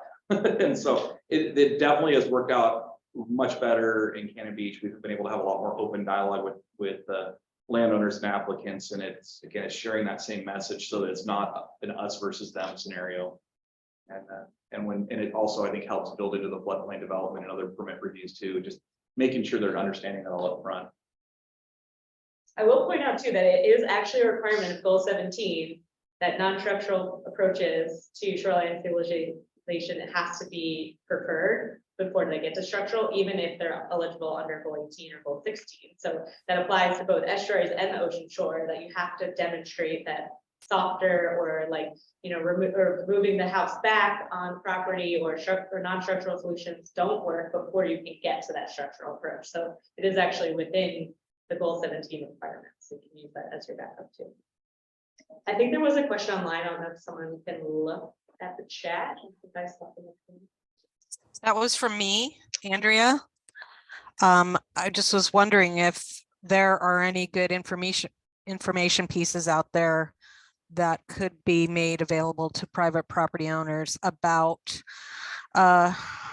rules, responsibilities, regulations about shoreline ownership. It seems, I mean, it seems complex, but also some basic information that could be provided in a uniform way up and down the coast would be helpful. Absolutely. And so yes, that is something, you know, we're thinking about. In fact, we're partway through we're going to try to develop some 2-page handouts, at least for the OPRD section. We've got one mock-up, the ocean shore and the history, but then one that we're specifically targeting at shoreline protective structures to kind of outline the process and some of the overall thoughts. But it goes deeper than that too. I mean, and there's some things that now that, you know, we're all staffed up, we're starting to have dialogue between, you know, some of the core agencies here about looking at what do we do moving forward, including, you know, looking back at, like, there was a document put out in '94 that had a bunch of recommendations, including things like, what was it, doing the just oceanfront disclosures, basically real estate disclosures, those kind of things. And so I think there's going to be a lot of those things being looked at over the next few years to see how do we improve that information exchange, because I think there's a lot of people that buy property and they buy it with the thought that, well, I'll just do what, you know, throw whatever money I need to at it to make it what I want, when the reality may be that they can't do all of that. And, you know, and I'll be blunt, some of the consultants and contractors and folks that we've met with haven't necessarily shied them away from that idea. So if they reached out to a contractor or consultant, they might get the idea of like, yeah, we can get you permitted for that, when it might not actually be something that we can permit. So, you know, again, I think having some of that disclosure information and some of the information we can provide is going to help. But, you know, at the same time, we have no mechanism right now to inform everybody. It's only those who come in and ask. Laurel. Before, along those lines, if you guys have ideas for, you know, target groups to reach out to, like we're gonna be looking at, you know, targeted outreach to whoever, you know, we need to start with this group, the planners group. If you have ideas for HOA groups or, you know, folks that you get in contact with for other reasons that we can target outreach materials and or presentations to, let us know, if we're willing to, we've been charged of polls that we should be doing that, to try and preempt problems, but you're not going to do that.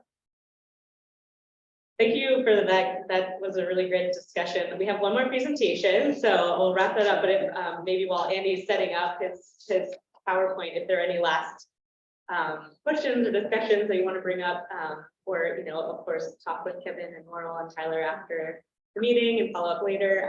We can also follow up with some other resources that are out there, as Andrea was asking about. So we can follow up with that after the fact. Yeah, we're gonna go about 10 minutes over, so if folks can just stay with us, that would be great. We won't have, this is it, and it's gonna bring the show home, and there's a lot of good information here, and there's a lot of applicability to the North Coast particularly, so bear with us. It will be worth the wait. No pressure. All right, I'm gonna try and go fast and maybe cut my time down to half. And that's because there are a lot of slides in here that I maybe don't need to speak to specifically. But I'm available afterwards to answer any questions that you may have. So I'm gonna try and cover 3 topics. The first of which is recent amendments to the Rocky Habitat Management Strategy. You may have heard that we have designated some new conservation areas on our coast. I'll touch briefly about that. I will then talk about part 4 of the Oregon Territorial Sea Plan, which covers uses of the seafloor and the work the department is leading to amend that chapter of the Territorial Sea Plan. And then I will briefly just touch on offshore wind energy planning, kind of where we are and what's coming up in the future. So I'm pleased to report that last week, the Land Conservation Development Commission actually adopted an amendment to this chapter of the Territorial Sea Plan. This has been a long time coming, and the entities who were involved in that work included the Oregon Ocean Policy Advisory Council, a working group that it established that was focused specifically on the Rocky Shores. So stakeholders and interests who were responsible and helped agencies talk about how we would amend that portion of the plan. And then the commission, right? So those groups all work together to bring forward the revisions to that part of our Territorial Sea Plan. This was a multiple phased, multiple year effort. It really began all the way back in 2017. We spent several years scoping the exercise, doing a comprehensive amendment to the kind of the text of the plan, which sets in the policies, the purpose, kind of the definition of rocky habitats along our shore, talked about the rules and the regulations in the different jurisdictions that are present along the shoreline.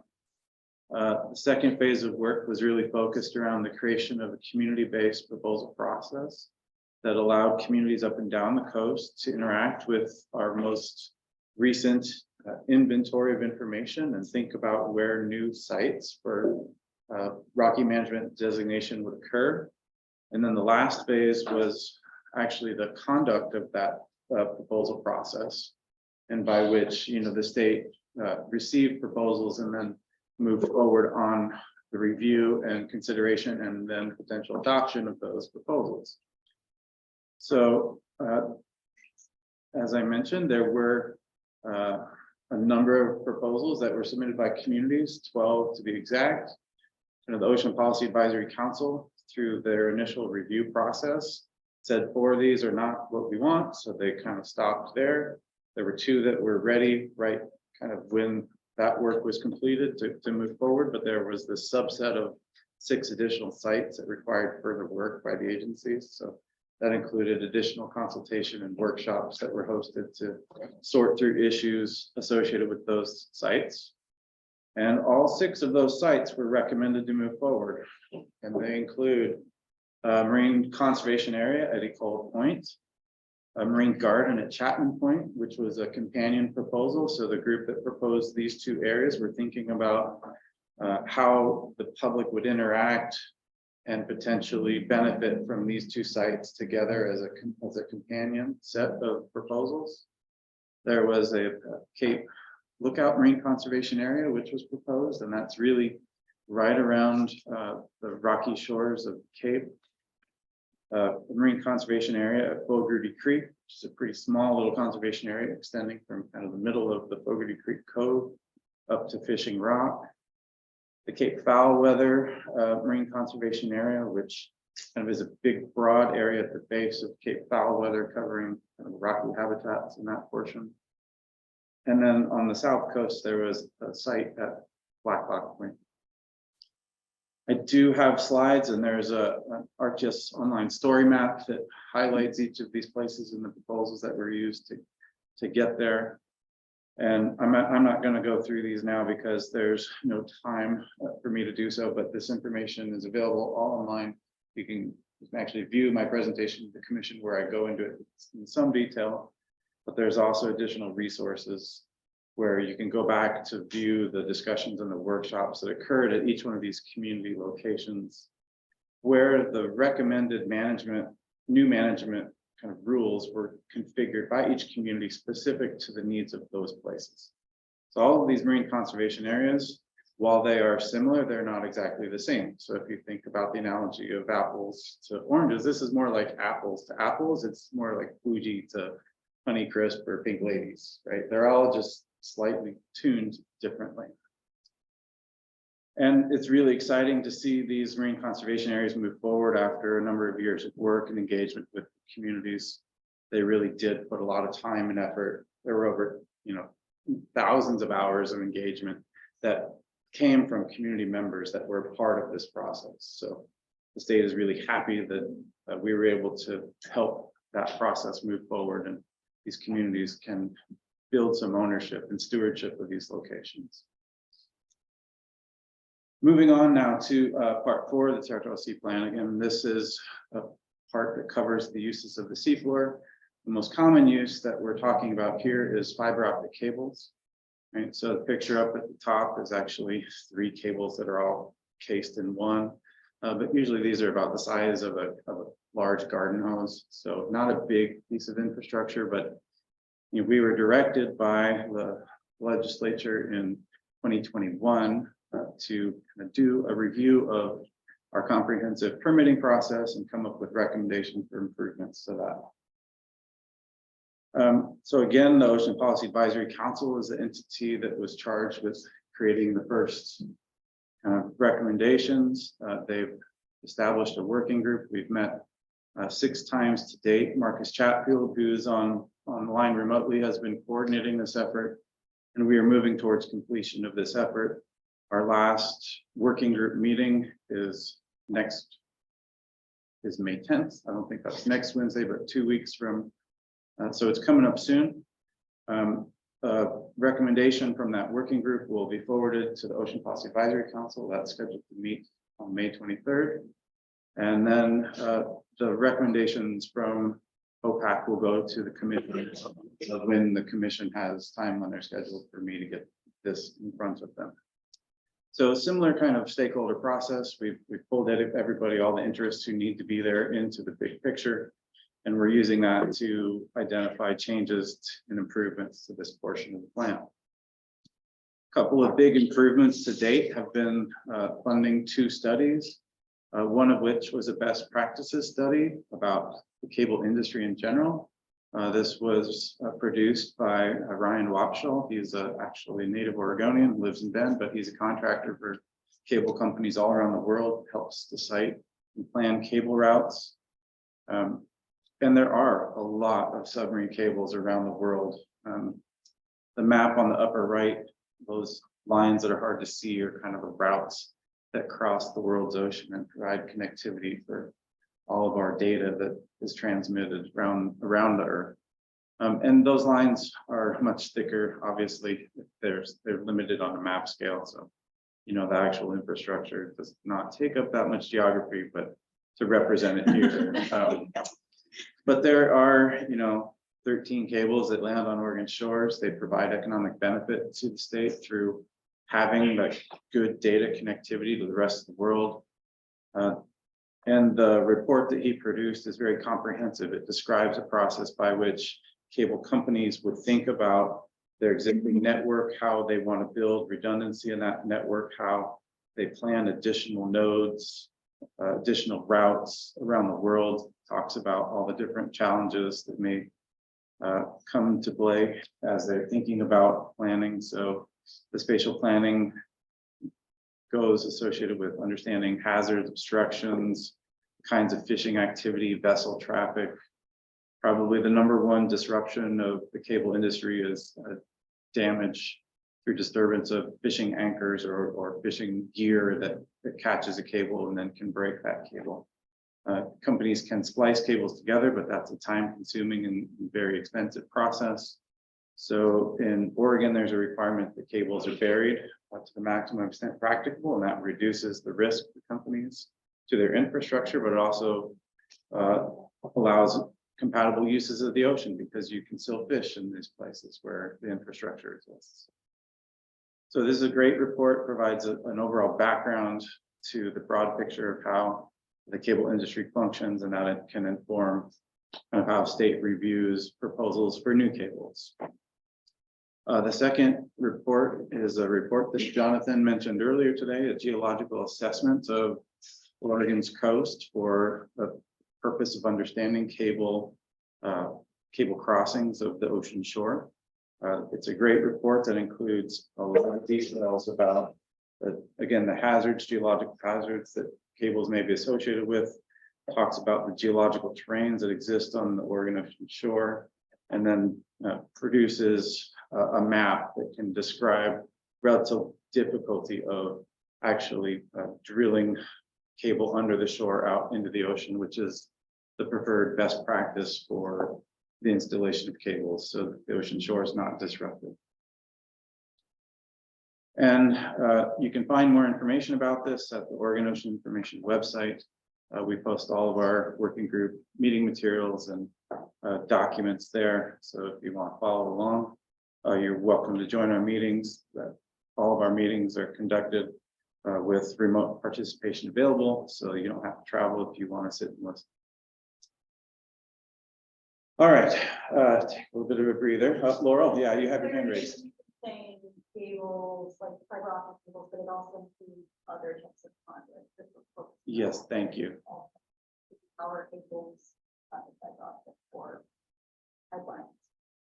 Yeah, so the review is comprehensive for all the different types of uses of the seafloor. So we are developing policies and guidance for how the state will look at those issues as well. Thank you, Laurel.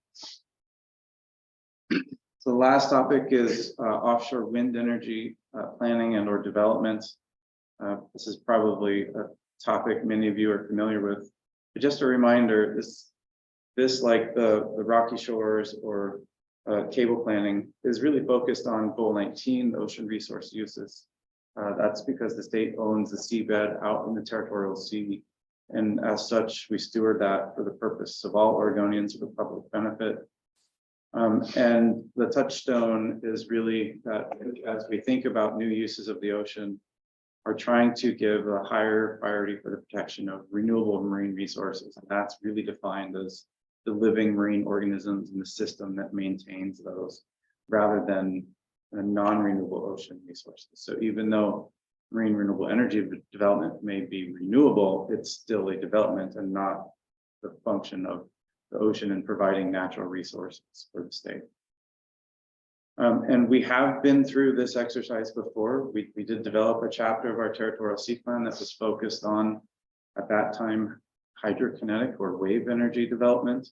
And so we adopted state policy related to the development of marine renewable energy out on Oregon's ocean shore. We created a plan map with area designations that have standards associated with it. So we have an understanding of how we would review a specific proposal in a specific geography, because we identified the important resources and uses in those different places of the territorial sea. The map on the right shows the visual resource inventory classification map that the state created as a part of that effort. We really weren't focused on wind energy at the time, but at the same go round, we established a baseline for the visual quality from 144 different locations on the coast that was used to model out into the ocean where you could see specific devices and how then the state would view a standard for impact to the quality of the view shed in those places. So this is something that we have on hand. We are certainly bringing this forward as we think about the potential for offshore wind energy, which does have a significant potential impact because of the height and the size of the devices that they're talking about. And this map was created with a much smaller device in mind. So really the range that you can see is going to be much further than is currently shown on the map. And when you think about a potential kind of the impacts from offshore wind energy, and you try and balance that with what do we benefit from as a society when we are getting energy? We think about the potential trade-offs of impacts to fishing, to shipping, to our military, to tribal governments, coastal citizens, tourists, and others. And this is just a general schematic of what an offshore facility might look like. But on our coast, you're really thinking about devices that are floated, because our continental shelf is so deep that they're not going to be pile driven like they are in other parts of the world. And so you have a lot more infrastructure in the water to support them, and potentially a lot more obstructions by which compatible ocean uses won't be really feasible in places where you have that structure in the water. So through our exercise with the development of Part 5 and through our early analysis of potential impacts to offshore wind, we've come up with a subset of review considerations that we're going to be focused on. Again, these are going to be related to our ocean resources, the fish and wildlife concerns and impacts to our view sheds.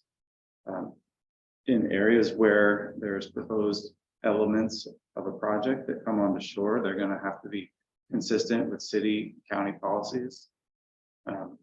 And there will need to be consistency with the Part 4 and Part 5 of the Territorial Sea Plan for those elements that are in the ocean. And lastly, we are engaged in ongoing consultation with our tribal governments. Really, the federal agency, the Bureau of Ocean Energy Management, is the lead on this leasing process. So they are the lead in consultation, but the state is also engaged in offering consultation with our tribal governments in case that is necessary. So from a public process standpoint, the state was engaged with BOEM for a year in a planning exercise by which we produced a comprehensive database of information to inform where BOEM might begin consideration. And our entire planning area was the entire Outer Continental Shelf. That was narrowed down in April of last year when the Bureau of Ocean Energy Management issued some call areas. That call area established an area for specific public comment from people who may have concerns, but it also established calls for interest and nominations from companies who would be interested in those geographies. So there were a number of companies that responded, indicating that there was significant interest from the industry. And we are awaiting now the next step in the process, which is that the Bureau of Ocean Energy Management will issue a draft wind energy area, which is at the next kind of funnel down in terms of geographic size. So the call areas were significantly large.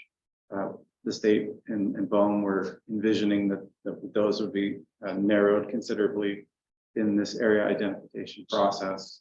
And when that comes out, there will be a 30-day public comment period, followed by BOEM officially designating through the wind energy area process of those areas that may be offered up as lease areas.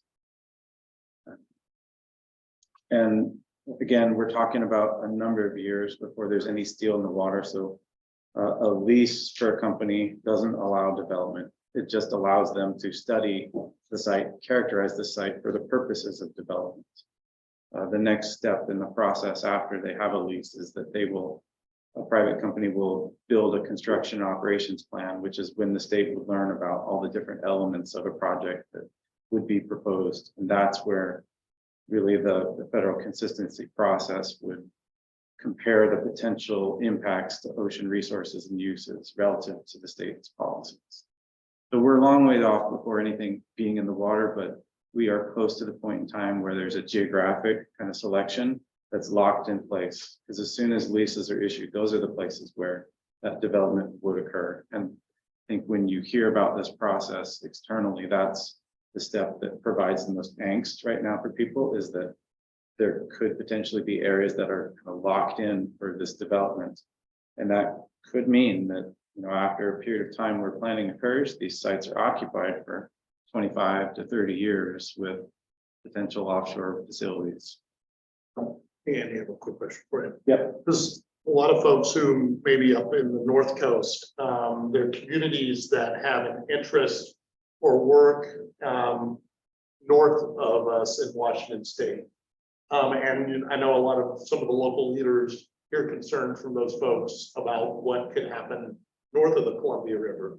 I'm assuming there's a similar process going on with Washington State as well for those areas north. Is that correct? Yeah, Brett, thank you for that question. That's a great question. And I would say that the initiation of BOEM's leasing process has a bifurcation. There's two paths that can be taken. One of which is that BOEM can come to the state and say, hey, do you want to do planning with the state and be a part of the selection of the areas that may be considered? And in the case of Oregon, we said, yes, let's plan, let's get as in front of this as much as possible. In the state of Washington, that wasn't the case. And their planning has been initiated through what BOEM calls unsolicited lease requests. So that means that a company can basically say to the federal agency, hey, I'm interested in developing offshore wind in this location. And BOEM will take that request in, and then they have a responsibility to, one, determine if there's a competitive interest in that location. And if there is, they have a responsibility to then see if there's more than interest from a single entity. And if there is, then they will have some sort of an auctioning process by which they gain the most revenue from that ocean space. So if you think about the Outer Continental Shelf leasing process, the federal agency has a responsibility to try and get as much economic benefit from use of the ocean as possible. And that's why it would then have a competitive component of that leasing process. But they have not had the same level of planning that the state of Oregon has had. And they are not, I think, as BOEM has not yet responded to the unsolicited lease requests that have come in with the next steps in their leasing process. So it is very different depending upon how the executive of the state chooses to engage with the federal agency.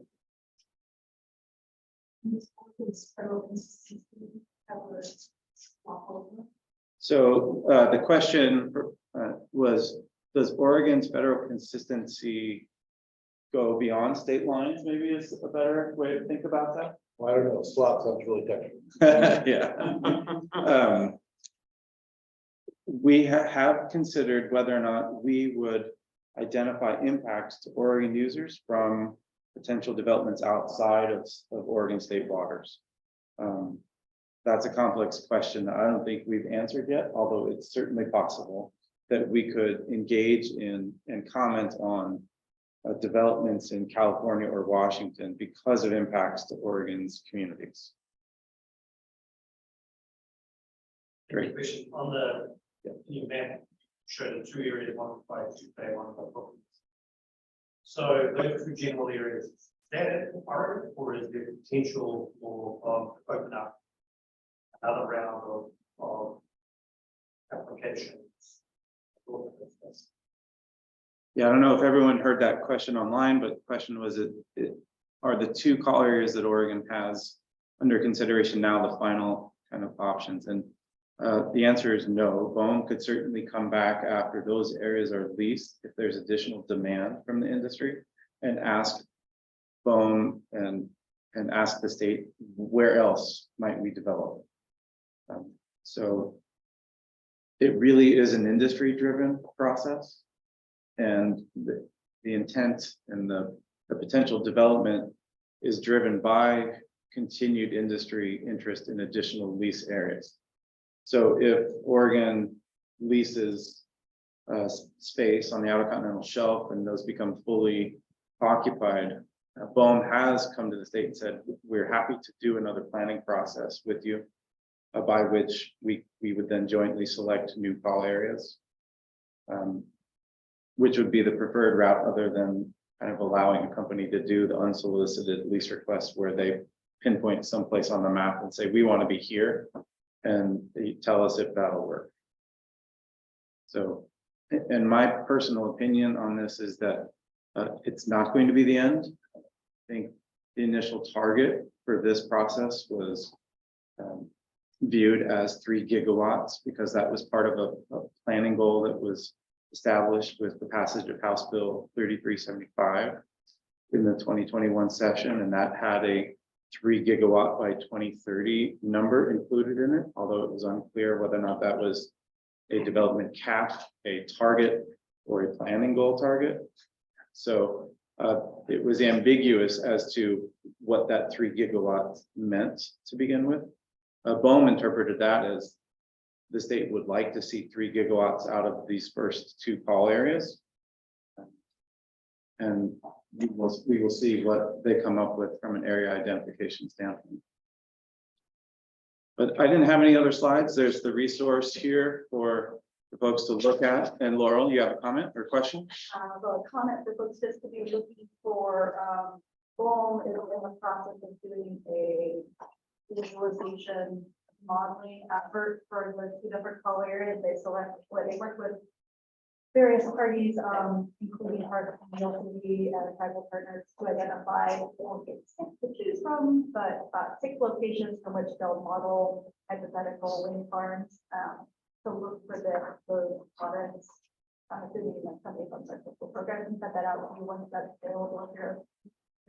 But just to get a sense of what those turbines that are taller than pretty much the Eiffel Tower, not the Eiffel Tower, the one in New York. Statue of Liberty? No, they're way taller than that. They're the size of.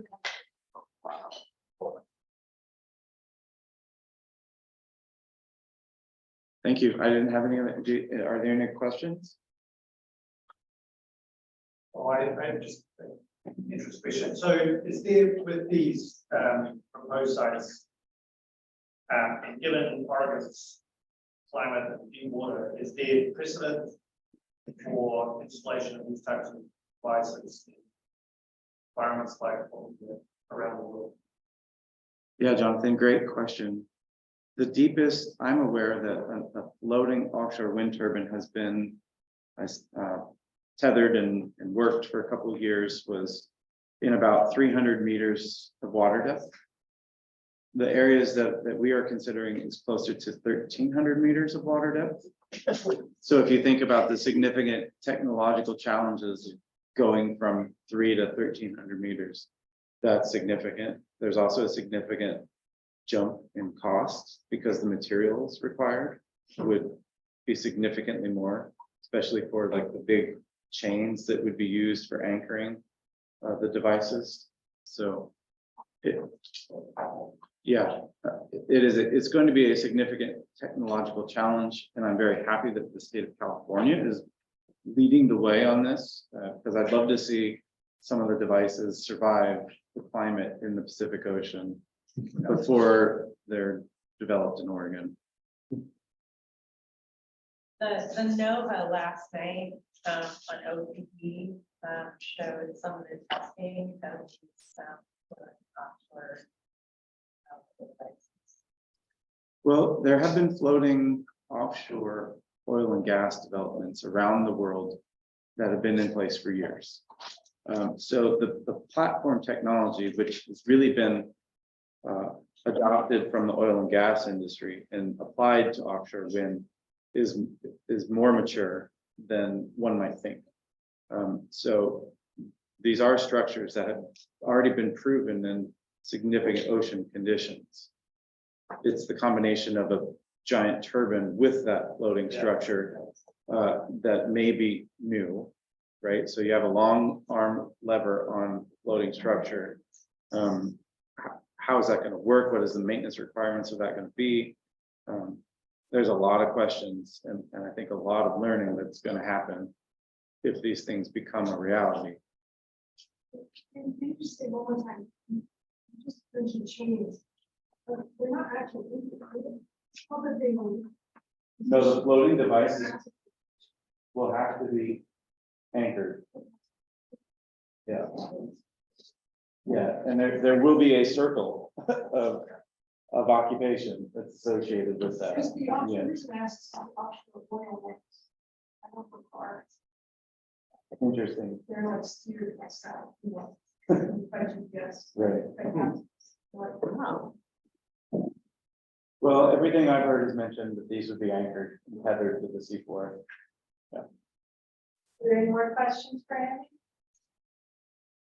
All right, well, we really appreciate you guys being here today. Hopefully you got something out of it. I know we did. And we're gonna be meeting again, Florence, sometime in October. And you're gonna be hearing from us more frequently. We're gonna try to do updates on a regular basis. And then that way, meetings will be able to be a little bit more focused to us, specific issues maybe. But also just to keep you up to speed regularly. There's about 400 pounds of rice. And that much of beans, so people like to take plates of food. Yeah. Actually, I think we could save that off.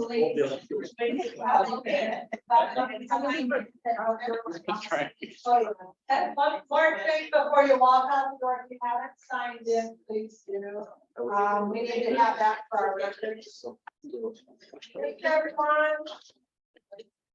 Thank you, everyone online. Bye.